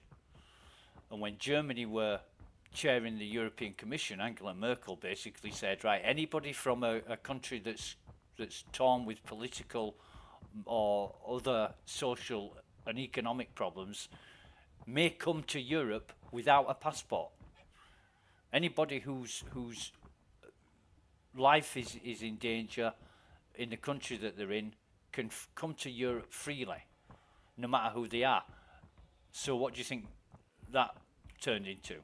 Every shit kicker, criminal, people trafficker, drug trafficker, and the lot, they all came here to Europe and fucking started the shit. And that was all down to her. And that was one of the worst fucking political decisions I've ever seen anybody make. I mean, she may have done a great job in Germany of getting rid of Chancellor Kohl, but fucking Chancellor Kohl was the best thing Germany had had for decades. Fucking decades. That guy was a fucking pillar. Rock solid fucking lump of granite, that guy. He was fucking great. Love him or hate him, Chancellor Kohl did the best job for Germany that any fucking European leaders ever done. I have a bit of a different view on the whole refugees thing because I worked in a refugee camp for half a year. Uh-huh. And most of the people that showed up there were really just looking to get to a country where they were safe, where they could work. And many of them had some weird things in their head where they thought they could just come here and get get an apartment and start working immediately, which is not true. But okay. Most of the people that were there were good people. Sure, you had some people that were total assholes, but you also have them here born in Germany, so... Mm-hmm. We see, there was already processes in place for migrants to enter other countries. But Angela Merkel, with the EU Commission, this is why no country could refuse, because it was the EU Commission directive that anybody from... I'm talking about places like fucking Syria and the Middle East that are constantly at fucking war with each other. You know, anybody from those countries could basically come to Europe and they wouldn't need to go through any fucking migration control or border control or even have a passport to just let them in. And there was this agreement made that each country in Europe would take so many of these migrants. Now, I'm not saying that 100% of these people shouldn't do that or be allowed to do that. What I'm saying is everybody who could take advantage of it, who is taking advantage of it, will take advantage of it. And you only have to, I mean, in the UK, and I'd have to look at the figures, but they're exponentially increasing with every passing fucking year now. You know, we've now got millions of people who've migrated into the UK illegally. Right? Illegally. And there used to be a head count of people coming into the UK, and it was thousands a day. When in 10 years ago, it wouldn't be 1,000 a year. And now it's more than 1,000 a day. It's fucking ridiculous. And this was all brought on because somebody in control thought it would be a good idea to let all these people come freely. And of course, of all the good people that actually would need to leave the country they're in because their lives are in danger, all the bad people who think, hang on a minute, yeah, Europe sounds good. You know, I can get a house of my own. I can get paid by the system. I can sit on my ass and deal my drugs and run a criminal gang and make out that I'm somebody else. You know, they come with false. They all come with the best fucking designer clothes and a mobile phone, but they haven't got ID to prove who they are. There was a guy, and I'm not saying everybody's like this, but there was a guy. He was a 31-year-old posing as a fucking 17-year-old. And he'd come from whatever country he'd come from and saying he was a minor, and yet he was 31 years old. He got deported. He got fucking deported. And these are rightfully so. These are the kind of people that are coming in. We had one refugee that worked for an oil company in his country. I don't know where exactly he was from. He had everything basically. He had a good life. Yeah. He had a nice car, a nice house, everything. But somehow his government said he was betraying the government, the country. Yeah. And they wanted to kill him, to execute him. Yeah. Okay. And when he came here, he basically, the moment he got here, he was sent to a hospital because he had bad wounds from torture. And he was the nicest guy ever. Yeah. He had good English. We could talk to him. We used his help to translate to other people who didn't speak English. Yeah. I'm waiting for the bit where you tell me the real interesting part of the story. There are so many people that really did nothing wrong. And they are the ones that are suffering because of a few idiots. And I think there should just be something like, you commit a crime and you go directly back to where you came from. Well, you commit a crime here, you get imprisoned. You get 24-hour roof over your head, fed 3 times a day. You're sorted. Better than most people. Yeah. While, you know, a lot of people now are struggling just paying the fucking bills, just paying the fucking fuel bills. There was some refugees in Scotland, and I can't remember exactly where it was, but they were housed in a hotel, in a 5 fucking star hotel, and the staff that were employed to work at this hotel were complaining to the police that there was a smell of fucking cannabis coming from some of the rooms. And I think they were from East Africa or somewhere like that, these refugees. But they were complaining that the food wasn't good enough and they weren't getting room service. I mean, what the fuck? You know, they're in a 5-star hotel. Entered the country illegally, and they're already complaining that they're not getting what they want, and there's a smell of cannabis coming out of the fucking rooms. Excuse me? And apparently the police didn't do anything because they were refugees and they didn't want to incite tensions or seem to be prejudiced or unwelcoming to our new guests. But they're just taking a piss at that same fucking hotel. Yeah, that's stupid. At that same hotel.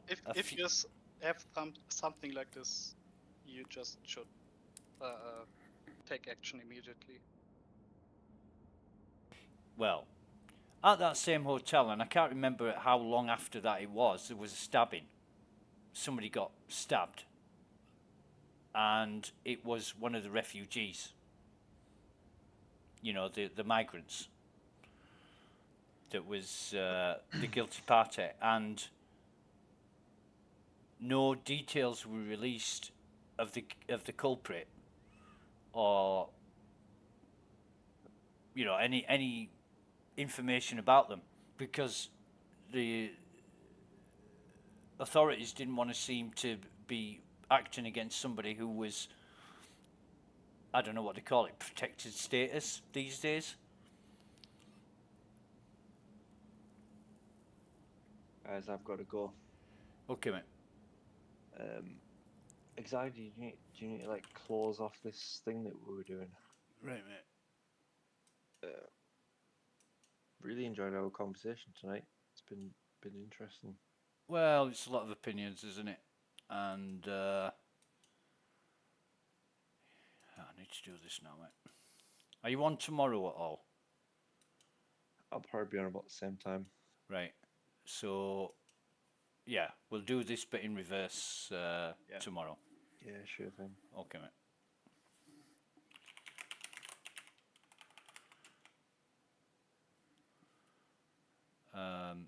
Good stuff. Well, you take care, mate. Thanks for the chat. Yeah. And you guys, I'll catch you later. Catch you later. Good night, mate.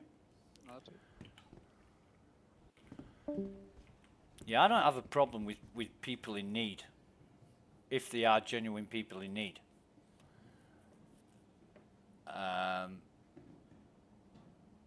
It's hard to work out who the genuine people are that are in need these days, because that's true, yeah.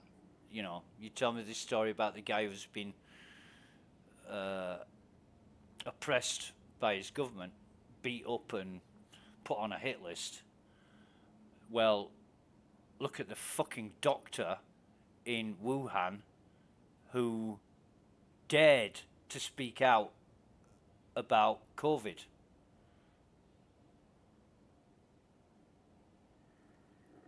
He died in under mysterious circumstances.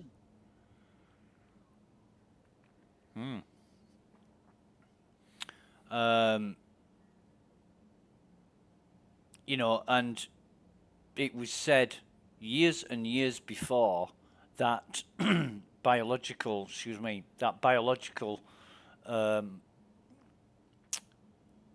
facility was built. You know, the experts around the world are saying, look, you know, what about looking at the outbreak of SARS? You know, do we really want China? Because there's only a few facilities like that around the world.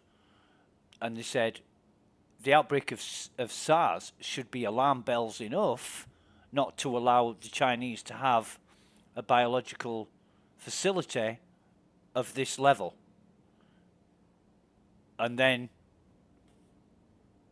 you know, shortly after the military Olympic Games, I can't remember what they call it, but the World Military Olympic Games were in Wuhan just a few fucking months before COVID ravaged the world. Now, what better delivery system to send a deadly virus around the world than people?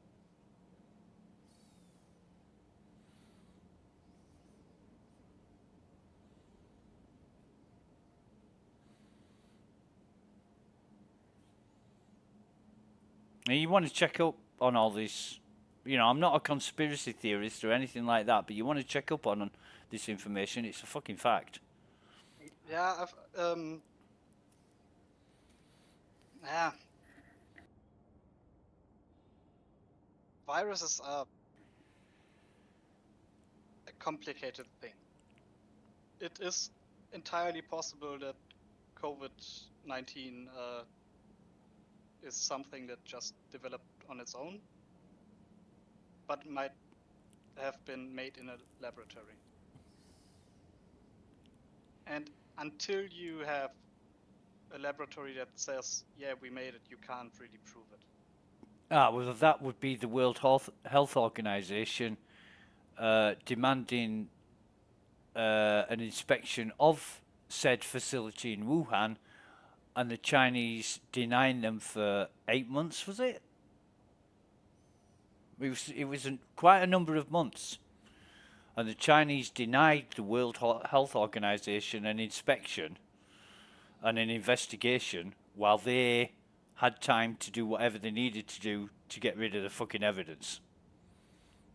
That would be To be honest, if they just wanted to get rid of evidence, it would have taken maybe a few days. Maybe. Or maybe not. Why did you deny them for so long and then say, oh yeah, okay, then you can come now?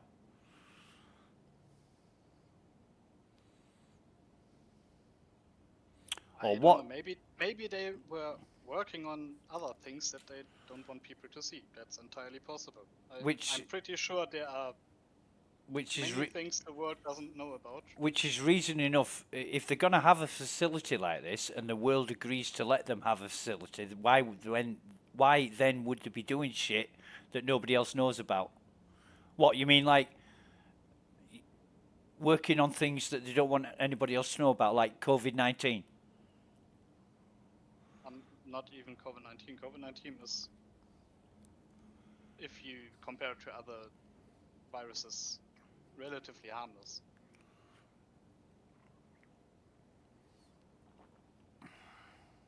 Yeah. Well, there's a lot of unanswered questions that nobody else will ever know. But yeah. one thing that I observed was that there was a great many national leaders and governments at the time had this let it burn attitude mentality. So did the British. You know, just whatever will happen, will happen. People will build up a natural immunity to it. Yeah, after it's fucking killed a lot of people. I mean, it's not exactly bubonic plague, but that wiped out 80% of fucking Europe. Yep. You know. So 8 out of 10 people fucking died.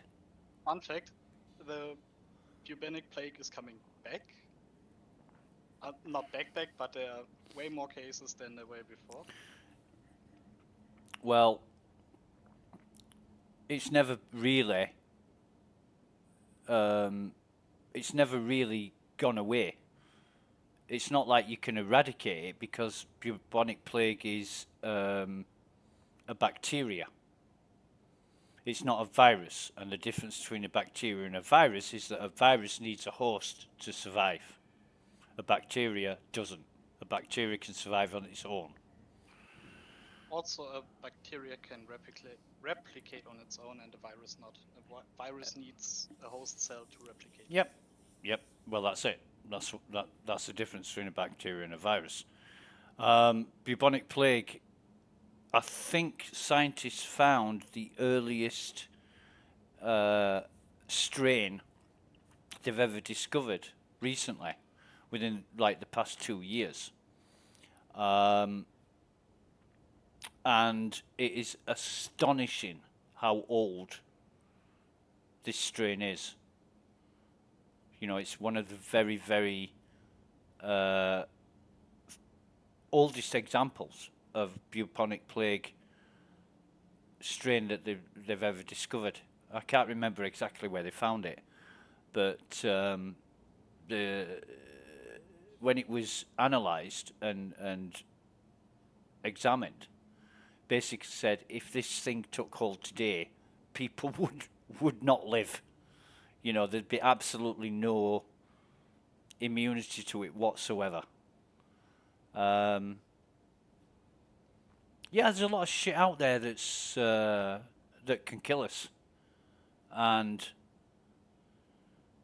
all we try and do is stop that from happening while we reproduce like fucking insects, really. And yeah, I would like to know why so many world governments had this attitude of just let it happen. Don't think it was just that it happened. It was more like we don't want people to be against us, so we are listening to the ones who scream the loudest. Oh God. Which were usually the ones where like COVID vaccine has microchips in it. Yeah, right. I mean, my family, I've got some very qualified and experienced people in the what we call the National Health Service in my family, and you know, doctors, specialists, consultants, surgeons, all the lives. You know, each and every fucking one of them said to me, "You should have this vaccine. You should have this vaccine because if you don't, and you get infected with COVID, it could kill you. You know, the vaccine isn't going to stop you from getting infected. It's just going to lessen the effects." And I thought, that's how most vaccines work. They don't prevent you from getting sick, but they help you fight the sickness. well, yeah, there's several delivery systems and activations at use at play in these vaccines, and you know, like the Pfizer works differently to AstraZeneca, works differently to the rest of them, but they're all doing the same job of giving you that little bit of the virus that your body can handle so it can build up a defense against it. And so I thought to myself, I'm not too keen, you know, these vaccines, they were knocked up in fucking months, when usually it takes years to trial vaccines for something like this. COVID was a novel virus. It was brand fucking new. It was similar to SARS, but it didn't work, or you know, the effects were similar to SARS, but it didn't work anything like SARS. And so they didn't really know what they were dealing with. So I wasn't too sure about these vaccines. And now, the last conversation I had was with an elder member of my family about it, who basically said, we're not having any more vaccines. And this is the very same fucking person who was absolutely adamant that I should have them. So now I'm questioning what the fuck I was told to have them for in the first place, if now they're not seen as good as what they were when I thought they were no good in the first place. It's because we had COVID for so long, and now people start to forget about it. See, I always try and work things out. I ask questions. I investigate. Even without the vast knowledge and experience that these experts have, there's got to be some sense in the efficacy of what you're doing and why. And just because somebody says you need this or else, you don't necessarily need it. You know, and there was too many things going on, too many decisions being made that weren't conducive towards saving lives. I wouldn't have been surprised if these fucking vaccines were designed to actually shorten people's lives instead of prolong them or protect them. Because so much was being done against saving lives that it didn't fucking make sense, that contrary to what everything else that was happening, these vaccines were the answer. and certainly with something that had not been trialed and tested, and they were pumping them into people like it was a fucking cure, it didn't make sense. It just didn't make sense. And as for the experts that Chameleon was talking about, yeah, everybody's got experts, but the British government, you won't know this because you weren't living here, but the British government had this saying, we are following the science. We have the best advisors giving us the best advice, and we're kept up to speed every second of the day, and we are following the science. Only when it fucking suited them. Yeah. It only when it fucking suited them, because if it didn't suit them, they ignored the science. Yeah. Look at the whole climate change thing.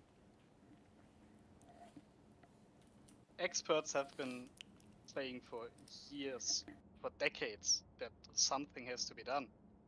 And now that you're starting to have problems with the weather and stuff, now the governments are slowly going in the direction, yeah, we maybe should do something. Yeah, right.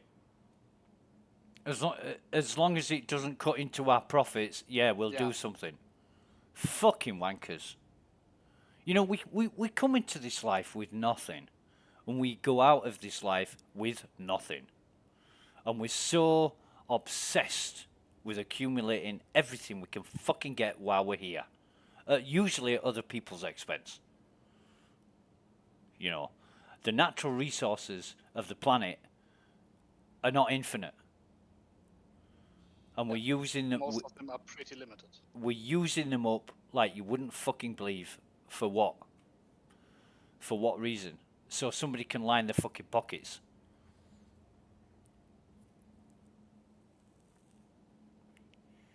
It doesn't make sense.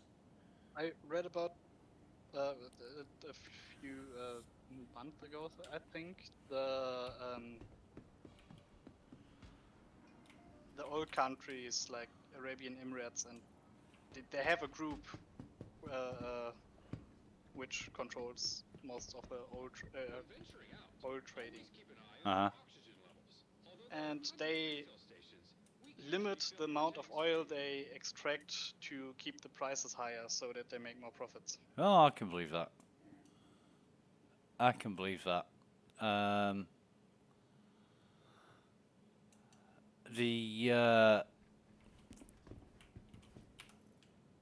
It's the same with the semiconductor shortage. There is no semiconductor shortage, but the companies are saying there is, so they can hike the prices up. That's partly true. You know. But,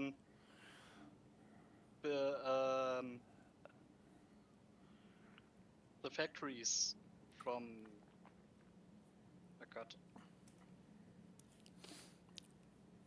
is it ASMC?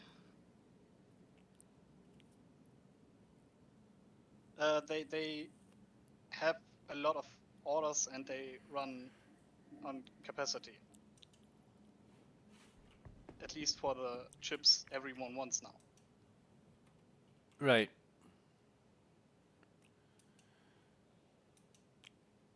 It's mostly certain type of ships that there's a shortage of because they can't produce enough to meet demand. Well, there was a pause in... Oh, why can't I fucking... Hang on, are we on a 30k? Hope not. No, we're not, but bandwidth is pretty normal.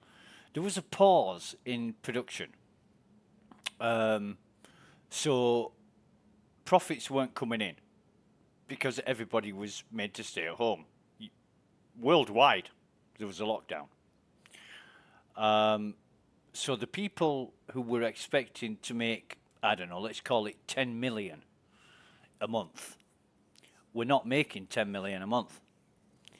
So, you know, they've got investors, they've got overheads, they've got people to pay, they've got all this bullshit going on, and it's all money. It's all money.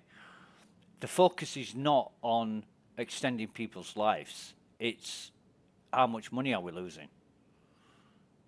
We come into this life with nothing, we go out with nothing. What's the fucking matter in between? As long as we're happy and we're surviving, you know, it doesn't make sense. It really doesn't make sense that if a company has lost 100 million in revenue because of the COVID pandemic, why do they feel the need they have to make that up over the next few years so that they're back on track financially?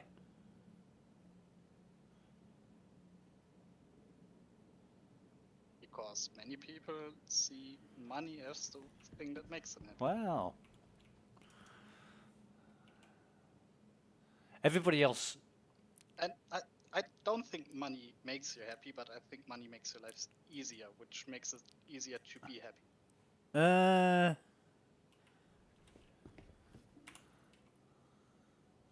I can't buy water. I can't buy fuck all, in fact.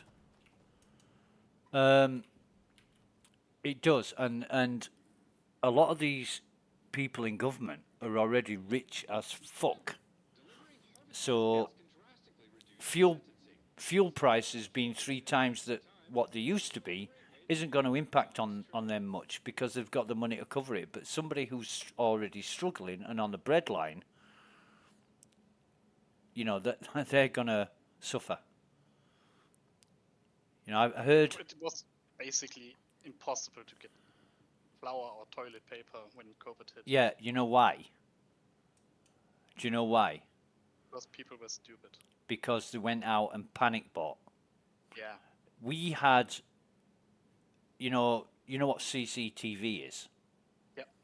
We had CCTV videos of people fighting, physical fighting, in the aisles of markets over toilet rolls. Yeah, it's so stupid. They were fighting each other for toilet rolls. What the fuck?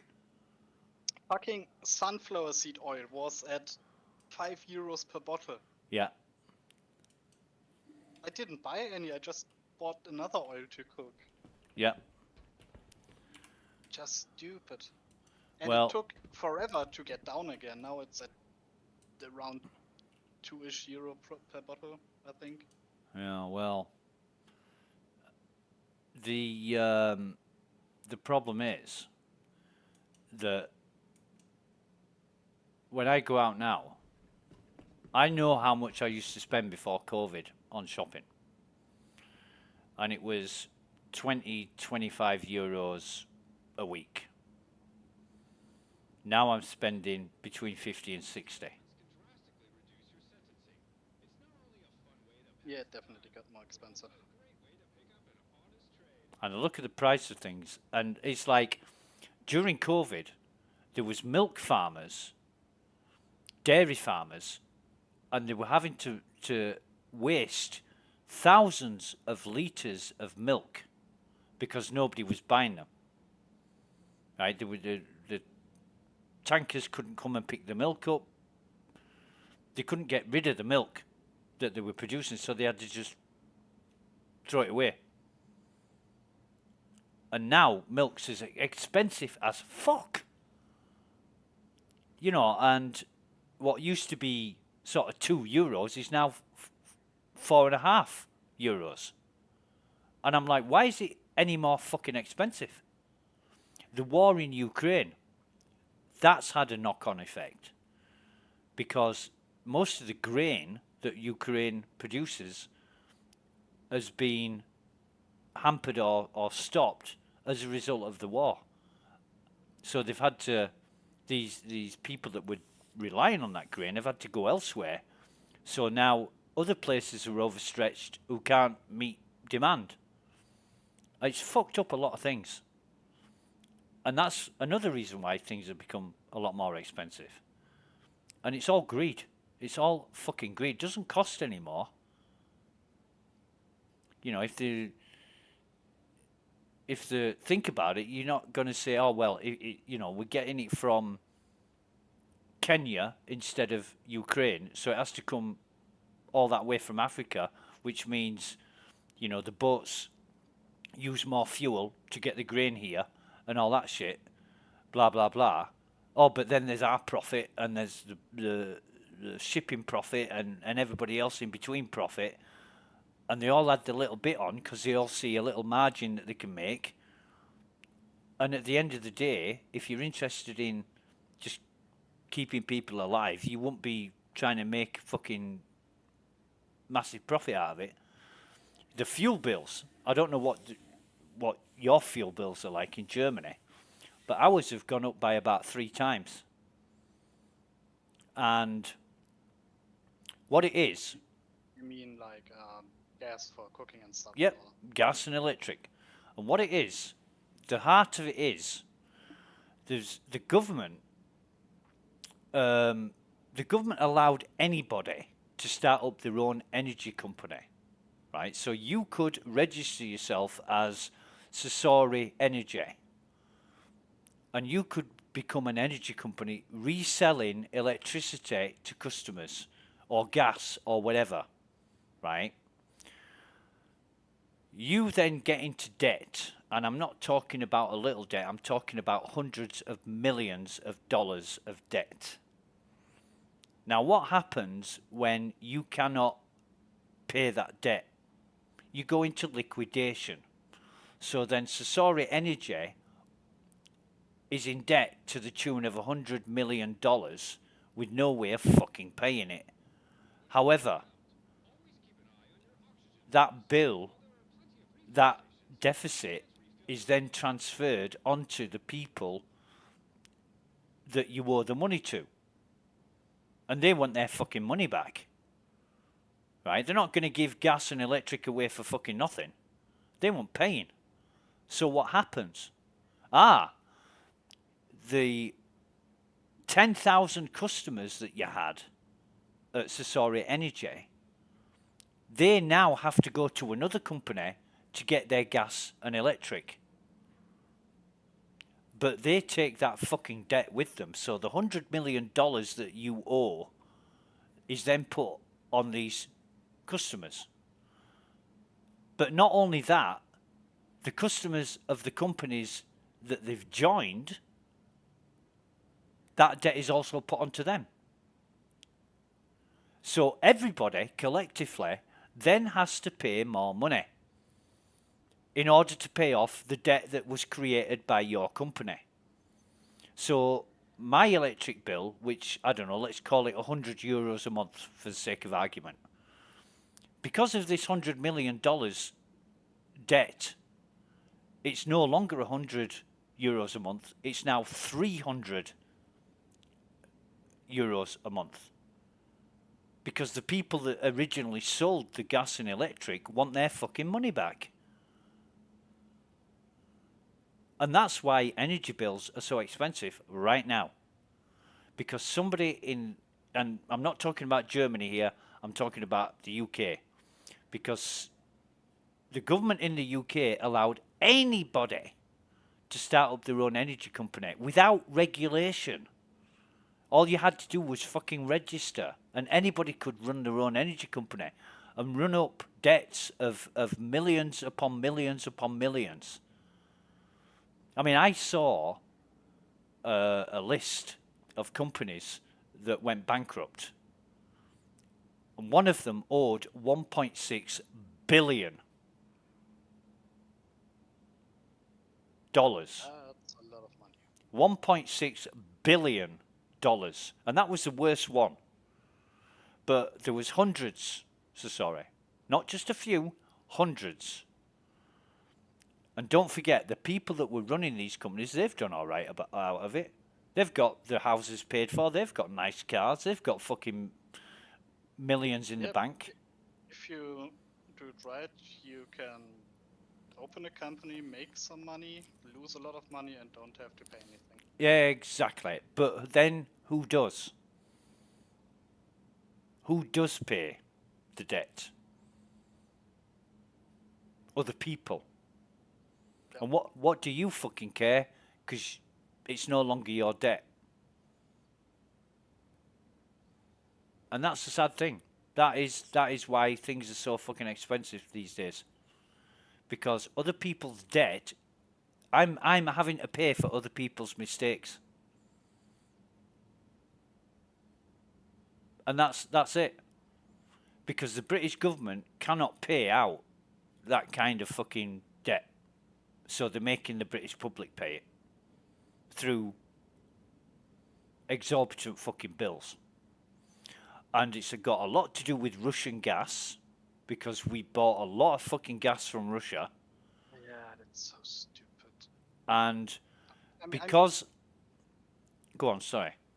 even without the war in Ukraine, it should have been clear that relying on one country to buy all the gas is a Well, stupid idea. yeah. Especially if it is something like Russia, which has always been dodgy. Yeah. When I was younger, when I was a kid, it was North Sea gas. Right? And North Sea gas was going to last forever.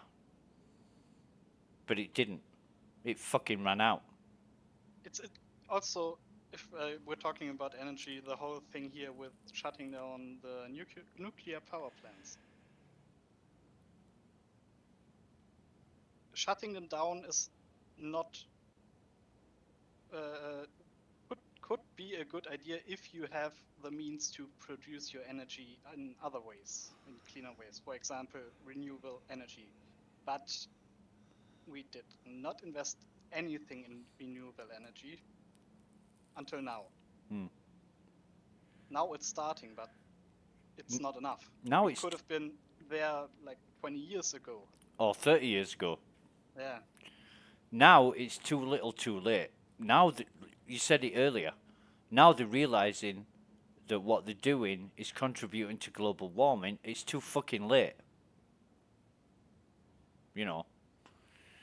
And most people don't care. They don't care until it starts to affect them. And that's human nature. Nobody looks forward to the future and says, look, if we continue to do this, it's going to be a big fucking problem. I actually do.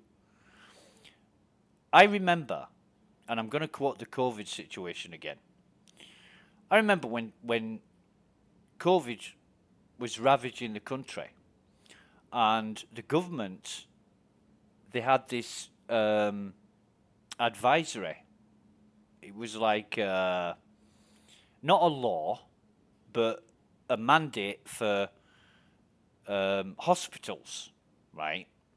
They were discharging patients who had suffered from COVID, but they didn't have any means of identifying it, so they didn't actually know what the problem was. They were discharging elderly patients from hospital, putting them into care homes without testing them, because there was no means of testing. And this is what the government ordered councils to enforce. The councils are the regional controllers that Chameleon was talking about. And this was very early on. This is very early on in 2021. It was about March or April or something like that. And I actually said at the time, I said, the government is guilty of gross negligence manslaughter, because the most vulnerable people that COVID seemed to affect was young children and people over 60 years old. The elderly and the very young. And everyone with a compromised immune system. Yes, those two. So what they were doing, they were taking elderly people who'd been affected by COVID, putting them into care homes. What do you think happened? It infected every fucker else in the care home, of which the large majority of people in a care home are elderly people. They had no fucking chance. It Same with schools. fucking wiped them out. It fucking wiped out. I remember watching a news report of a care home in Scotland and I think there was like 30 residents in this care home, and it was closed down. There was one left when it was closed down out of 30 people. The rest had died of COVID. And the owner of the care home, who was a woman, a Scottish woman, she was in fucking tears. You know, and she said, how could the government let this happen? How could they do this? And it wasn't for any other reason than the government fucking forced local councils and hospitals to do this, because the hospitals were inundated with people who were ill, and there weren't enough fucking ventilators, nurses, doctors, and otherwise to cope. So get them out of hospital, get them into care homes, let somebody else deal with it. But they didn't think of the consequences. And I said at the time, they're guilty of gross negligence, manslaughter, and it's a cold-blooded experiment in social engineering. And do you know what? When I fucking posted that on Facebook, oh my God, you should have seen the shit I got. Honestly, they fucking ripped into me, and like they wanted to put me against the wall and shoot me in the head for even suggesting that. But here we are, a year and a half later, everybody was saying the same fucking thing. You know, that the government have engineered this and basically caused a lot of fucking deaths. Well, I'm sorry, but, you know, back when I said that looked like what was happening, everybody disagreed with me. Not everybody, but a lot of people disagreed with me. My own family criticised me strongly, harshly, for what I said back then. You know, saying that I was, I didn't know what I was talking about, and there's a good reason why people are being, you know, they're not going to put people who are going to die or going to cause other people to die back into care homes. Well, they fucking did.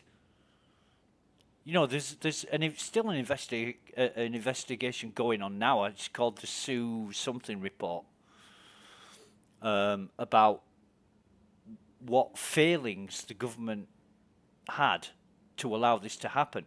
They just didn't fucking care, or they were too stupid to realise the consequence of their decisions. You know, and you've got to look at people not only running the country, but those who supported the people running the country, and say, what the fuck were you doing? But like you say, it's all history now. People forget.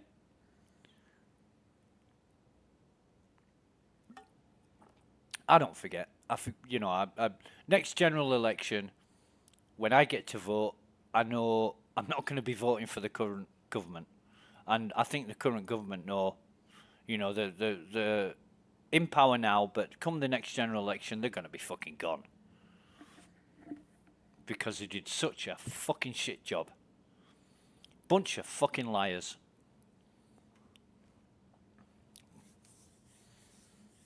And yet, if they're asked about it, they did the best job possible. Yeah. Well, it's not fucking good enough. If the best you did caused all that shit, then it's nowhere near good enough. And you shouldn't be doing the fucking job you're doing. You know, it's fucking Boris Johnson. I mean, we had a Home Secretary called Priti Patel, right? And she was a very domineering character. Someone who liked to lay down the law to people. But her political history, she was fired twice after doing things she shouldn't have done, because she acted beyond the role of a job. Yeah, the first time she was discussing some dodgy shit with some other governments. So I think it was the Israelis or the Turkish or some other world government she was doing deals with without permission of her own fucking government. because she thought she was in control of things. And she got fucking fired for it. And the second time she got fired for something similar but not as serious. And and Boris Johnson still made her the Home fucking Secretary. That's stupid. And when all these people were arriving in boats, hundreds and thousands at a fucking time, she said on 2 occasions she vowed to put a stop to the illegal boat crossings from the channel, and it never stopped. It never stopped. She didn't do a fucking thing. They're just words that people wanted to hear. Now, I remember there was an old barracks, an old army barracks in the south of England. Can't remember where it was, but they'd been disused for many, many years. But they were reopened to house some of these migrants. What did the migrants do? They fucking set fire to it because the amenities weren't good enough. It wasn't a 5-star hotel, so they set fire to the fucking thing. And these are the people we're letting into the country illegally. You know.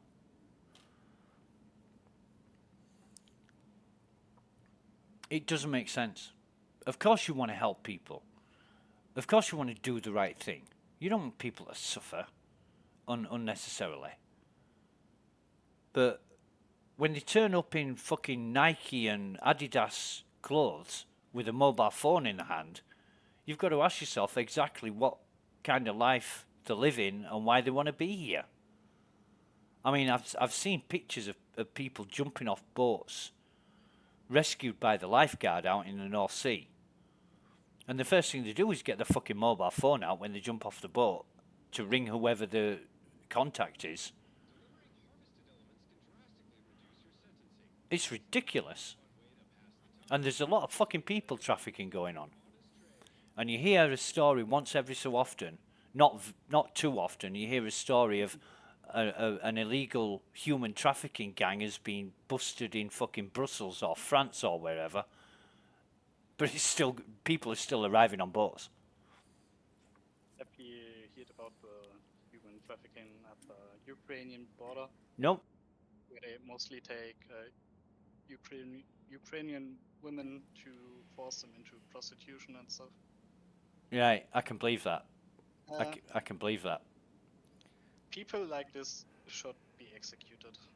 They're destroying lives of hundreds of people, maybe even thousands of people. I'm more of an eye for an eye kind of person. So if the people forcing others into prostitution were forced into prostitution themselves, I would see that as befitting. You know, willing or unwilling. Unwilling would be more enjoyable, but, you know, the mind boggles. I mean, these fucking people don't care about anybody else but themselves. You know, it's a sad, sad, sad world. And admittedly, I haven't watched the news for quite some time. So, you know, the Ukrainian border between which countries? I think Poland, mostly. Because that's where a lot of people can easily get from the Ukraine. Right. Yeah. And Ukraine used to be known as the hackers' capital of the world. You know, there's a lot of criminal activity going on online from Poland. Many hacking groups were said to be based in Ukraine. I would have said Russia. And I know there was a British news journalist doing a documentary in Ukraine. And this is a few years ago. and they basically went to Ukraine to buy a forged passport and use it to get back into the UK. And it was a woman, and basically the first criminal gang she went to fucked her over, took her money and told her to fuck off. And she said, but what about my passport? He said, you mention a passport again and you will end up dead. They'll never find your body. Now fuck off. And she was, you know, really, really, really scared at what happened. However, journalists being journalists, and half of them are arseholes anyway, just to get the scoop on a story, you know what they're like. She pursues getting an illegal passport in which to fulfill a documentary, and she eventually manages to get one, and comes back to the UK, successfully uses it to get back into the UK, a forged passport. Now, that in itself is illegal. She could have been put in prison for that, but what she decided to do instead was publish it and broadcast it to show that it was possible. Now, if it were me, I might have gone to the time and trouble of getting a forged passport, but if I was allowed back into the country, then I would have gone to whatever fucking official body I needed to speak to and say, look, this is what I've done and this is how easy it was. I won't put it on fucking TV and you know, this is what I did. Look at me, I'm a great journalist. You know, you don't broadcast that and make people look stupid or show that there's a fault in the system. You do it quietly so it doesn't create embarrassment or tension for the people involved. Imagine how much shit the passport office got from the government or whatever for letting that happen. The guy on duty that day, all he might have been looking forward to was finishing his shift. He might have lost his job, who knows? But then again, you could argue, well, if he's that blasé that he lets people in on forged passports and he's not doing his job, well, maybe they need a machine to do the job then. Or whatever. You know, like they do with fucking banknotes. Sometimes when you go and pay for stuff, they put them under a little scanner. Yep. And every single fucking note you give them, they put them under a scanner to make sure they're not forgeries. Well, it's weird. You know, it's fucking weird the ways in which people will use and abuse everything that they can. Even in Star Citizen, even in the game in Star Citizen, look how many people abuse everything that they can abuse to the point where CIG have got to do something to fucking stop them. People are just can't be fucking trusted.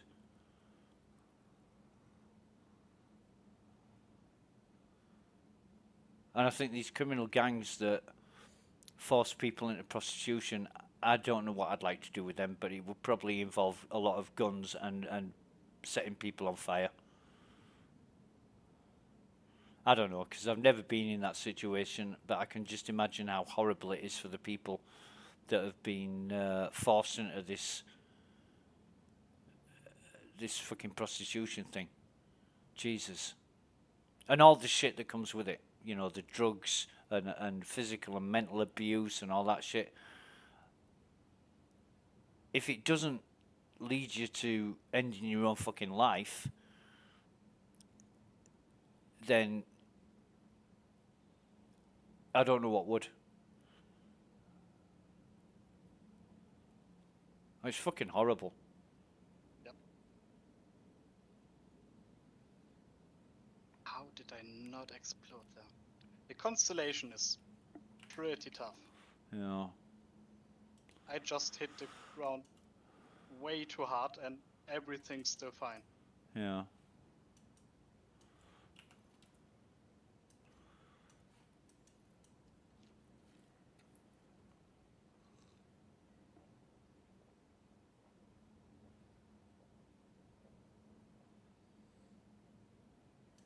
And the world has changed a lot. I mean, it's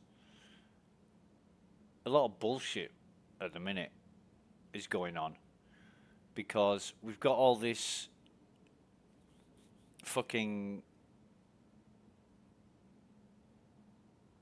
I don't know how to phrase it, but everybody's so sensitive about the needs of other people, you know, and one fucking person who says they're offended at something gets more attention than anything, especially if they're from what we term as a protected status.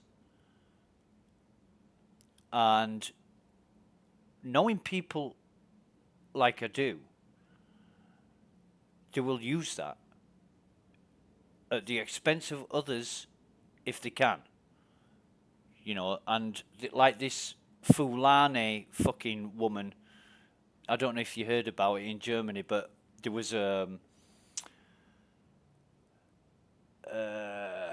event at Buckingham Palace last year, I think it was, and it involved many different. It was like international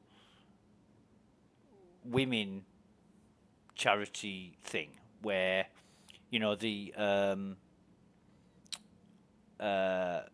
abuse against women charities, and they all got together, and it was hosted by I don't know what her title is now. Is it Queen Consort Camilla or something? She might even be Queen now. I'm not even sure.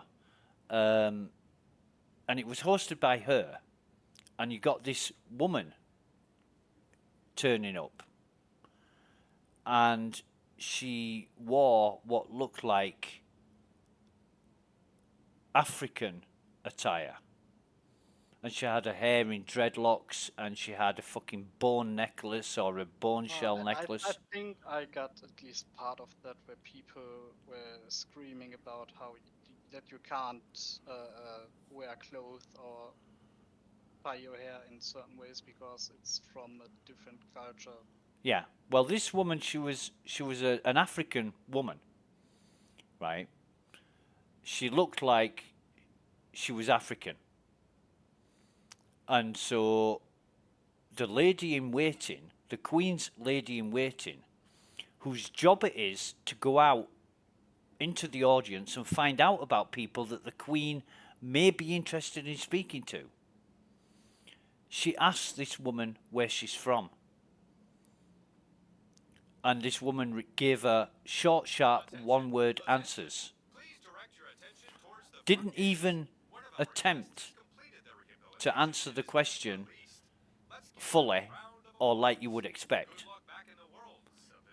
You know, like I ask you where you're from and you say Germany. And I say, yeah, but whereabouts in Germany? She said, well, it's next to France and Austria. No, but come on, Germany's a big country. Whereabouts exactly are you from in Germany? And you say, well, the middle bit. I'd say, okay, so you're from Germany, you're from the middle part of Germany, but where exactly do you come from? And you'd be like, what the fuck is this? Why are you victimizing me? Why are so many questions? What is your fucking problem? I'd be like, look, I'm just trying to find out where you come from. No, you're a fucking nationalist English pig, and you fucking hate Germans, that's why.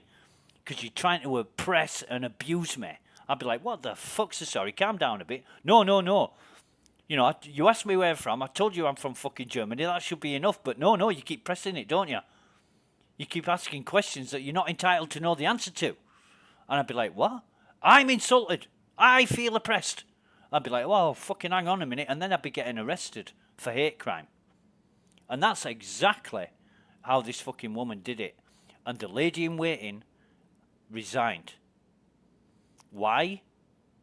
Because this woman, she wasn't from Africa. She wasn't from the Caribbean. She was from fucking London, was this woman. Yet she turned up at an international fucking charity event dressed like an African. And the posh lady in waiting, of course, she's going to take her as coming from Africa. There's women from fucking all over the world wearing traditional dress, and then she turns up in wearing not even African attire. She looked like something out of a Black Panther movie. Did this woman? And the lady in waiting mistook her as somebody from Africa. So when she said, "I'm from London," well, you can't possibly be from London wearing that. You know, which tribe are you from? Where are your people from? These were the kind of questions that the lady in waiting was asking, because she couldn't believe this fucking woman was British. Why would she go all out to look African if she had nothing to do with fucking Africa whatsoever? It doesn't matter about your colour of your skin.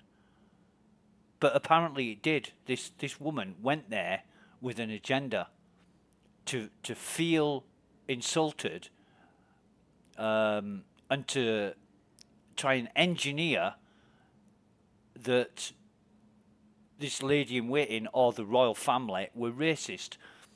It turned out afterwards that this woman, she'd made several social media posts about the royal family being racists and how she hated them. But then if she hated them and she thought they were racist, why would she fucking turn up at a charity event dressed like an African? And a very poor imitation of an African at that. If she hated them that much, she would have just turned down the invitation, wouldn't she? No.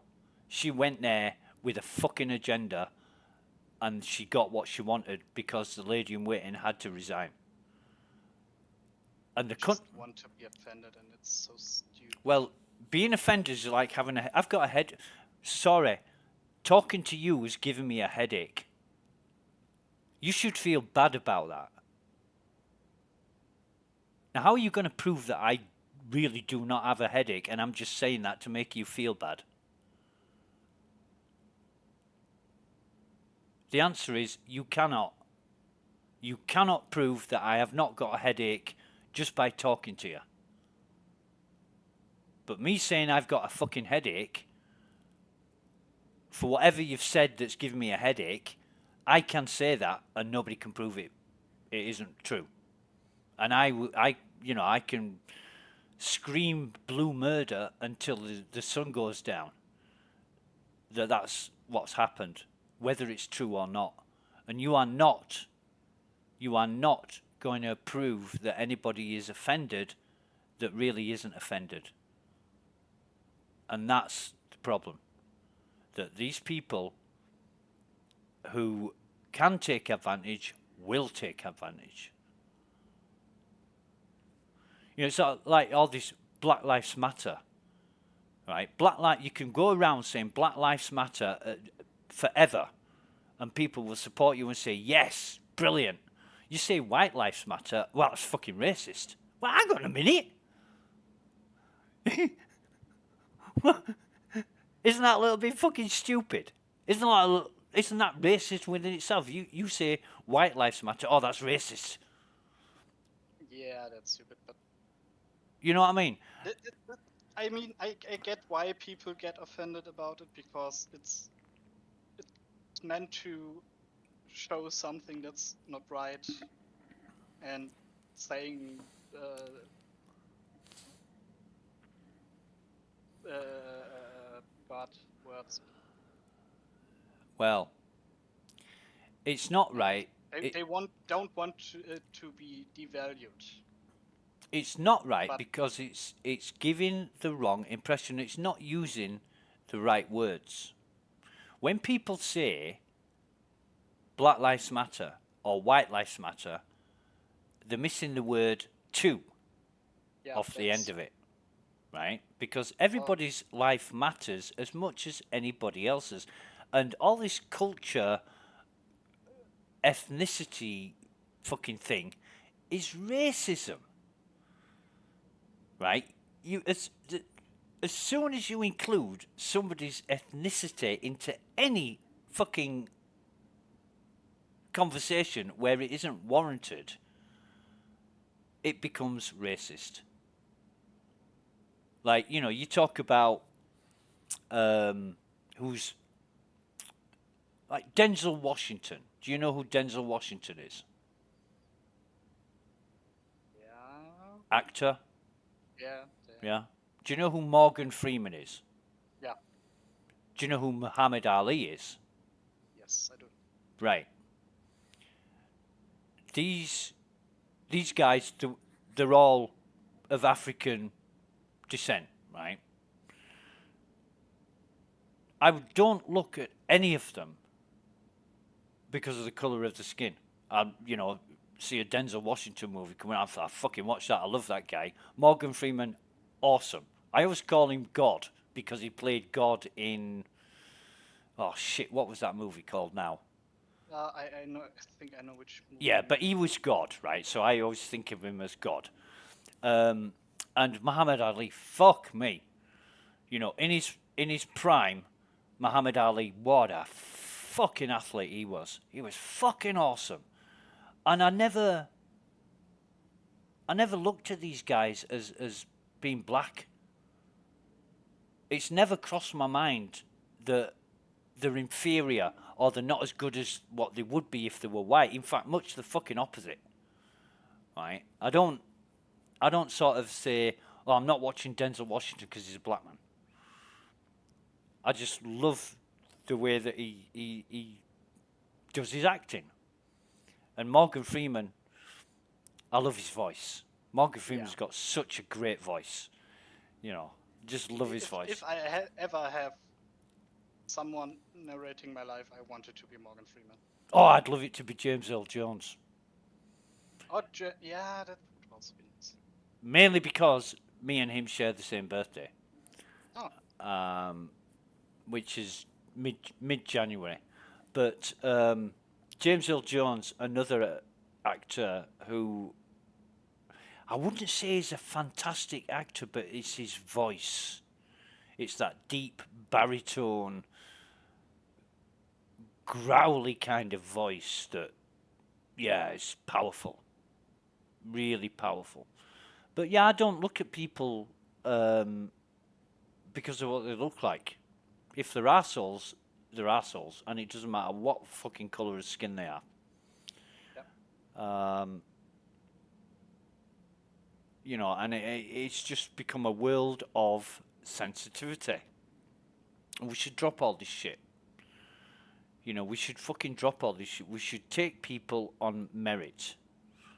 So, you know, if somebody comes to me and says, I was told I couldn't get in a taxi because I was a black man. I said, well, don't fucking use that taxi company anymore. Tell them to fuck off. You know, that's ridiculous. But, oh, no, we've got to go to the papers and we've got to go to the social media and we've got to publish it on fucking TV and broadcast it that this is what this... I wasn't allowed to get into this taxi. The taxi driver says, I don't allow black people in my cab. You know, well, I'd fully expect anybody with that kind of mentality not to get very far in life. And the company that employs the taxi driver, I'd expect them to fucking fire him. Because if he's that small-minded that he's not going to let somebody in his cab based on the colour of the skin, he shouldn't be doing that fucking job. Yep. You know. Especially something like taxi Yeah. driver, where you have so many different people on a daily basis. Well, it's like Mav. When I first met Mav, right, I still laugh at this one. God bless him. He said to me, so where you from? I said, I'm English. He said, well, I'm from Germany if that's okay with you. And I said, why the fuck wouldn't it be okay with me? And he says, well, I don't know, you might have feelings about that. And I said, no. I said, I don't give a fuck where you're from, mate, as long as you're not an arsehole. And I think back to what he said, and he's explained it to me since, that he's met a lot of people who don't like Germans for whatever reason. And I think that's a little bit small-minded of people to think that way. Yeah. You know, I've met a lot of nasty fucking Germans in Star Citizen. I mean, some of the worst people I've ever come across in Star Citizen have been German. And I once said to Mav, he's got a friend called Durban. I don't know if you know Durban, but Mav and Durban helped me get into Star Citizen, and they're two of the nicest fucking guys I've ever met. Right? And I said to Mav one time, I says, I must have been lucky to meet you two, because you're two of the nicest Germans I've ever fucking met. And he said, yeah, there's a lot of assholes in Germany. I said, well, likewise, you know, a lot of British people are assholes too. I mean, we are next to France, so we have to have our own assholes to defend against the French assholes. See, I don't label a country based on other people. It's an individual thing. So if you if you come across somebody who's abusive and toxic, I think is the expression these days. You come across somebody who's abusive and toxic, you just fucking ignore them. You know, and certain people I've communicated with on Spectrum have been absolute bastards, where they're just there to abuse other people in whatever way they can find to abuse them, and I just block them.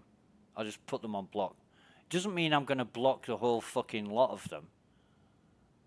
You know, I just take everybody on an individual basis, and if they prove that it's not enjoyable to be discussing things with them, I don't talk to them. And if they go beyond that and really cause me to not be enjoying my time that I spend online, I block them. And I've had to do that with quite a few fucking people. Recently, I might have told you already, I decided I was going to give every single one of them a chance and unblock everybody from my block list. And there was like nearly 100 of them. And so I unblocked every single one. Now, the worst offenders, instantly, once they realised they were not on block anymore, they took that opportunity to start fucking laying it on again. And being bastards. And telling me what a shitbag I was. And everything else. And they instantly went back on block. Now, there was one prick who was especially nasty about something. Oh, do you still hear me? Yes. Hello? Hello. Hello.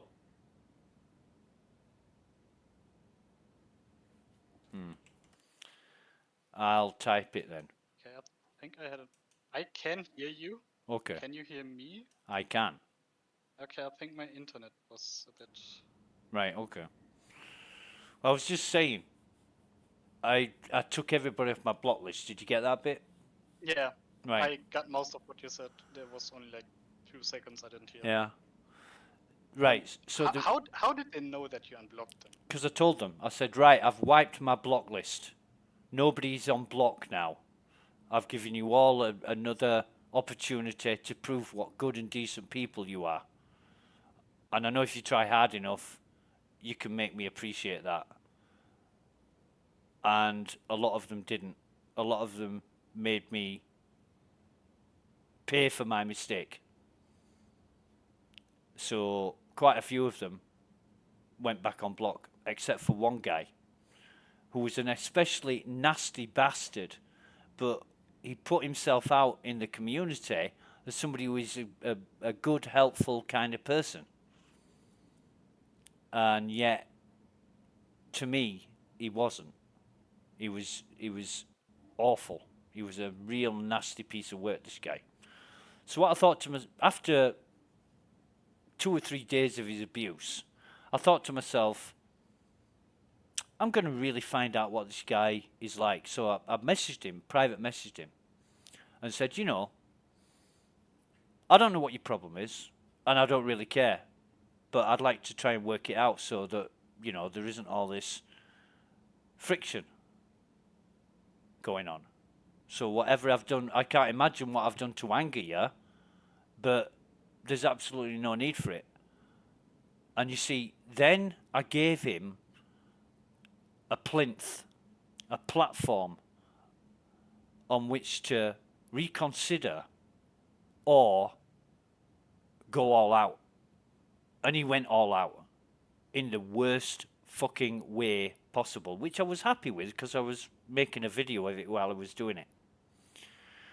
He went to fucking town, right? And he got so far as to basically saying if I got cancer and died, it wouldn't be a bad thing. And I'm loving this. I'm absolutely, because I'm recording it. I'm recording every fucking thing that he says to me, and I'm trying to reason with him and say, I can't imagine why you feel like that, but, you know, because you're an asshole, and you deserve it. Blah, blah, blah, blah, blah, all this fucking abuse. And at the end, I said, well, okay then, but say hi to YouTube, because I'm streaming this right now. He went fucking ballistic. Right? He went in general, started lying about stuff, exaggerating and all kinds of shit. And I'm there defending myself. And one of the moderators said, don't do this in here. But he carried on, so I carried on defending myself. I ended up with a ban. I got a 4-hour fucking ban while he carried on.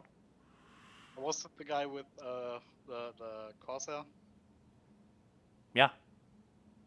Yeah. Yeah, I usually expect people to be dicks until they Yeah. show me otherwise. The funny thing is, I recorded all this, right? I recorded everything that happened. I've got it all in a video, saved, safe, copied, backed up, you know. And I thought I'll keep that for a rainy day, so that if any trouble ever fucking starts and I need to report this prick in the worst way possible, I will produce this video and I'll send it to whoever needs to see it and say, this is the kind of abuse that I have to put up with. And it's fucking awesome. It is prime victimization. You know, now I've said some provocative, aggressive, antagonizing things to him, but nowhere near this level of nastiness. You know, when you're telling people you wish them dead, that's a different thing altogether. I mean, if I sent this into the fucking authorities, if they have hate crimes in wherever he lives, yeah, I could see him getting into quite a lot of trouble over this one. Because people don't use the fucking brains before acting. But yeah. If he's German, he can get in trouble pretty bad. I don't think he's German. I think he's from another continent, many thousands of miles away. Because he seems to know a lot about what goes on there.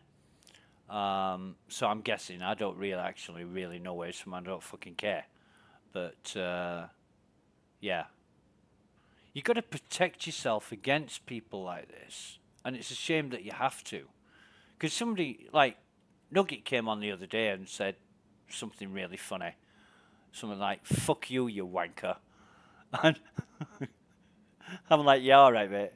You know, because that doesn't mean anything. And he wasn't serious. And even if he was, I'd probably laugh at that as well. It doesn't mean, you know, people react when they think you are personally attacking them, or they feel threatened, or you've insulted them in some way. But they don't. You don't know them, they don't know you, so why is it such a problem? People take things way too seriously and personally. And sometimes that is forced. You know, like if I said, nah, I don't eat white bread, I only eat brown bread. You'd be saying, you're fucking racist, you are. Why? Well, because you'll only touch brown bread. What the fuck's wrong with white bread, you racist bastard? I'd be like, excuse me, this is bread we're talking about? Yeah, well, not too different from skin tone, is it? Don't argue with Germans about bread. Why? Bread is a religion here, basically. We have bread museums.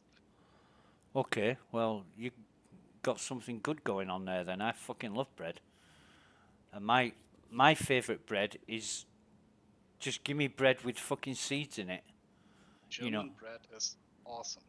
Yeah. Yeah. It's it's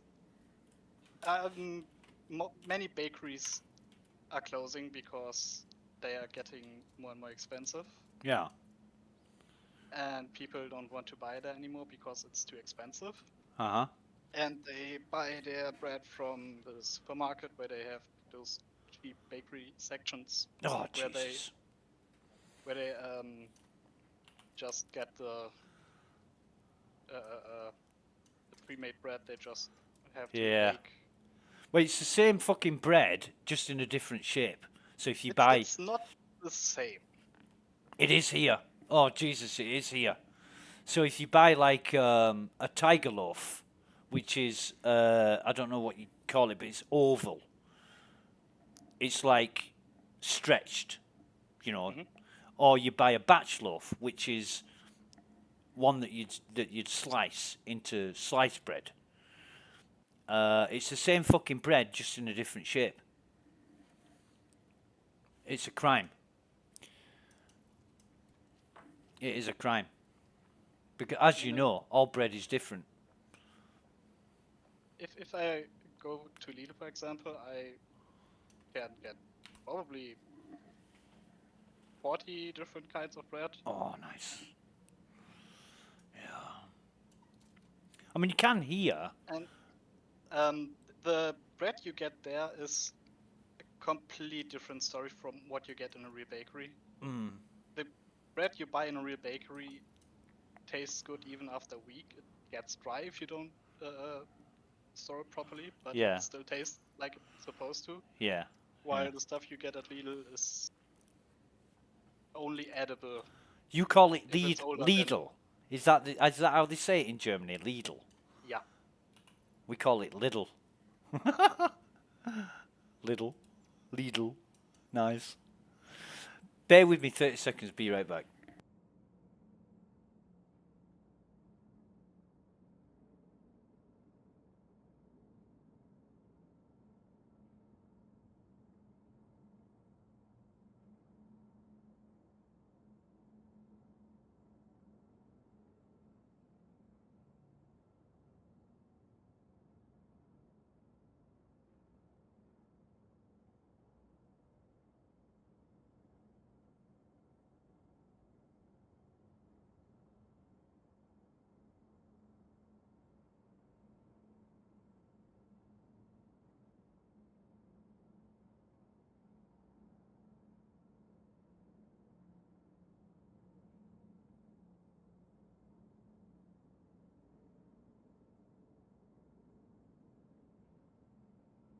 And I'm back. Right, bread.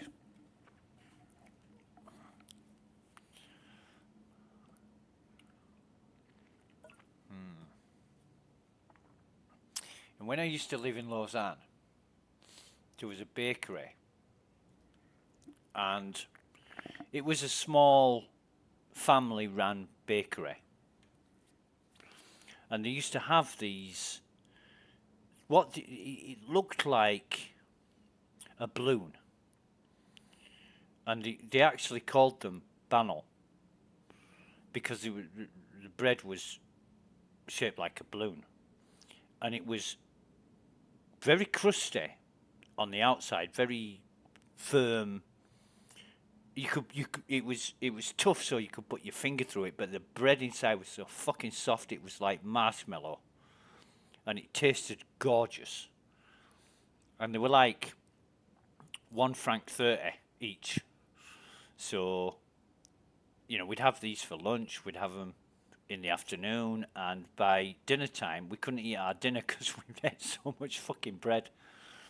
But it was beautiful. Oh, God, it was that soft in the middle, it would melt on your fucking tongue. And if you went early enough, you could get them while it was still hot or warm. You know, warm bread. So oh, God, yeah, yeah.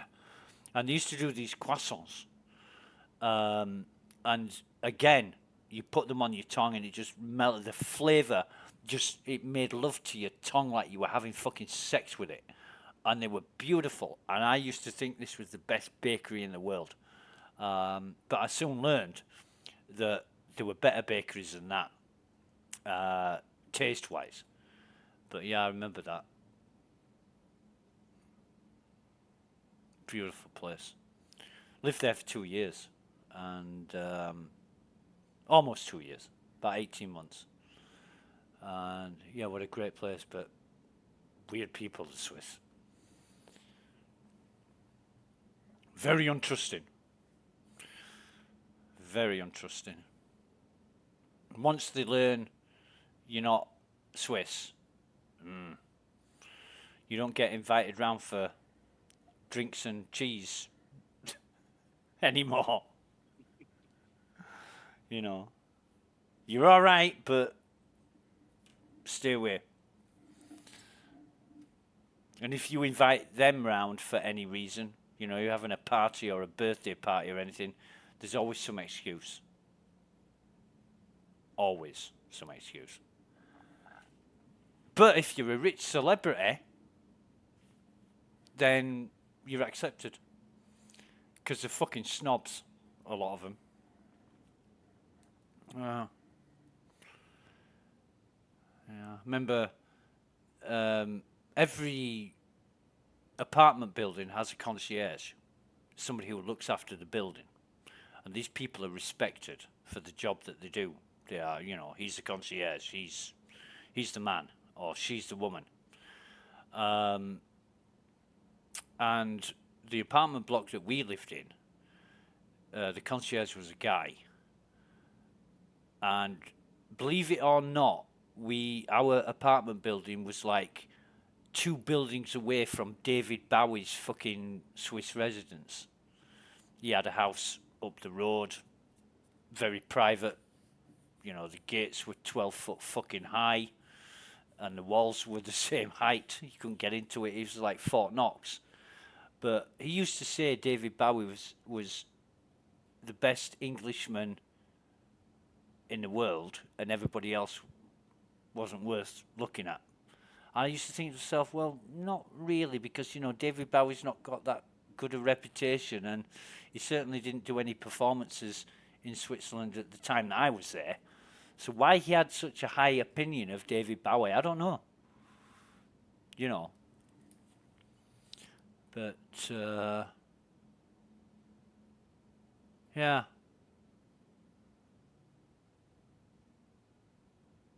Weird.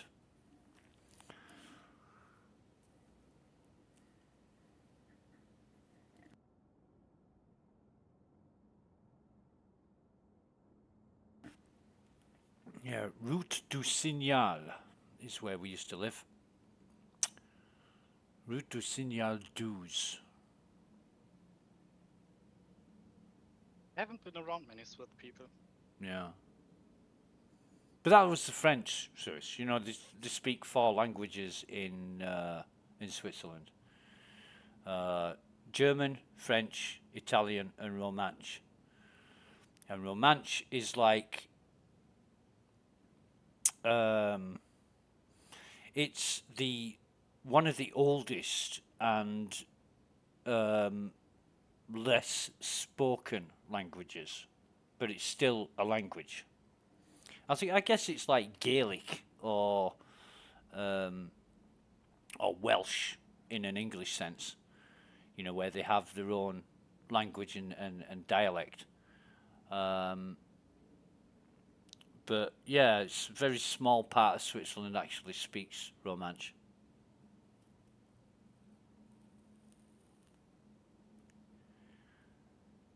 And the Germans were a lot fucking friendlier. The Swiss Germans than the Swiss French. When we went skiing in the German-speaking part of Switzerland, and it was always much more fun than the French-speaking part. French-speaking part were a bit funny. Yeah, French people are weird. In what way? Most of them are not very nice. At least the ones I met. I met like 3 nice French guys. Okay. Yeah.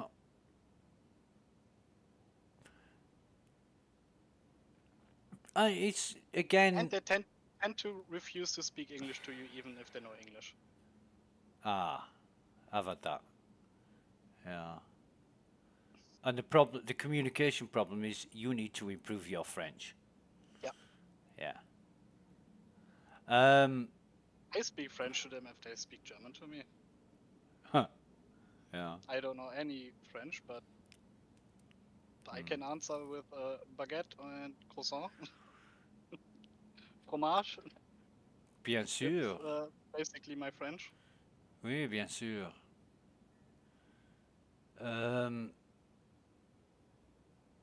Yeah, there's been quite a number of times. I mean, obviously I made some friends when I was over there, and I was in my early to mid-teens at this time, and most kids were okay, but there were always a few that just hated you because you weren't Swiss, and I think that was an upbringing thing from the parents. You know, if probably. the parents hated non-Swiss Children people, then children didn't either. Children usually don't care where you're from.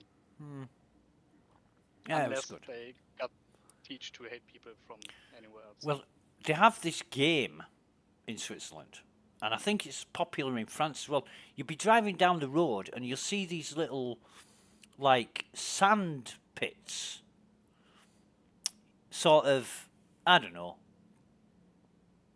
10 feet wide, 25 foot long. Just sand, level sand.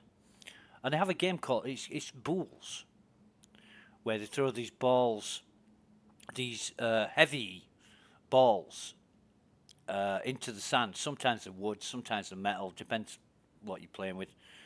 And it was a very popular game, as was table tennis. Can you believe it?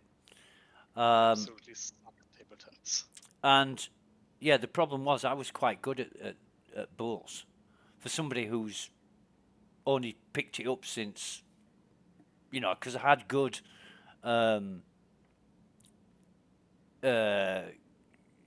whatever you call it, a good throwing ability based on the weight of the ball. And you had to throw these balls and get it nearest to the jack and knock other balls out of the way and end up with yours nearest to the jack. So I had good aim because I was a keen cricketer and a good fucking bowler at cricket. I used to play in my teens. I used to play for the local cricket team, and we won the championship a couple of times during that time. Just the local regional championship for our age group. So yeah, throwing balls was in my blood, so to speak, and I was quite good at it. And a lot of the kids didn't like that. You know, they didn't like somebody who was foreign being better than them. And they have a funny thing. They put the thumb. You know, if you raise your hand to your mouth and put your thumb on your teeth, on your top row of teeth, and then flick your thumb out. They were doing that a lot. And it went on for quite a while until a mate of mine who was also English, he said, "They're telling you to fuck off." I said, "What?" He said, "Yeah, that's how they say. They don't stick two fingers up like we do. I don't know if you have that in Germany, but, you know, sticking two fingers up is basically telling somebody to fuck off. The V for victory sign. If you do it with your fingers facing someone, that's telling them to fuck off. You've got to do it with your back of your fingers facing someone, and that's the V for victory sign." I know it's ambiguous, but that's what people believe. And he said to me, they don't stick two fingers up at you, they flick the thumb at you, like that. and that's basically fuck off. And I'm thinking, shit, loads of people have done that. I mean, do you have that in Germany? Not really. Right. Or at least I don't think so. Maybe it's a Swiss thing. Or maybe it's a French-Swiss thing. Probably. Yeah. Yeah. Really strange. But I didn't let it bother me, and I didn't really know what it meant. So, never did it myself. They have these fucking parks, right? All over the place they have these parks, and in summer they have these slides, and all they do is they like flow water down these slides, so it's like a water slide.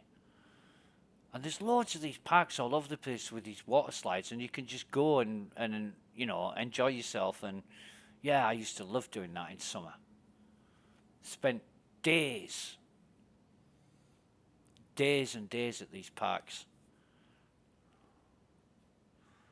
And then there was Lac Le Mans, the big banana-shaped lake, and people would just, that was their beach.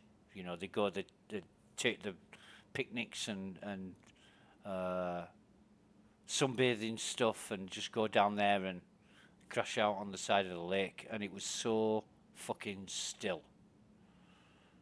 I've never seen any body of water so still as Lac Le Mans.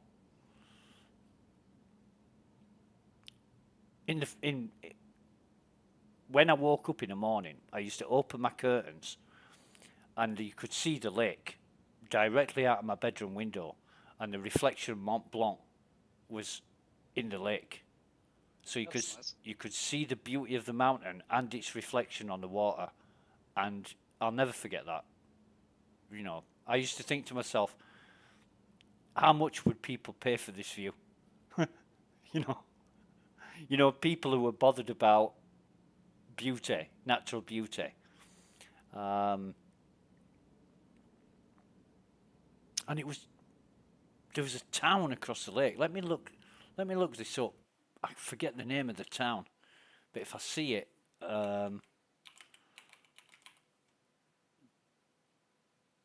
I'll yeah, just let me have a look at this shit. I've got it up on Google Maps now. And there's a ferry that goes across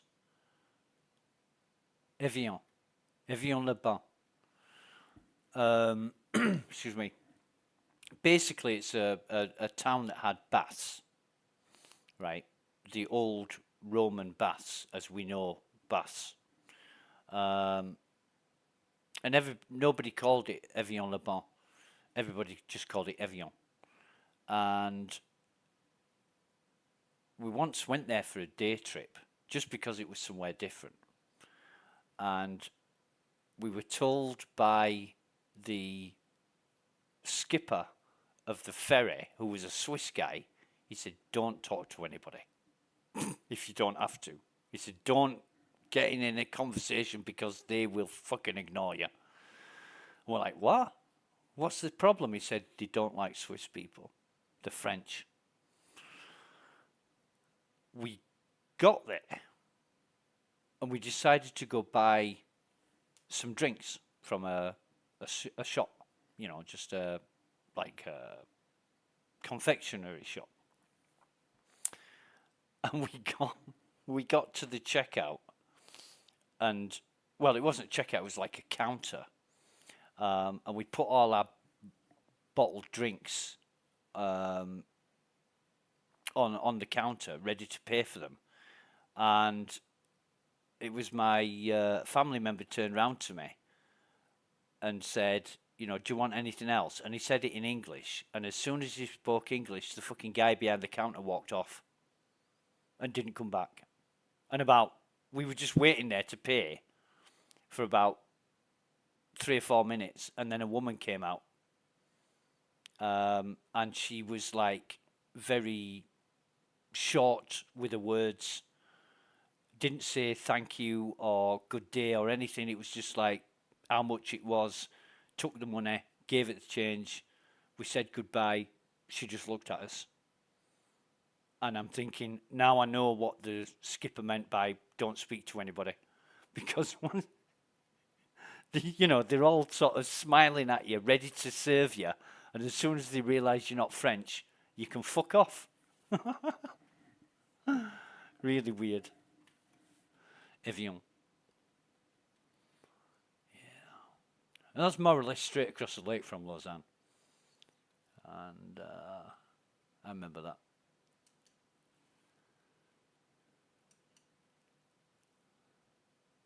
Lots of women wearing black, widows, at that time. And because, excuse me, because a lot of the French died in the war, their wives wore black the entire lives. And there was a lot of cottages around there. And they would sit outside the cottage on a stool, just sitting there, doing nothing. And it was very weird. I mean, after I'd seen, excuse me, after I'd seen like, I don't know, half a dozen of them, I actually said, you know, what are all these women doing wearing black? I said, they're war widows. You know, the husbands went to fight in the war. And I said, this is the 1980s, yeah. You know, they were young women then, and they're all women now. And they're going to wear black all their lives. And I'm thinking, wow, what a life, you know. Strange.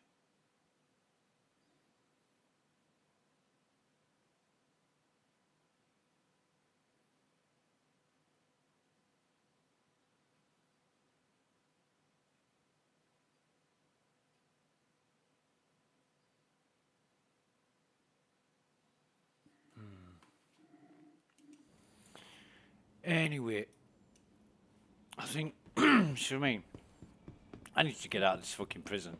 That's what I need to do. And my Ursa is still there. 2426.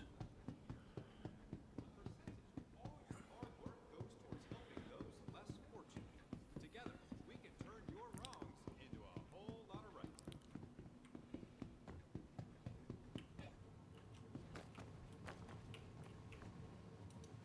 The 60k bunker missions are shit. Yeah, they are a bit. You don't get any FS9, so I'm running out of ammo. No. But that fan stopped weird as well. Fan stopped in a weird place, but these I know what I'm doing. 75k bunkers you get FS9s because it's the last wave where you get a chance of the heavies spawning. And you don't get that with the 60k bunkers. You don't get any heavies. Oh, great. We've got excess travel going on again. This may be a very short-lived escape. Jesus Christ. Now, where's the Klesher data chip? It's somewhere down below. Oh, it's wobbly as fuck, so sorry. I don't think... Whoa. I don't think I'm going to survive this. It's just wandering all over the goddamn place. But we'll see. We'll see. Oh, and another body.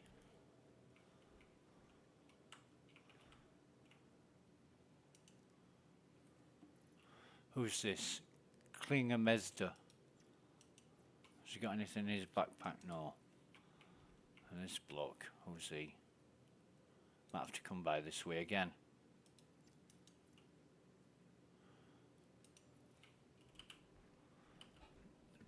Is it Saturday, isn't it? Sunday now, but yeah. Ah. Yeah, it's Sunday, mate. What is Sunday in German? Sonntag. Sonntag. Yep. So do you have Tag at the end of every name of your day?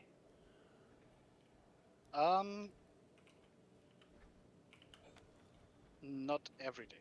Which day doesn't? I always get the English names confused. Let me think about it for a second. Well, say it and I'll is probably... Is it Wednesday? Wednesday. What do you call Wednesday? Mittwoch. Ah, okay. Midweek. Yeah. Okay.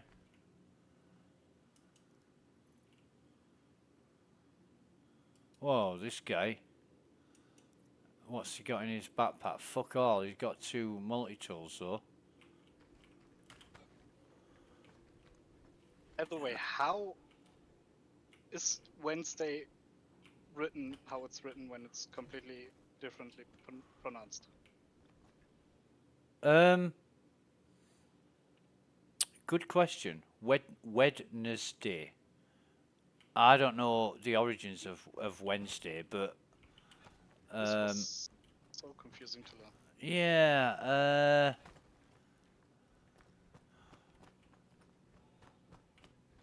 I wouldn't like to hasten a guess at that, but oh, fucking hell, I've got to go down here again. But I'm sure Wiki or Google will tell you what the origins are. But yeah, Wednesday. I'm pretty sure at some point they did say Wednesday, but it was too much time and trouble over decades and centuries, and it's Wednesday. Forget the D. Or Wednesday. I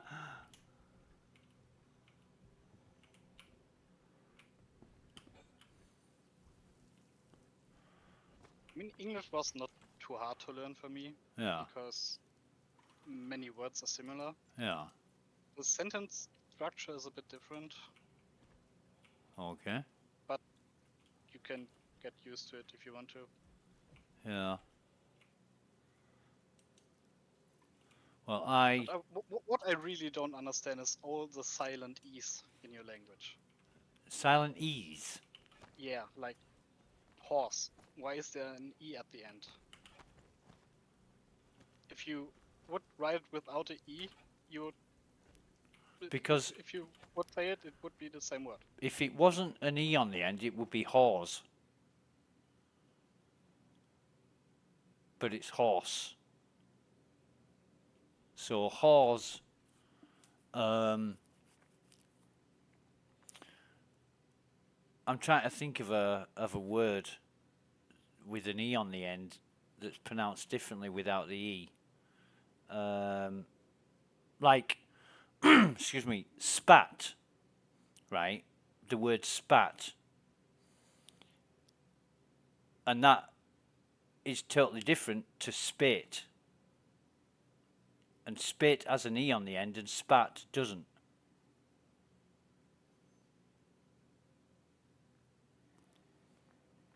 It's just pronounced differently. So there isn't a word horse. It's horse. I think horse is French for hours. If I remember correctly. Where the fuck am I now? What? Where? Huh? Wait a goddamn minute.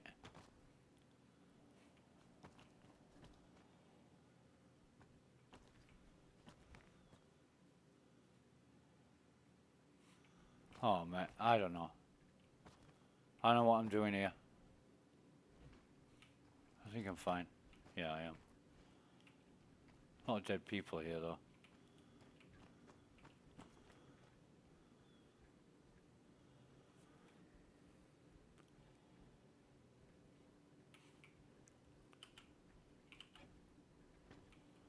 Or like pan.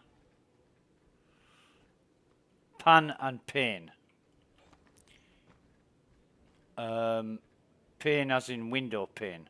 Without the E, it's something that you boil water in.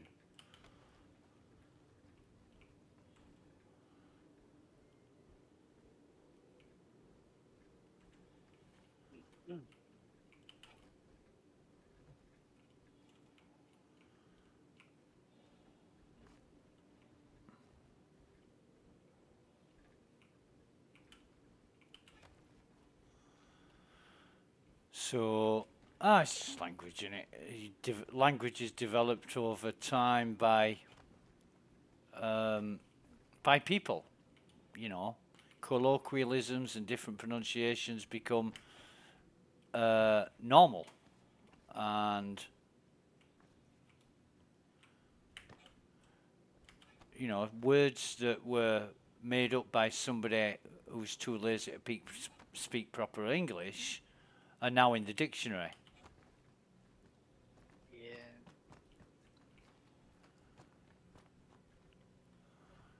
I mean, you know, words change meaning as well. I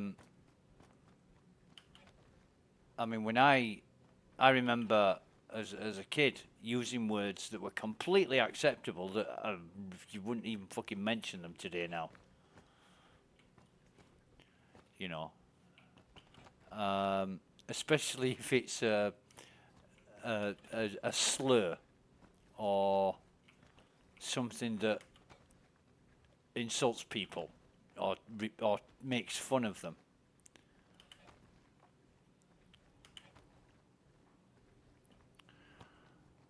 And it's completely acceptable speech. But it's funny how attitudes change towards things. For little or no reason.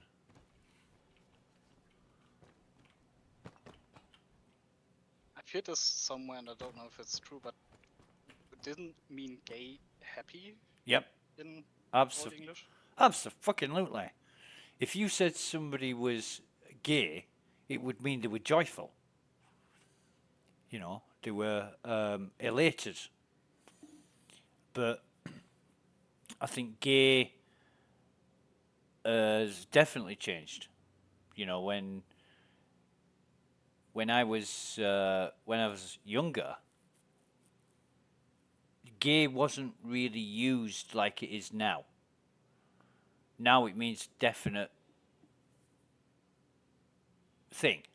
But you know, if when I was a kid, if you said, is somebody gay, it would mean more were they happy than are they gay in the modern understanding of the word. You know, it's just become more recognised over time. And now when somebody says I'm gay, it doesn't mean they're happy at all. Hasn't done for fucking decades.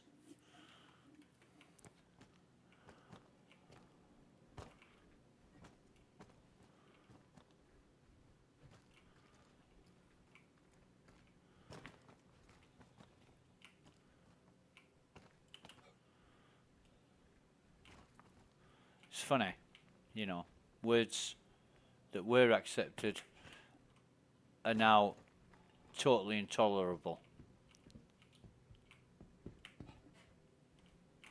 Ooh, nearly fucking missed that one.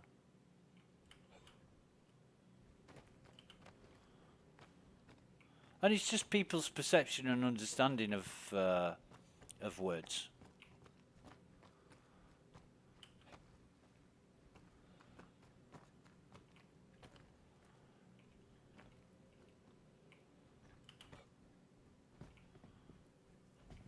Oh shit, I travelled a bit far there.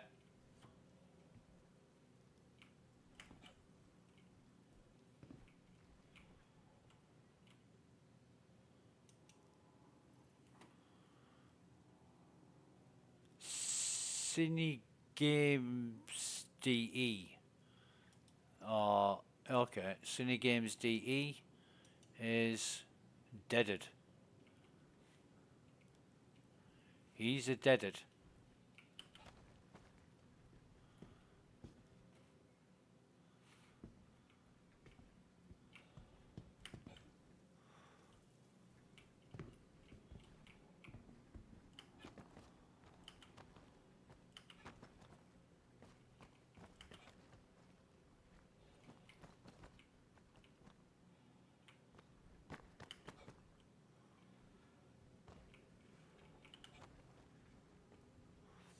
And I know he's German because he's got DE at the end of his name.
Shit. Shit, shit, shit, shit, shit. Where am I? Missed. That's where I am. Now, Chameleon says he can jump up here. But I can't seem to manage it. So, I'm gonna try... No. Maybe your character needs more exercise. Yeah, maybe. Maybe, mate. But, I don't know. Nah, fuck it. I'll have to go back round and jump this one again. Which I don't like doing, but never mind.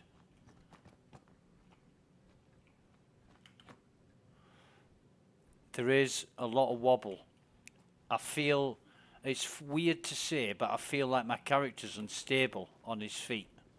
He's got 98% health, so it's not a big problem, but I can just, when I'm moving around, he like wobbles before he's steady on his feet, and I'm thinking, yeah, this isn't normal. I get the feeling that I'm going to fuck something up very soon.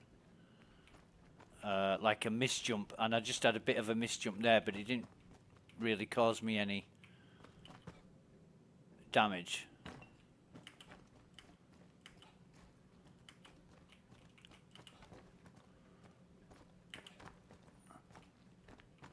So I think what I'll do is give this one a wide jump.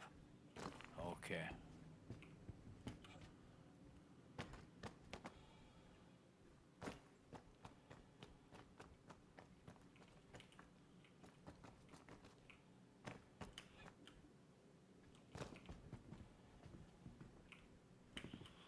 Ah, shit.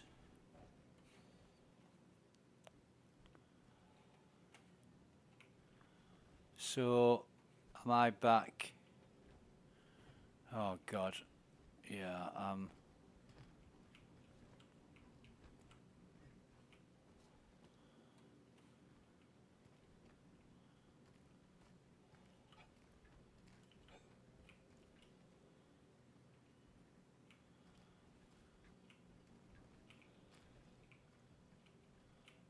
not happy with this. You bastard.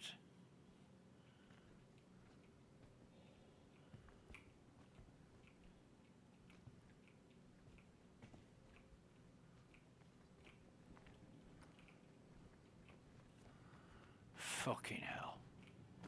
Just the trouble I'm having now, getting to where I need to be, and I'm thinking, oh God, you know, this is not as easy as it should be.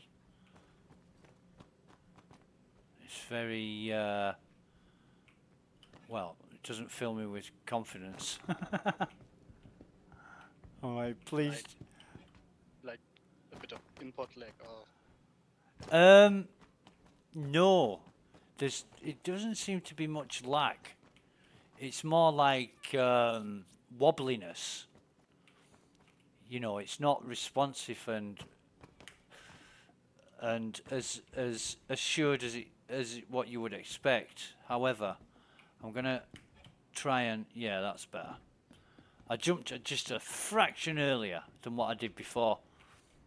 I think if you leave it too late and try and jump at the very, very last point, then you leave yourself open for mistakes.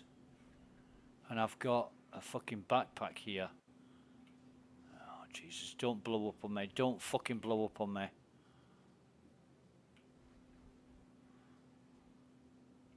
Head down.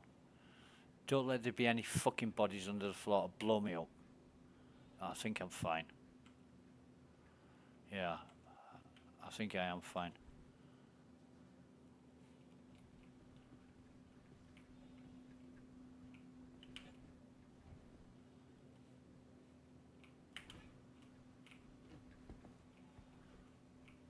Right, so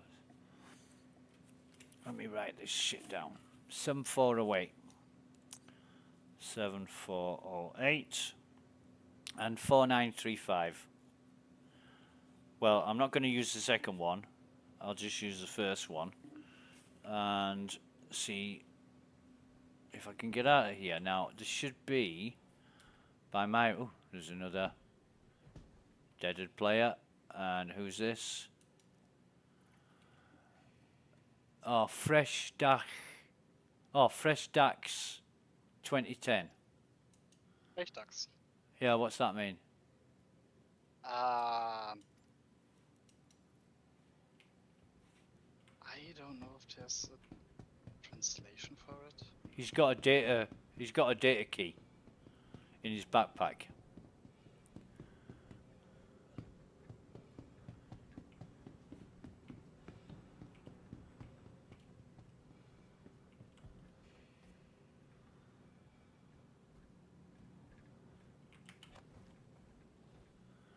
We got to install microwave oven, custom kitchen delivery.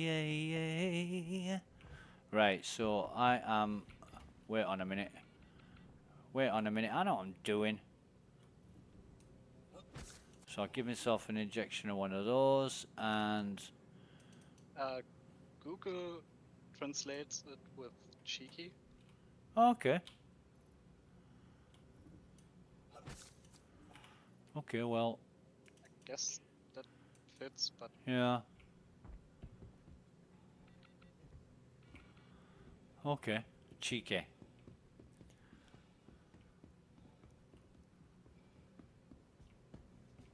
Fuck.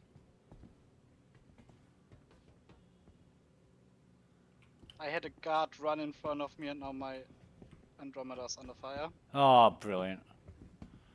Crunch set 3. Oh, man. Well, you'll be coming where I'm just leaving, mate.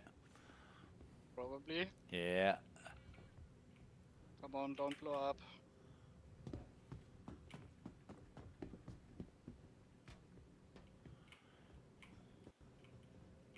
Shield still holding? No.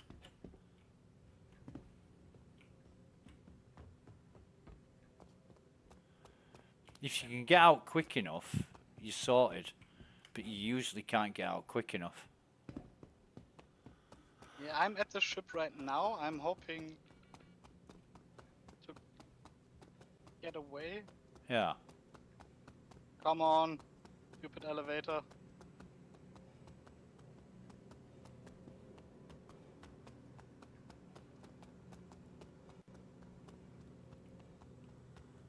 Right, so what number was that? 7408.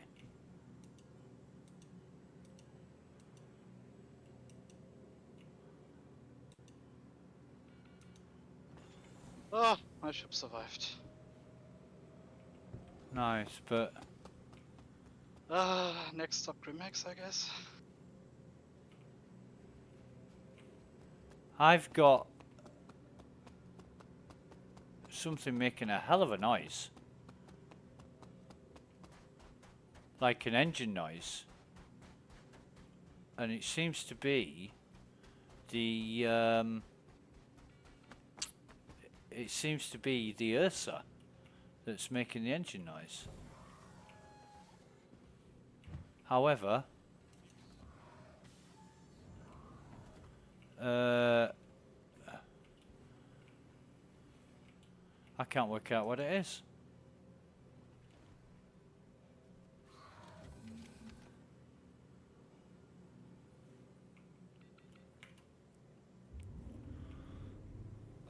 Product Space Industries.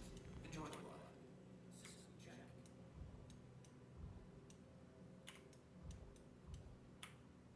What the fuck?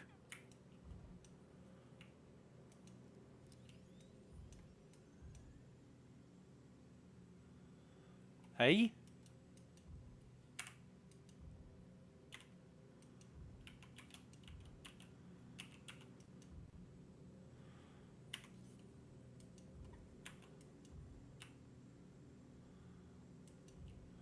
Oh mate, I'm gonna be fucked.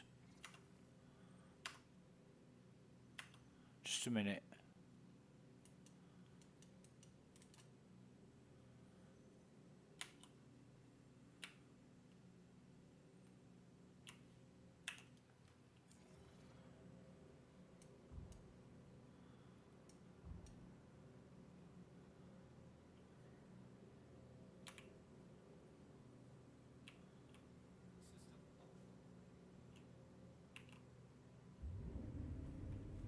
Welcome to Product Space Industries.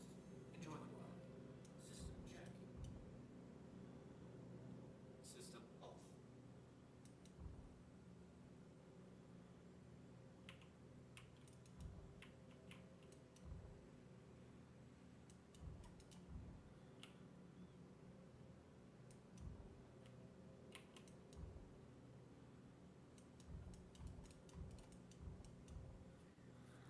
What the hell? My guns aren't working.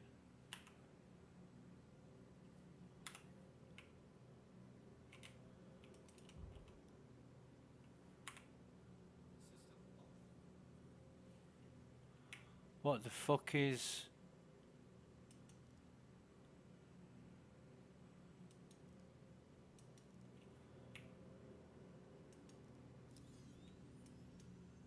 Welcome to Product Space Industries. Enjoy the ride. System check. Weapons system is on.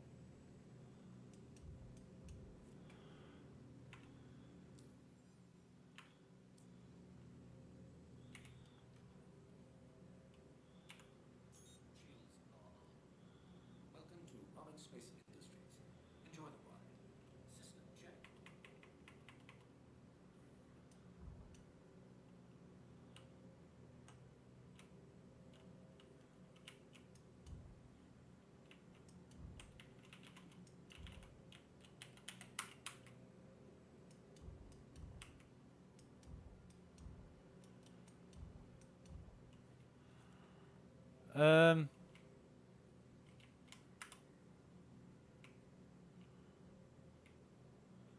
Something's not right somewhere.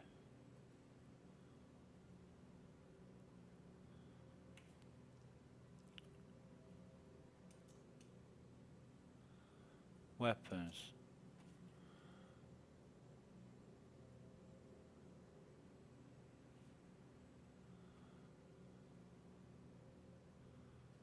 So that's on. Off. On. Guns.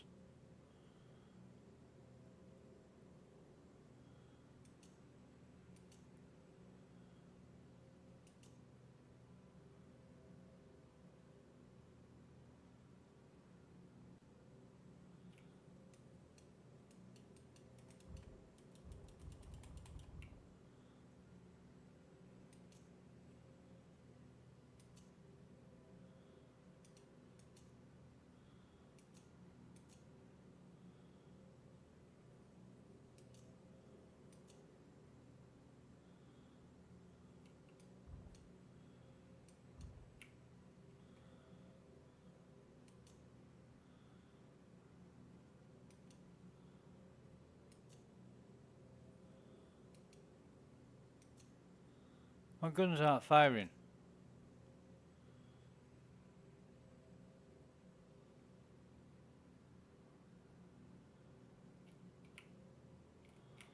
And what's more,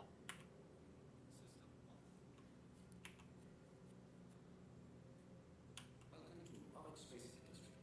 Enjoy the ride. System check. Oh wait, I still need to play Doctor. Oh. open exterior, remote turret.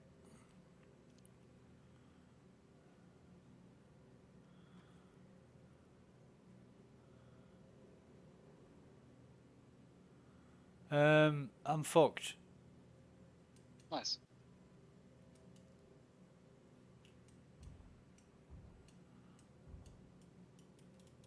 What's the problem? I can't move the let me just see, menu, power, target status, power, items. I need to, well, everything's powered on.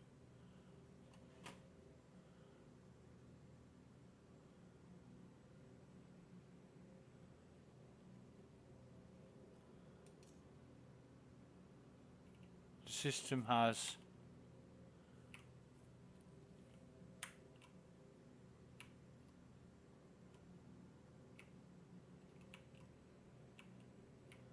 I fucking believe this, sorry. I really don't believe. I set off right, and I tried putting the gimbal mode on my guns, and then the guns stopped working. So I stopped. I tried powering off and on the guns.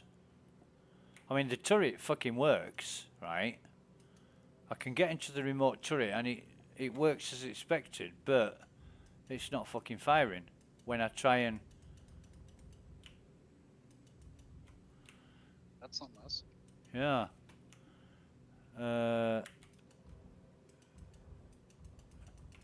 And everything was working, but now I can't even get the fucking engine powered on.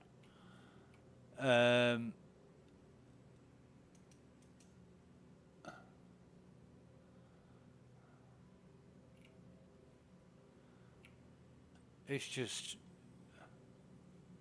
Let me try and get out of this fucking seat. And then try sitting back down.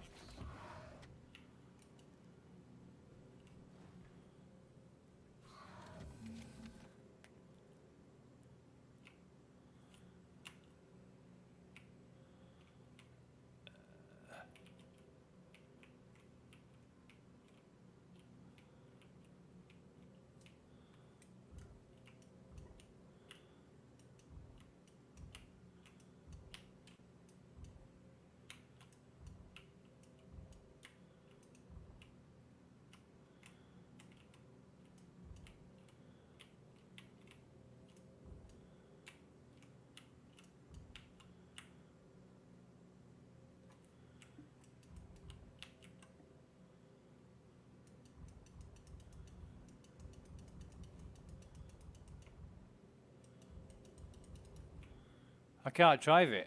I honestly don't know. Power.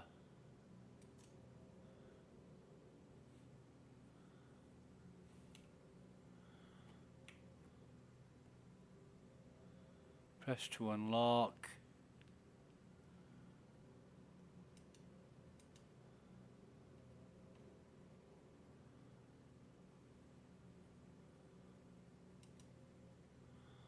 Be right back, mate.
Right. Well, power off. Engine. What's this say? Engine on. Engine off. Engine on.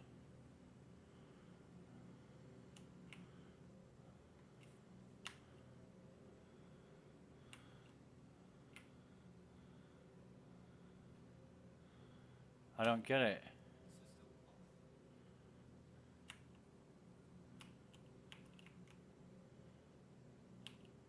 Welcome to Robbing Space Industries. Enjoy the ride. System check.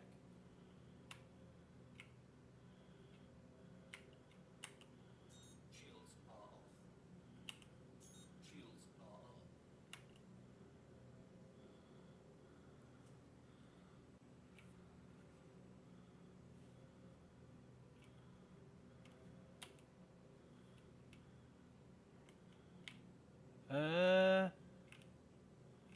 Yeah, it looks like.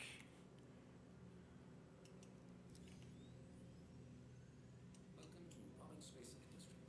Enjoy the ride. System check.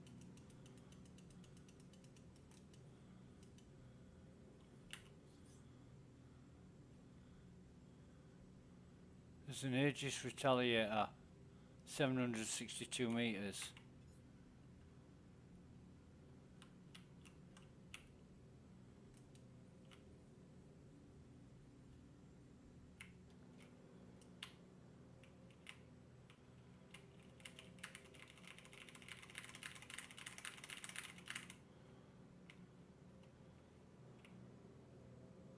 What the fuck is...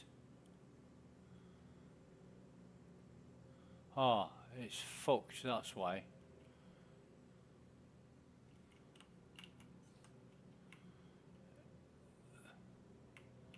But he hasn't...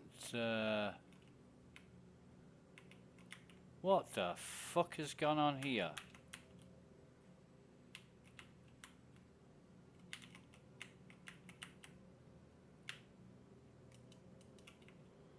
I cannot turn the engines on or off in this fucking thing.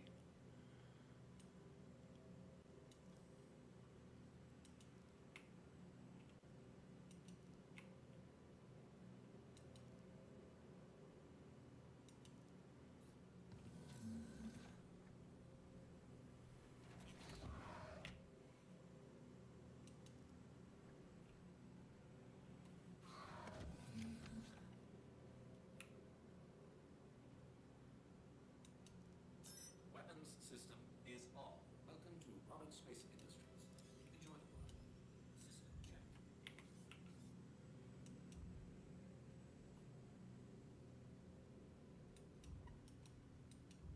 Oh.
No.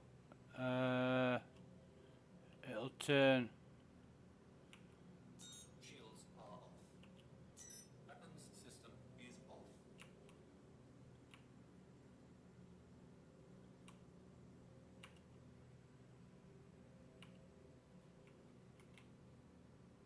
Somebody fucked this up.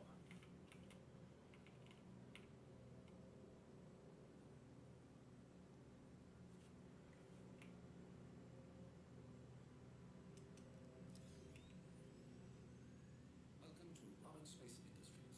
Enjoy the ride. System check. It's like it's a complete power failure.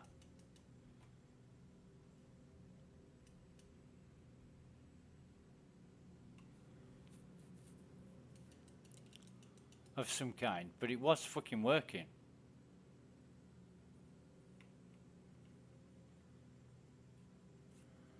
Jesus fucking Christ. If I have to do this do you know, mate, I've been doing this since 9 AM this morning. And all I've wanted to do is complete this fucking mission. I don't know how many times I've been through it. Each time it's fucked up. Apart from that one time when it 30k'd like 10 seconds before I was about to fucking dock the bastard.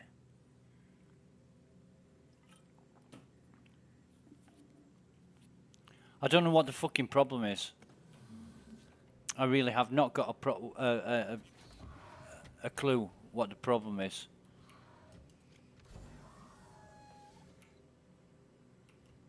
Yeah, that's definitely weird.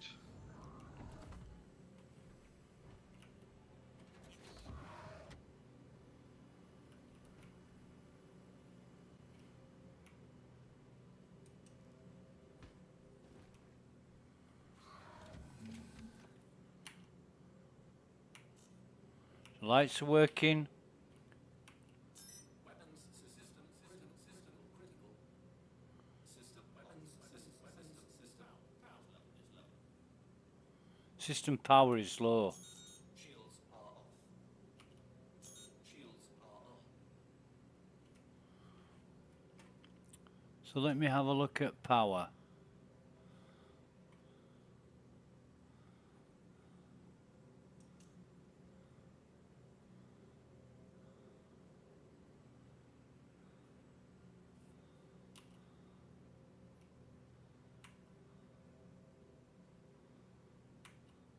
So it says power to the drivetrain is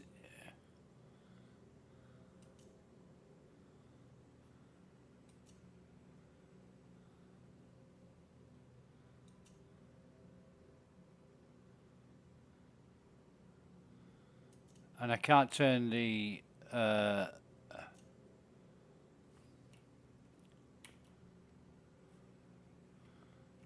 oh now what's the pin?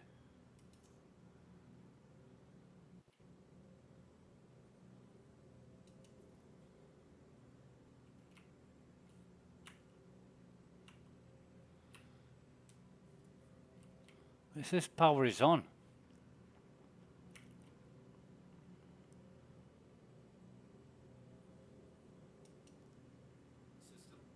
I think the whole ship system controls are a bit broken right now.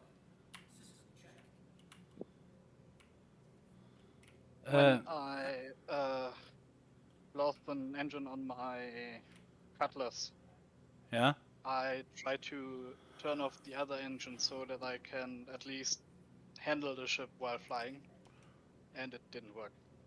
Well, this is not a ship, this is an Ursa. It's a ground vehicle. And I set off in it and I tried to gimbal my guns, so I held the G key, which is the key to gimbal my guns, and it didn't work. It stopped the guns from firing. So I thought, what the fuck? So I turned off everything. I pushed the U button, which turns everything off, and I turned everything back on, and now it won't fucking go anywhere, and I can't use the turret. But everything works, it just won't fire. It's like, got no ammo, and it's showing 81 out of 81 ammo, and won't fucking go anywhere. I mean,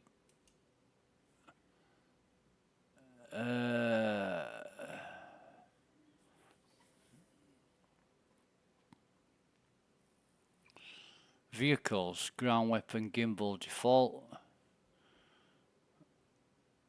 No, controls. Oh, key bindings. Advanced key controls. I want vehicles. Turret movement, vehicles. View. Cockpit. Operate modes. Mining mode, salvage mode, scanning mode, quantum travel. That doesn't apply to me. Vehicles. Targeting vehicles. View. Ground vehicles movement.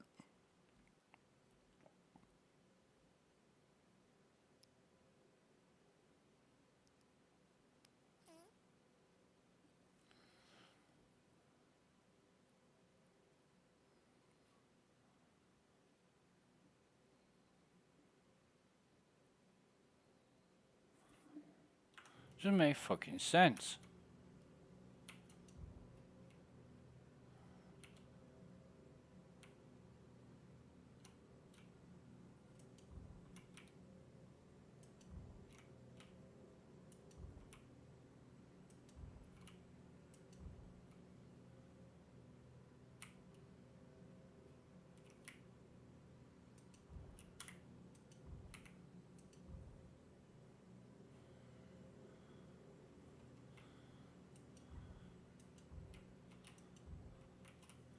I mean, it really doesn't. It really doesn't make any fucking sense whatsoever. It doesn't make a goddamn bit of sense to me. At all.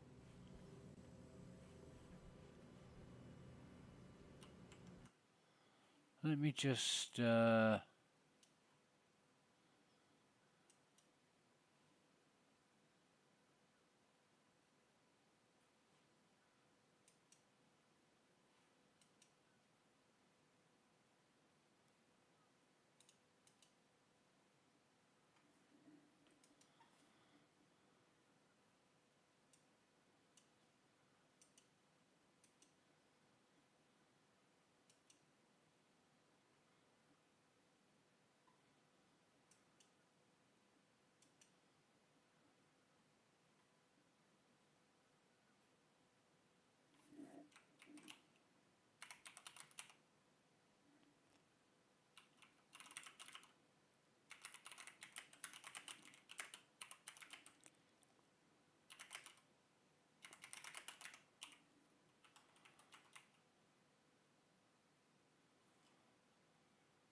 let me just see. Oh, fucking hell, so gobbledygook. These,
This is fucked up.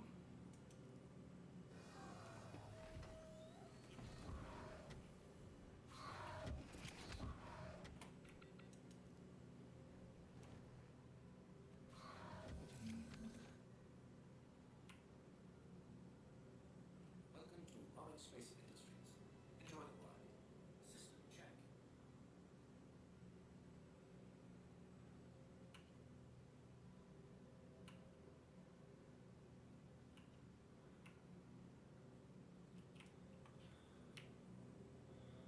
So I've got engine on.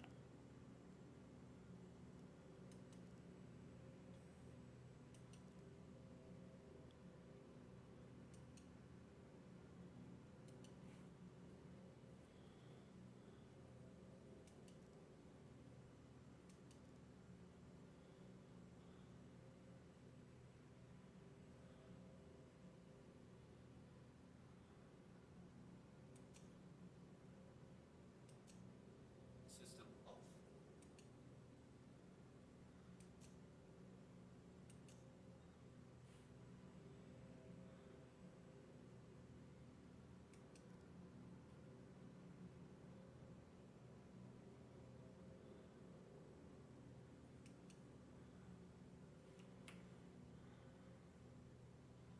Everything works apart from the drive and the turret.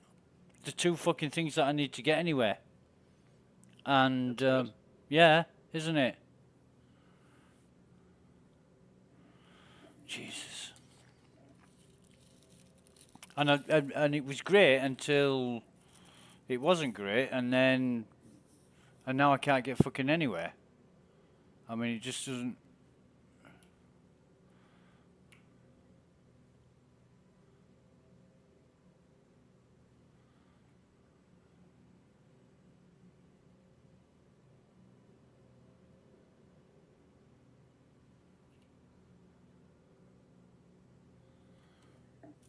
I just want to finish this fucking mission. I really do.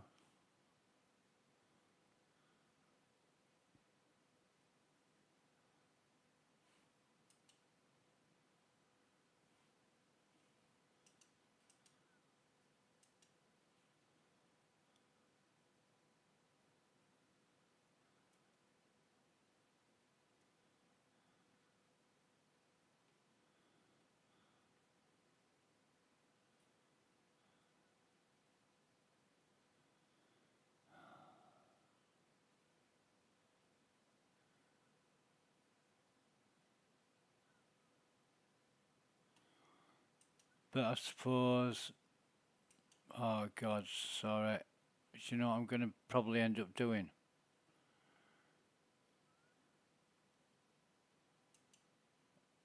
Just fucking quitting again and trying again.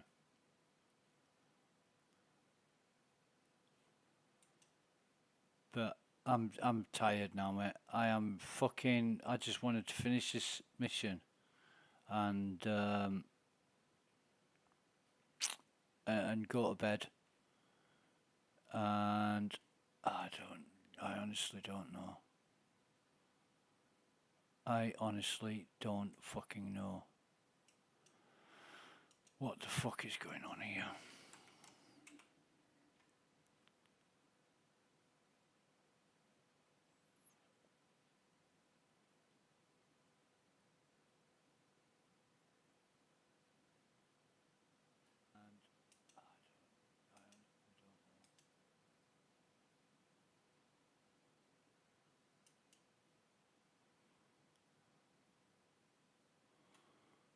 It just doesn't make sense.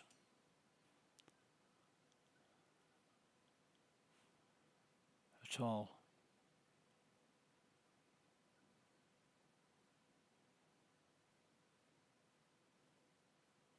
I mean, it's as if people don't want me to succeed in doing what I'm doing. You know, it's like... They put a secret debuff on your Oh character God, that only is activated in Clash. well, I don't know. I'm Googling, right? I'm Googling and I'm trying to get my engines to work. And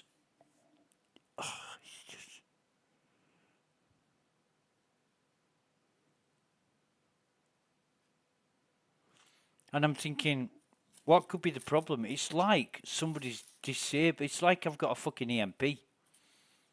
But even with EMP, your engines work. You just can't quantum jump. You know what I mean? And everything else works. Like lights. Lights are working. Well, they were working. No, lights aren't working now. Shields. Weapons system is off. Shields are off. Shields are on. Weapons Did you system get shot is at on. any time? No. I haven't taken any damage whatsoever. Like I say, I tried to gimbal my turret. Well, on an Ursa, gimbaling your turret basically means fire where you're looking. Did you roll it or something? Nope. Or any Nope. other thing that could have dealt damage? Nope. I drove it forward about 10-15 meters.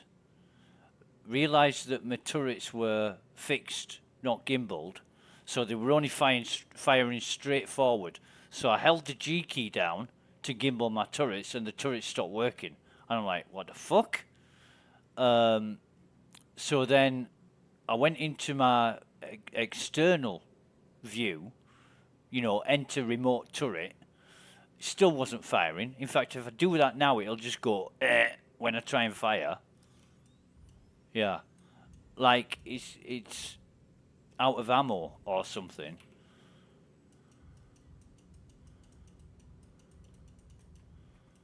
But it's got full ammo. I don't get it. I really don't get it. Everything says it's working. The power's on. Everything else is working. It's just weird that it's not working. Anyway, I do hear the engine noise of another Ursa somewhere.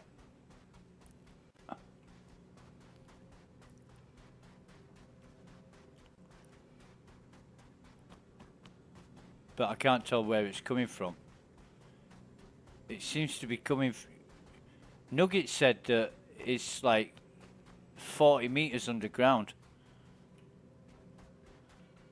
But the sound seems to be coming from inside the garage. But there is no Ursa in the garage.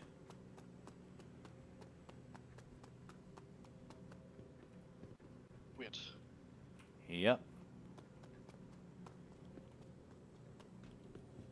What was that number again? 7468. In fact, it's not coming from there. It's weird. When I go to where the sound is coming from,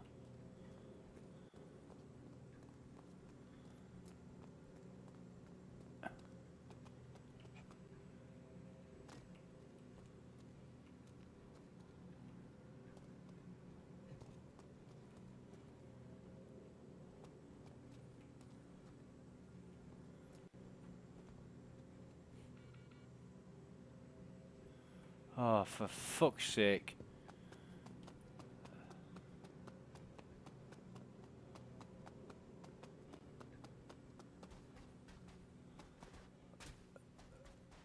Which gods have I fucking angered for this to happen constantly? I mean, I don't understand. I really don't fucking understand.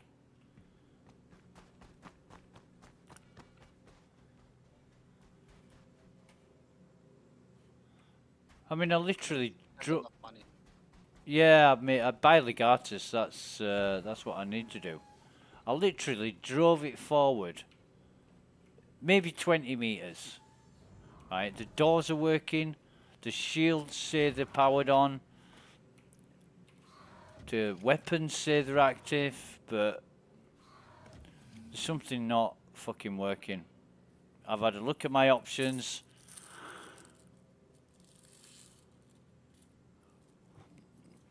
Oh, I'm getting too tired for this shit. I really am. I've been up for fucking ever now. It's 1:30 in the morning. I really need some sleep, and I'm just nah. This is stop being fucking fun about 8 hours ago, to be honest. After it fucked up the last time. Yeah. Yeah, bugs are just. Well, it's not that. It's not that. It's starting over each time, doing the same thing. You know, this is like the third time today I've been here, and I've got no further. 30k crashes in an hour didn't help, and I'm just gonna go get some sleep. I think I'm just gonna log out of this shit.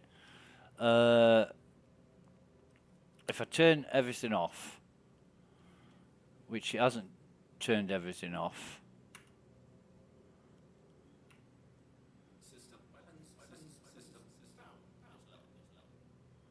Weapon system power is low.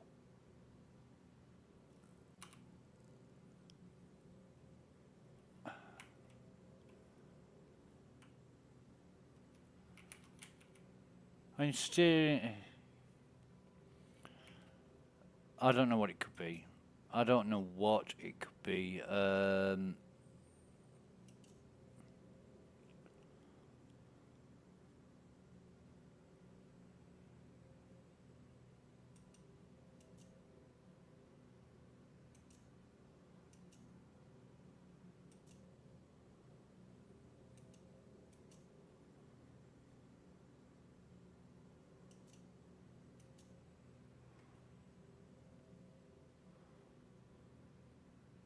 And everything's powered on that could be powered on. Drivetrain is on. It's all at 100% health. Nothing's damaged.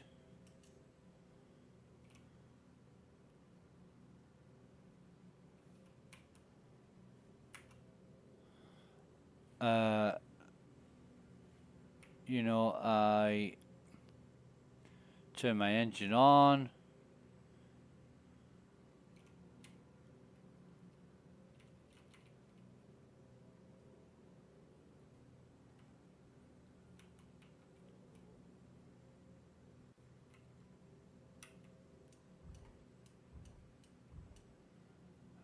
I don't know what I've done.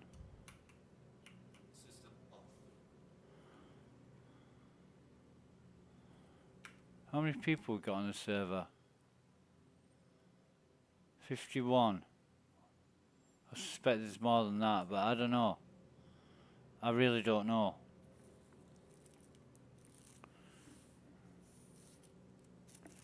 Jesus fucking Christ. I've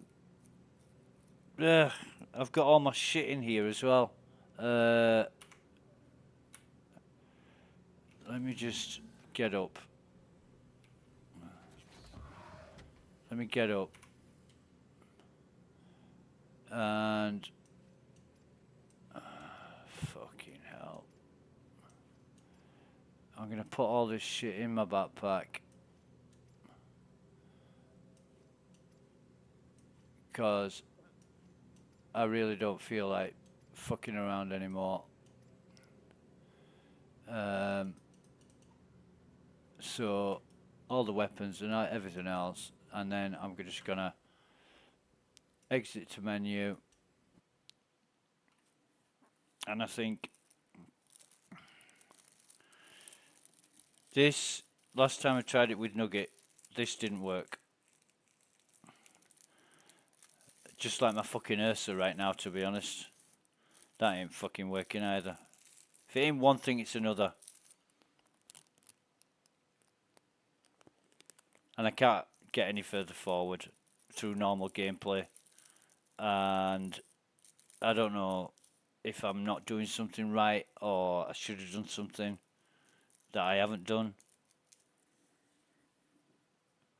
And I've changed gimbal mode of my Ursa turret a fucking million times or more. I'm always doing it, turning it on and off, never a problem. And Oh, I don't know what the issue is, mate. I don't know what the fucking issue is.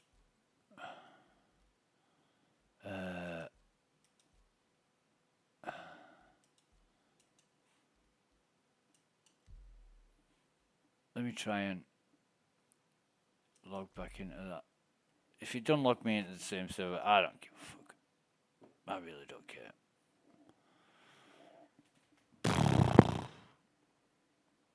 I've had it.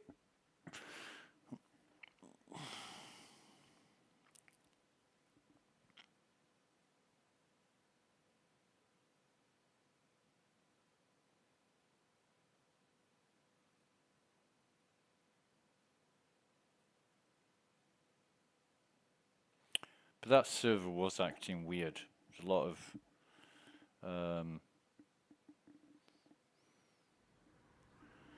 weird shit going on with the movement of the character now. Let me see if I've got everything in my backpack. I don't expect I will have.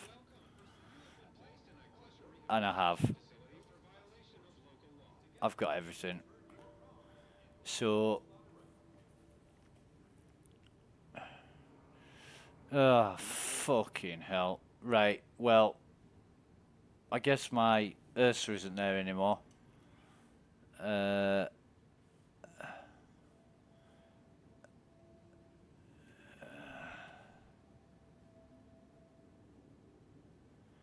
I'm going to have to rely on... I'm